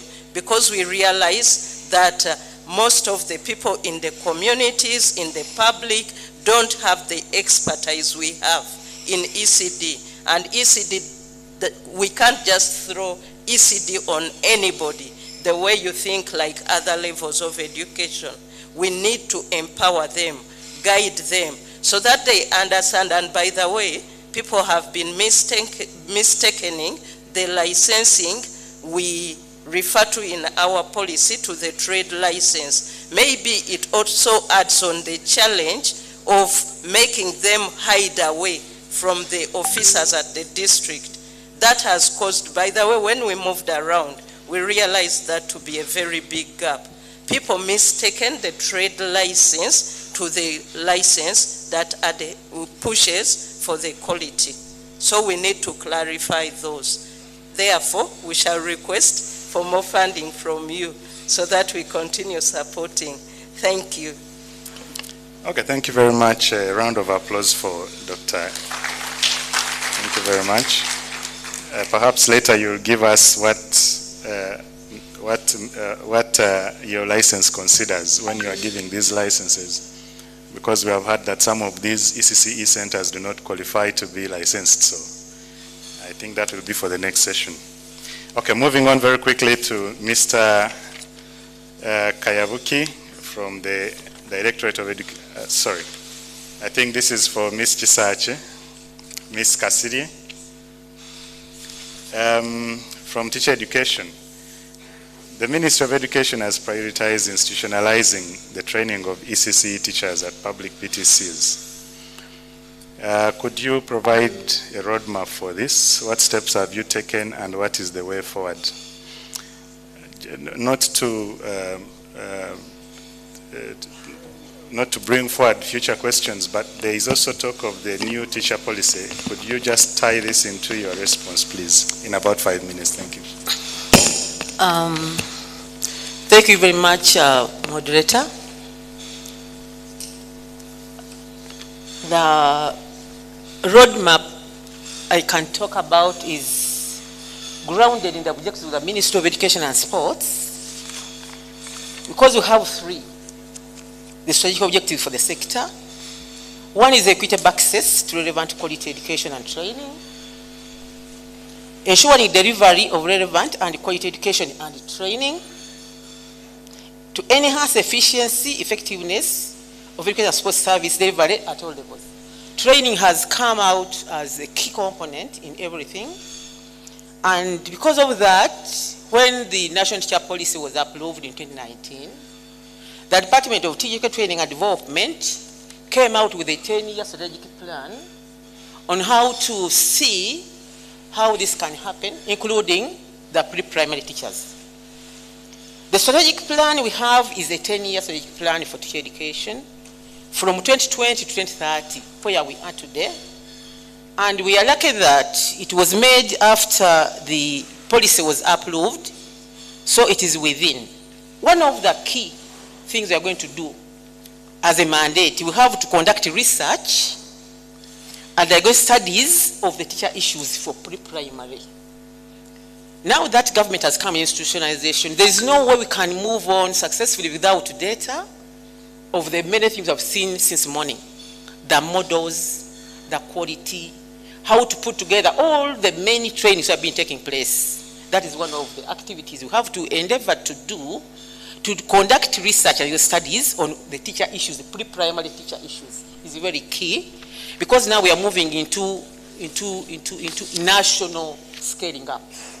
National reforms, as the people informed, we no longer go to segmented performance. 2, we need to validate the existing programs which are being offered.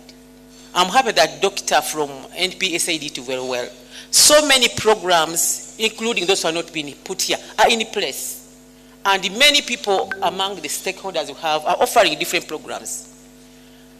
Among the national teacher policy pillars is the establishment of the UNITE, Uganda National Institute of Teacher Education. I'm happy to inform the House. We had a meeting recently in Shankwanzi, and the minister gave a go-ahead for the establishment of a UNITE. So it's a matter of now putting things together. I'm happy to inform that also the bill, National Teacher Bill, is underway. So I want to assure the House that government has moved a level. And we are lucky that as our pre-primary ECCE policy is coming on board, the National Teacher Policy has already come. It is within, answering within, and many openings have come. And also, we have to develop training programs for capacity building. If you say, where are we? We are at the institutionalization process, and one thing we have said to do is streamline the pre-primary teacher. There is a need for sure to open that one class. But what is the teacher? Becoming a teacher in the country is after the teacher has been registered. If they're not registered, they're not teachers. I'm happy to inform the House that the EPAD department and communication department have upgraded our teams. And now we have room and a window for pre-primary teacher registration. That is the starting point. So that we have teachers gazetted as the pre-primary teachers in the country. They are going to give us that class, but where is the teacher? So that is roadmap number 1. Making the many caregivers trained into what we call a pre-primary teacher and the competencies. That is strategy number 1. Number 2, as I talk now, we have recruited a number of teachers who qualify for the diploma in the 23 colleges, PTC. We no longer call them PTCs, we call them teacher training institutions, because they are being upgraded from certificate awarding into diploma awarding.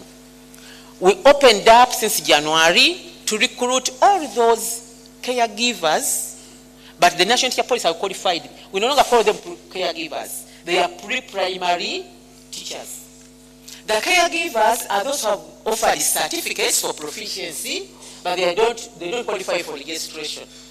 Once you qualify for registration, you're a pre-primary teacher. If you're a practitioner, parenting, giving care services, you are the caregiver. In this meeting, I'm talking about the pre-primary teacher who is eligible for registration and who can be taken on as a pre-primary teacher who can grow into the diploma and the degree. So, effective May, God willing, our 23 remaining teachers are going to train the first diploma, which is government sponsored for our pre-primary teachers. That is roadmap number 2. Number 3, as we are going to countrywide campaign of teacher registration, ladies and gentlemen, I have to inform you, very few pre-primary teachers have ever faced a computer. They are failing to upload their documents, and consequently, we are failing to get the numbers. We got big numbers for the diploma, we are failing to get the caregivers because they can't upload. So, as a request, I use this opportunity.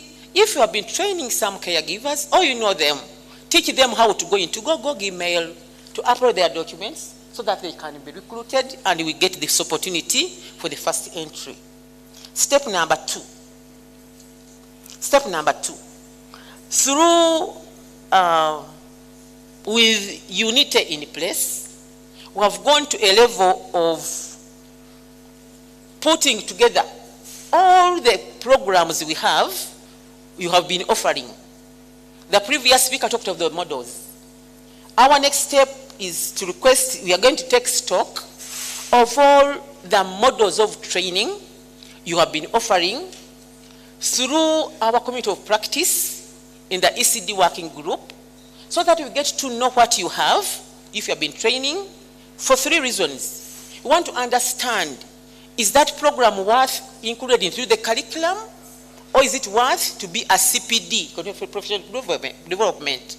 So this is a request that as soon as we get out of here, working with basic education and this, we are going to vet all those programs you have so that you come with the unity to package them either for improving the curriculum or for capacity building, short programs, or for the CPD for accreditation. Time is running short, but I've tried to talk briefly about the National Teacher Policy, talk briefly about where we are, and talk briefly of what we think to do. Thank you very much. Thank you very much. Thank you very much for that. Let's move very quickly to the National Curriculum Development Center. Dr. Magera, if you may, we are aware that the early learning framework, early childhood learning framework is under review. What could you provide as a snapshot of the main areas you have highlighted for review? Based on center, browning it all, structuring at National Curriculum Development Center today, recognized and regarded my proposal of having early childhood care and education become a department. So now early childhood care and education department is a fully-fledged department that is yet to attract around 7 officers in it.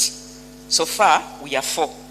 If funds avail, it will be filled to the 7. That is a milestone, and I appreciate the NCDC Governing Council that put that into consideration. And today we call our director in the restructuring now, we call her the executive director. So I'm here as an executive director. And at the same time, I'm putting on the coat as the manager for the early childhood care and education department. Ladies and gentlemen, I want also to share this with you briefly, that I volunteered with another team of whom I want to have her stand up. That is Grace Kiria Warchild. She can stand up for recognition. we ably volunteered and represented you in the World Conference for Early Childhood Care and Education that took place in November 2022. And we came up with a Tashkent Declaration. We call it Tashkent Declaration and Commit, which I want you members to access on the website, because Asia continent. Ladies and gentlemen, as we have been contemplating since morning, let us not forget the 0 to 3. We are so much in the 3 to 5. Let us also not forget the 6 to 8. Where are we? That's where I'm going. At National Curriculum Development Center, we conducted a needs assessment. In 1993, that was the first one. And it had many people behind it. And at the moment, some time to come, we shall have to observe a moment of silence of some of these good ambassadors who did some good job, because the ground was really not barren. There was something being done. So after a period of 12 years, we came into the review of that material, and that was in the year 2005. You can imagine the period, 12 years. Today is 2023. We are reviewing. How long is that? So here is a gap. What went wrong? What is not happening? And what do you want to see happening? So ladies and gentlemen, we conducted a needs assessment study. And before conducting it, we came up with a concept paper, of course, to present it to the governing council, so that they appreciate that, yes, we need to look into this package. And what were our concerns? What are the emerging issues today? What are the gaps? What about the implementation? What are the people saying about the curriculum? What is it all about? We had to go down. We engaged ourselves with the stakeholders. We had a cross-section of stakeholders, including parents, the civil society, the non-government organizations, the teachers, the practitioners, the service providers, the line ministries, the line departments. I tell you, we had it all. Ladies and gentlemen, clap for us. We engaged everybody, for sure. So, what was it out of that? There are a number of things. Of course, you cannot say that everything was bad, but at least there was something. There's something. But what is that something that we need to look into? We saw that we need to again tap it and bridge the gap by looking at, ladies and gentlemen, we conducted that needs assessment study and we went countrywide. We used so many approaches as the research methodologies inform.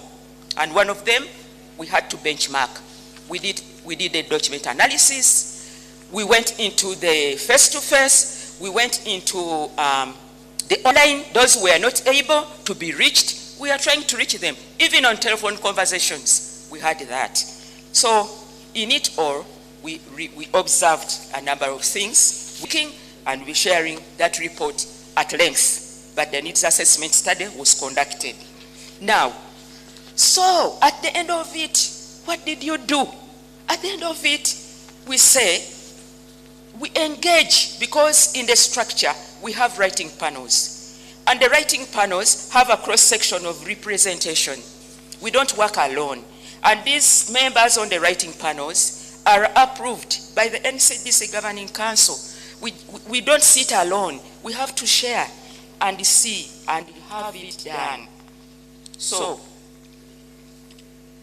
when we embarked on the review, of course, at the same time, the door was knocked by the Education Sector Review Commission. What are you saying about this? So one of our submissions was to reduce the years of nursery from 3 to 2. And she goes to P1. Then what does that mean? And for us, our cycle should be baby, middle, and top. So we gave in our submission, of course, with a number of justifications. Let's flash back, because when we are reviewing, we also look at issues with the time. We look at issues with the time. Doctor, yes, thank you very much. Okay. That's where I am. Just in 1 minute. Yeah. Ladies and gentlemen, I told you when you are given chance, you use the chance.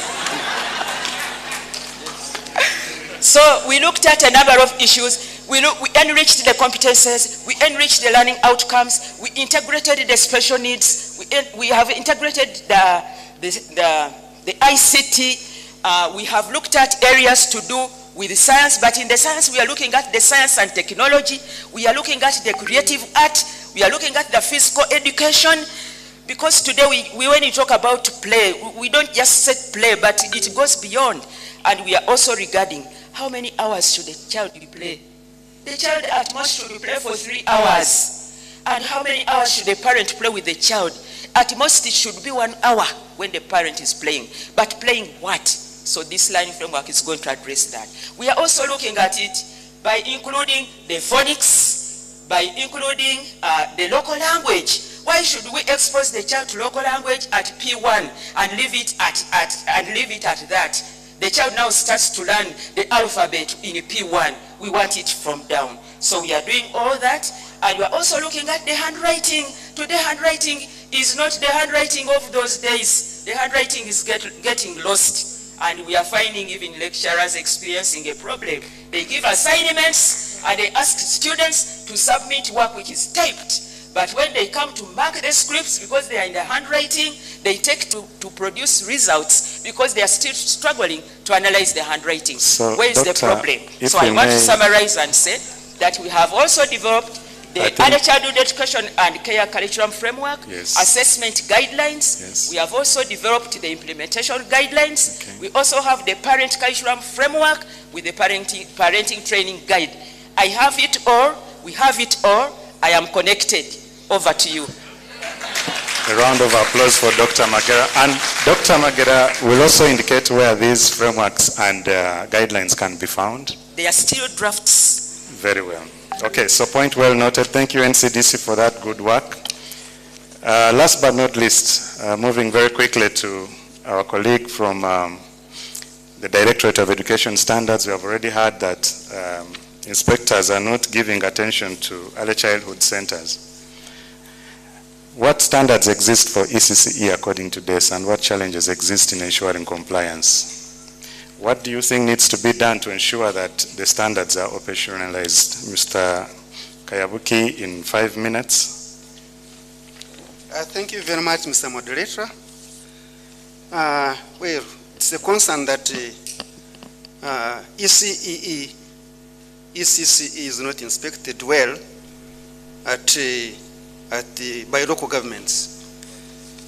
But it's for us, we gave them guidelines that please, as you do inspection, make sure that you come with the work plan that can help you as you inspect primary schools. You also help the ECCE institutions.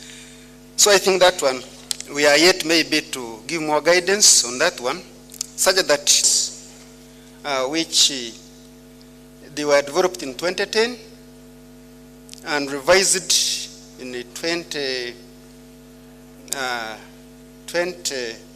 you were revised, but I cannot record there, but they were gazetted, so we still have them. They are in force.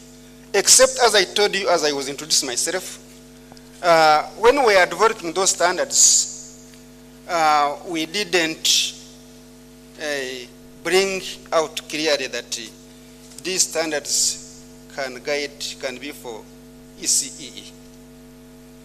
And we also didn't put there some guidelines specific for that one, but we have those standards. And that's why we have come up with a program of developing specific standards for that level, so that those who are running those programs, those who are registering, licensing, developing the materials, they have clear guidance. Then we also have early learning and development standards, which were developed with support from UNICEF. And those standards are very, very crucial in assessing the achievement of learners. Those standards, they guide the caregiver to know that at a specific age a child is supposed to achieve this.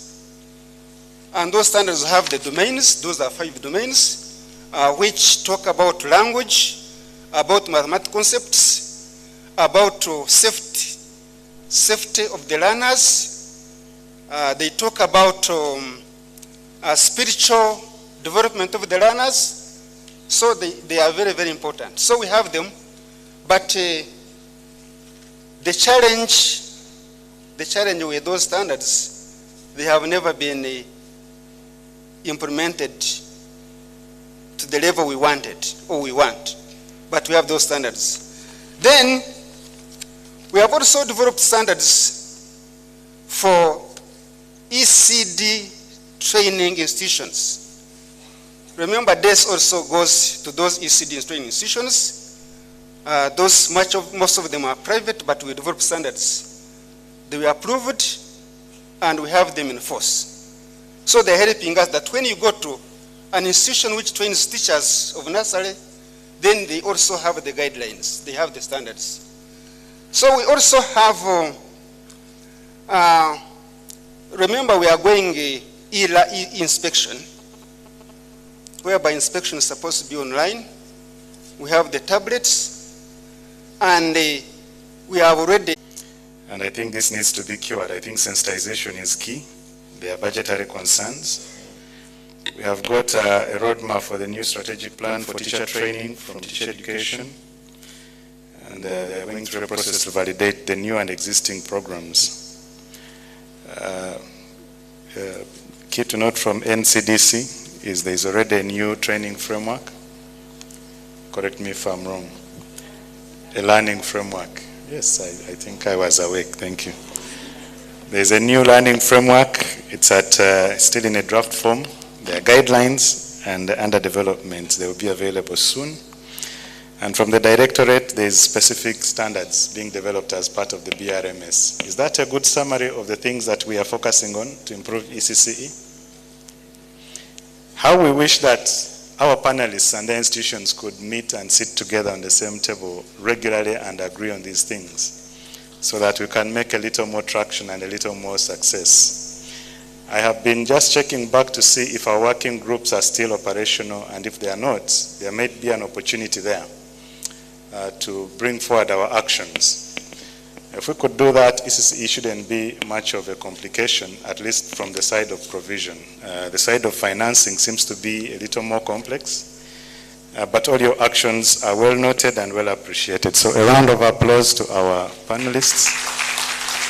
We'll just take 1 or 2 minutes if we have a very big issue. I think the feedback we're looking for is support and suggestions. In extreme end, we shall have questions. Just 1 or 2. And if none, okay. Director Kedres deserves a mic. If you could just move over here.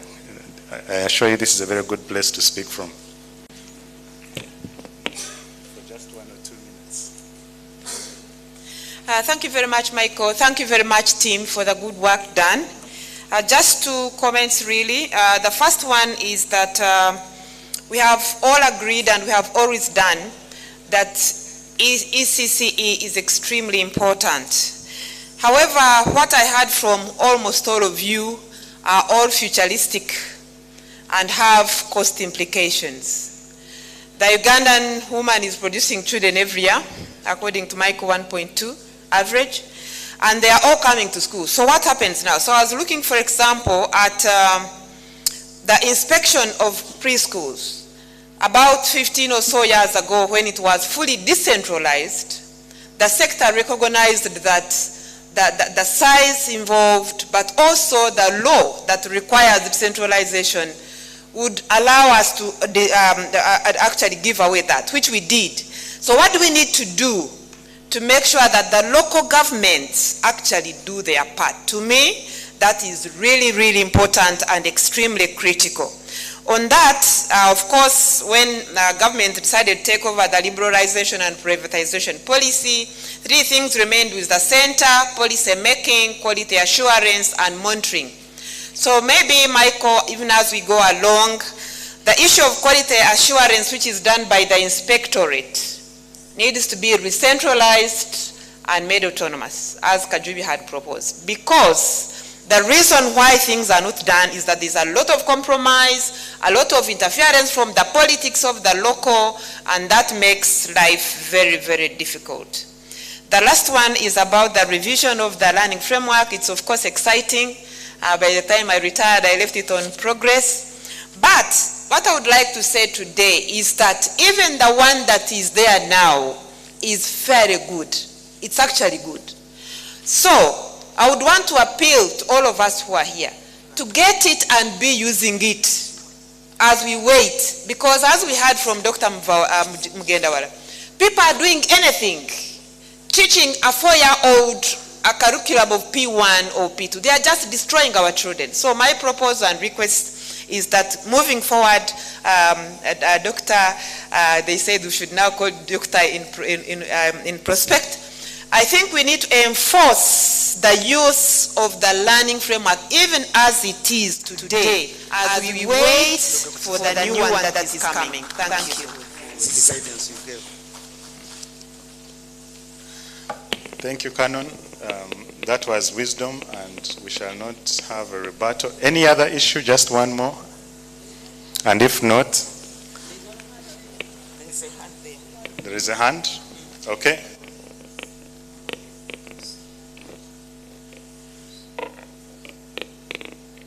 You might be a teacher, so you may even speak from there, I think. Okay. Yeah. Please come, please come.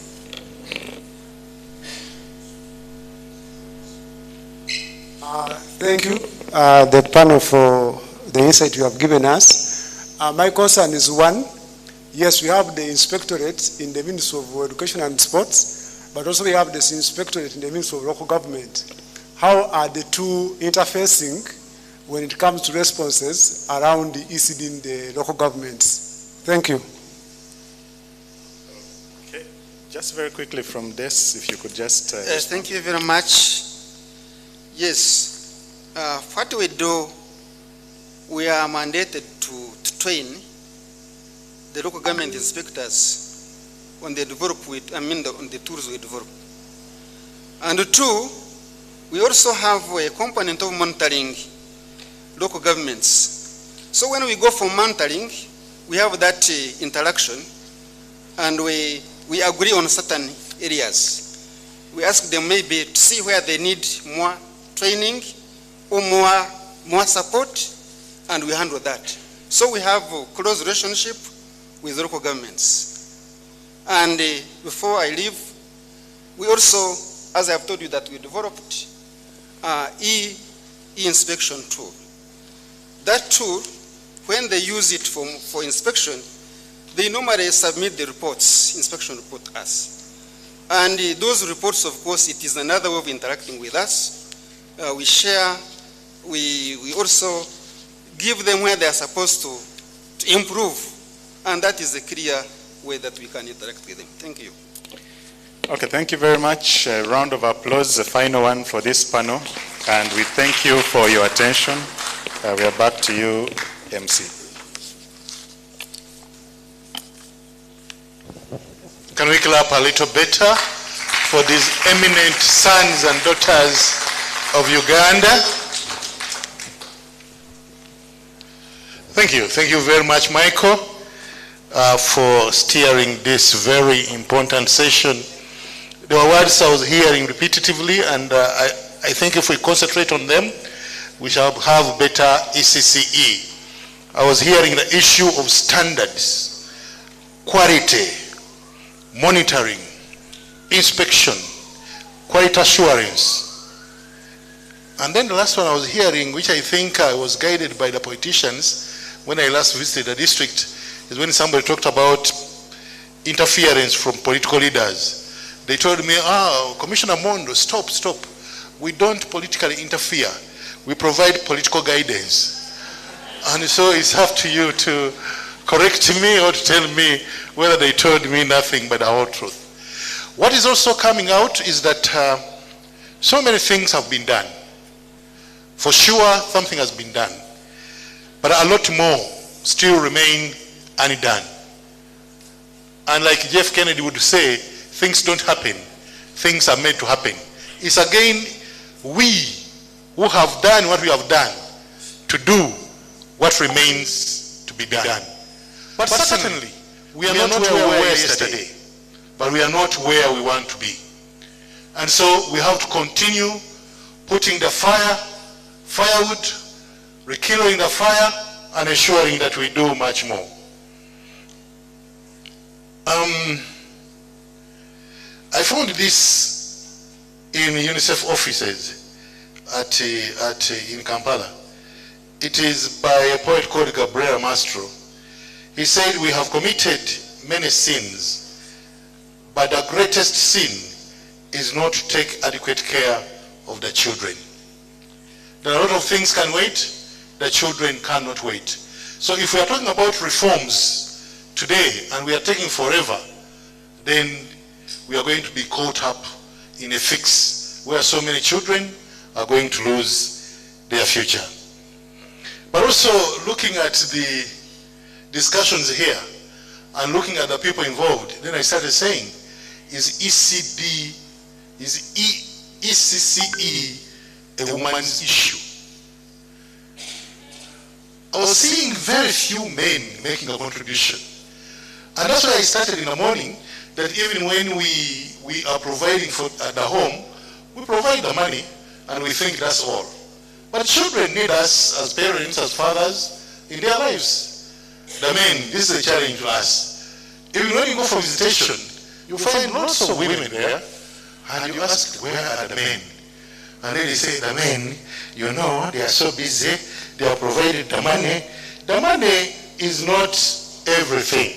There's something more that we need. I also learned from this session that you need play. Children need 3 hours of playing. And they need at least 1 hour playing with the parent. And when you ask the parents here, how often do you play with your children? That is a crisis. That's a crisis. And I don't want to go there. I'll be stepping on slippery grounds. In the morning, when we were starting, I also gave you some quotations that I want to bring back to you. One of them was, children are not things to be molded, but are people to be unfolded. Children are not things to be molded, but they are people to be unfolded. The second one was, play is the shortest route between children and their creative calling. Play is the shortest route between children and their creative calling. The third was, don't limit a child to your own learning, for he was born in another time. And I shared with you what Maria Montessori said, the goal of early childhood education should be to activate the children's own natural desire to learn. Activate the child's natural desire to learn. The question we put to ourselves, are we doing that? If we are not, then we have sinned against God, we have sinned against human beings, and we need to repent and do something differently. There is a question, I think it goes to the moderator, Ario. I think they still need you to hold the floor. As I ask for Mr. Mwanga Abdulmarik or Commissioner Cleophas, I need to consult with you for a minute. If you are anywhere near here, I'm about to take a decision, and I don't want you to blame me for taking that decision. Commissioner Cleophas is coming. We need to agree. It is 3:30, and I can see all of you as senior citizens. Dr. Cedros, I'm not talking about you. I'm talking about the others. You are still a Shijana or Shari Mboko. I'm talking about Dr. Cleophas. Just a second.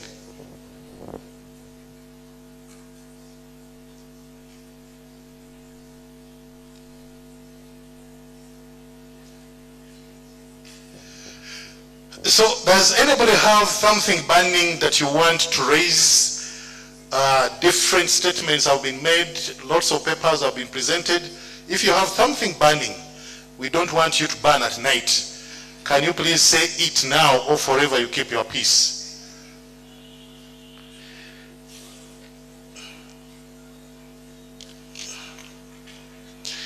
And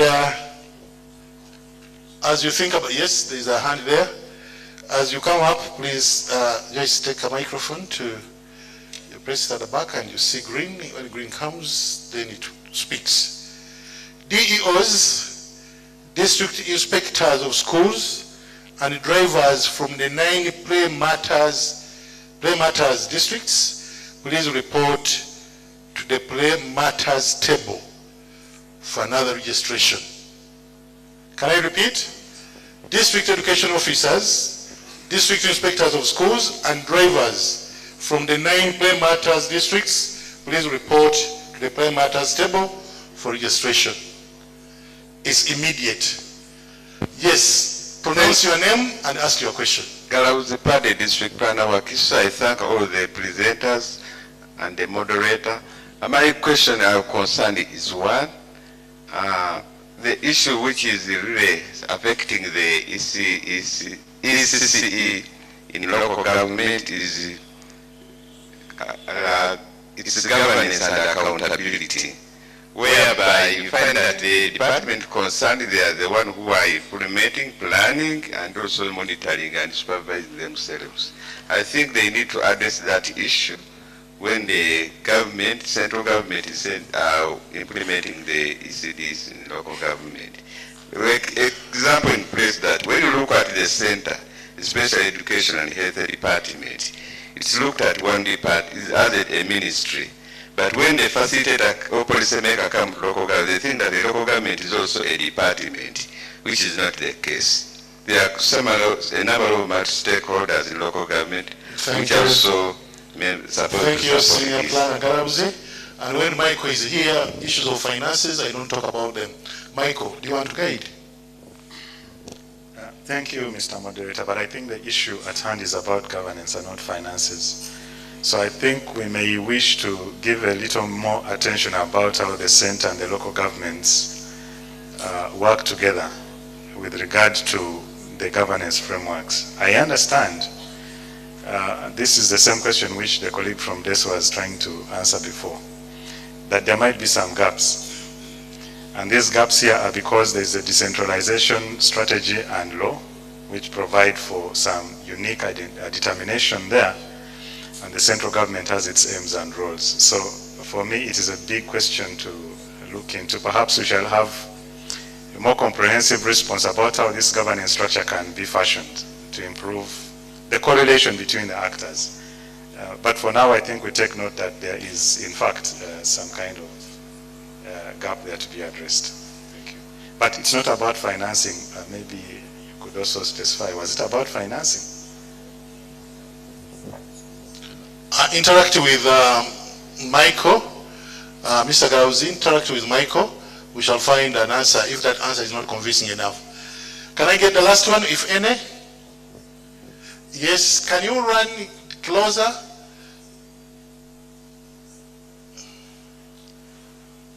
And I think that's the last one.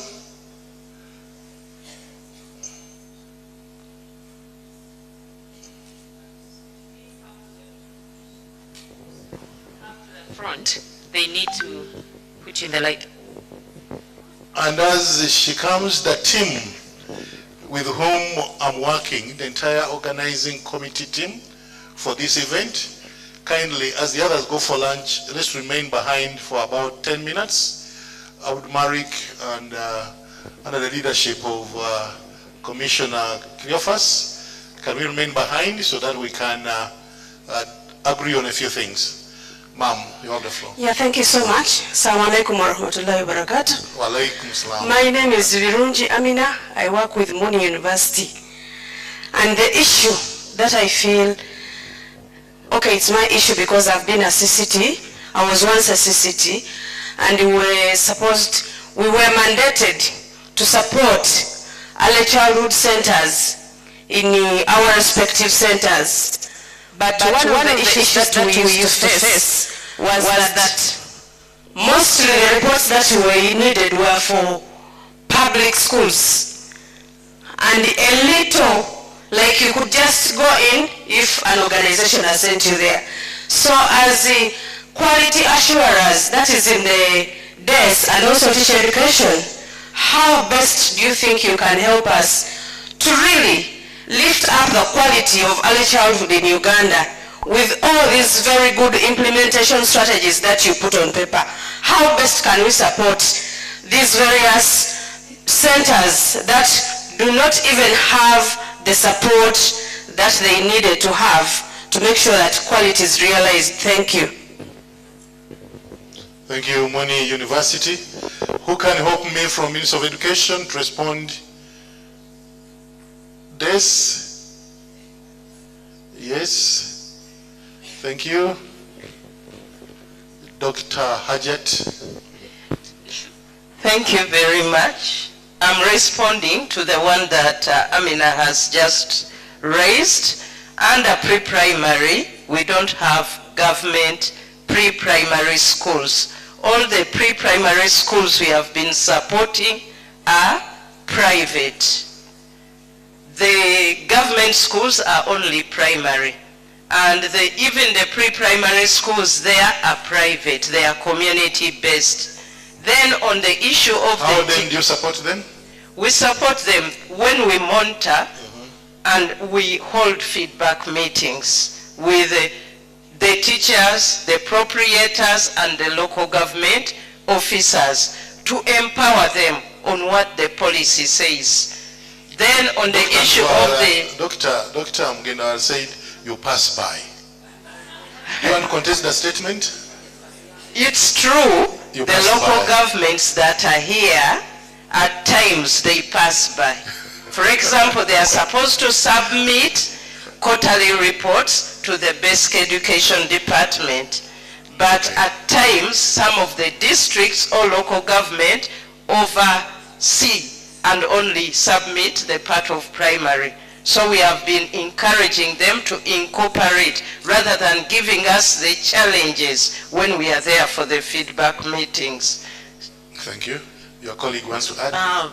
Ladies and gentlemen, there is a system which is called the Teacher Education Management System, which mapped the whole country, including the ECD centers. All children are government centers. It was done in 1997, and all schools, private and government, were mapped, but now there are many. The strategic plan we have is we are going to remap all schools, primary and pre-primary. The challenge is the funding. ULAN GPE2 we had requested for the remapping.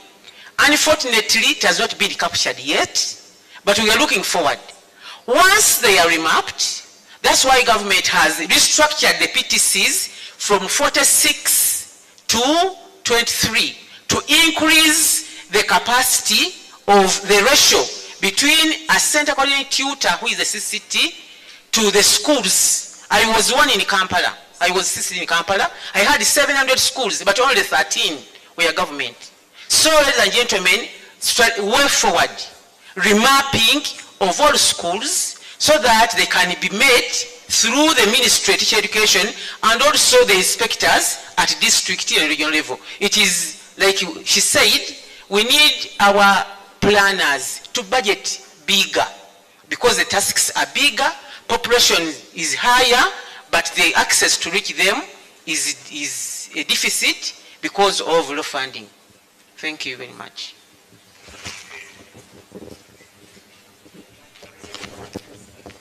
Now, colleagues, we have to agree. We are going for lunch. After lunch, go where you want to go, especially if you have to go home. Go home, and we meet here tomorrow. Instead of 10, like you did today, please, can we be here 8:30 sharp? 8:30, we shall be beginning our first session. 8:30.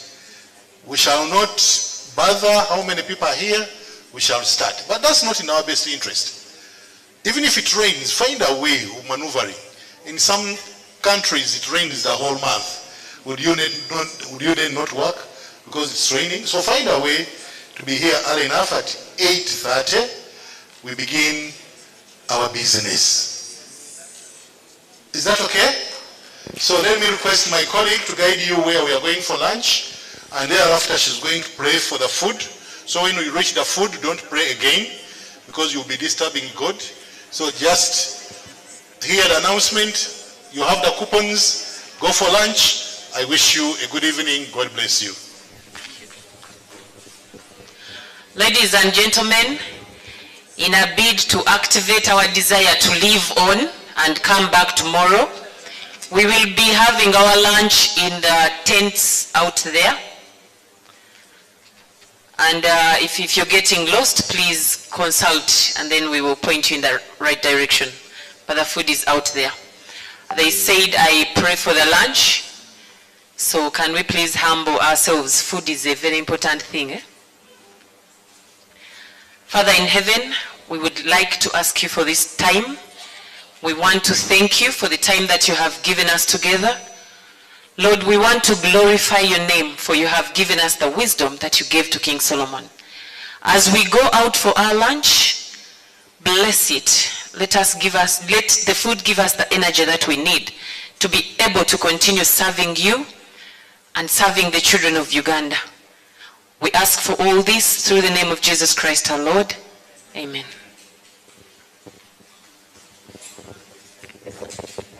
Go in peace and enjoy your lunch. God bless you.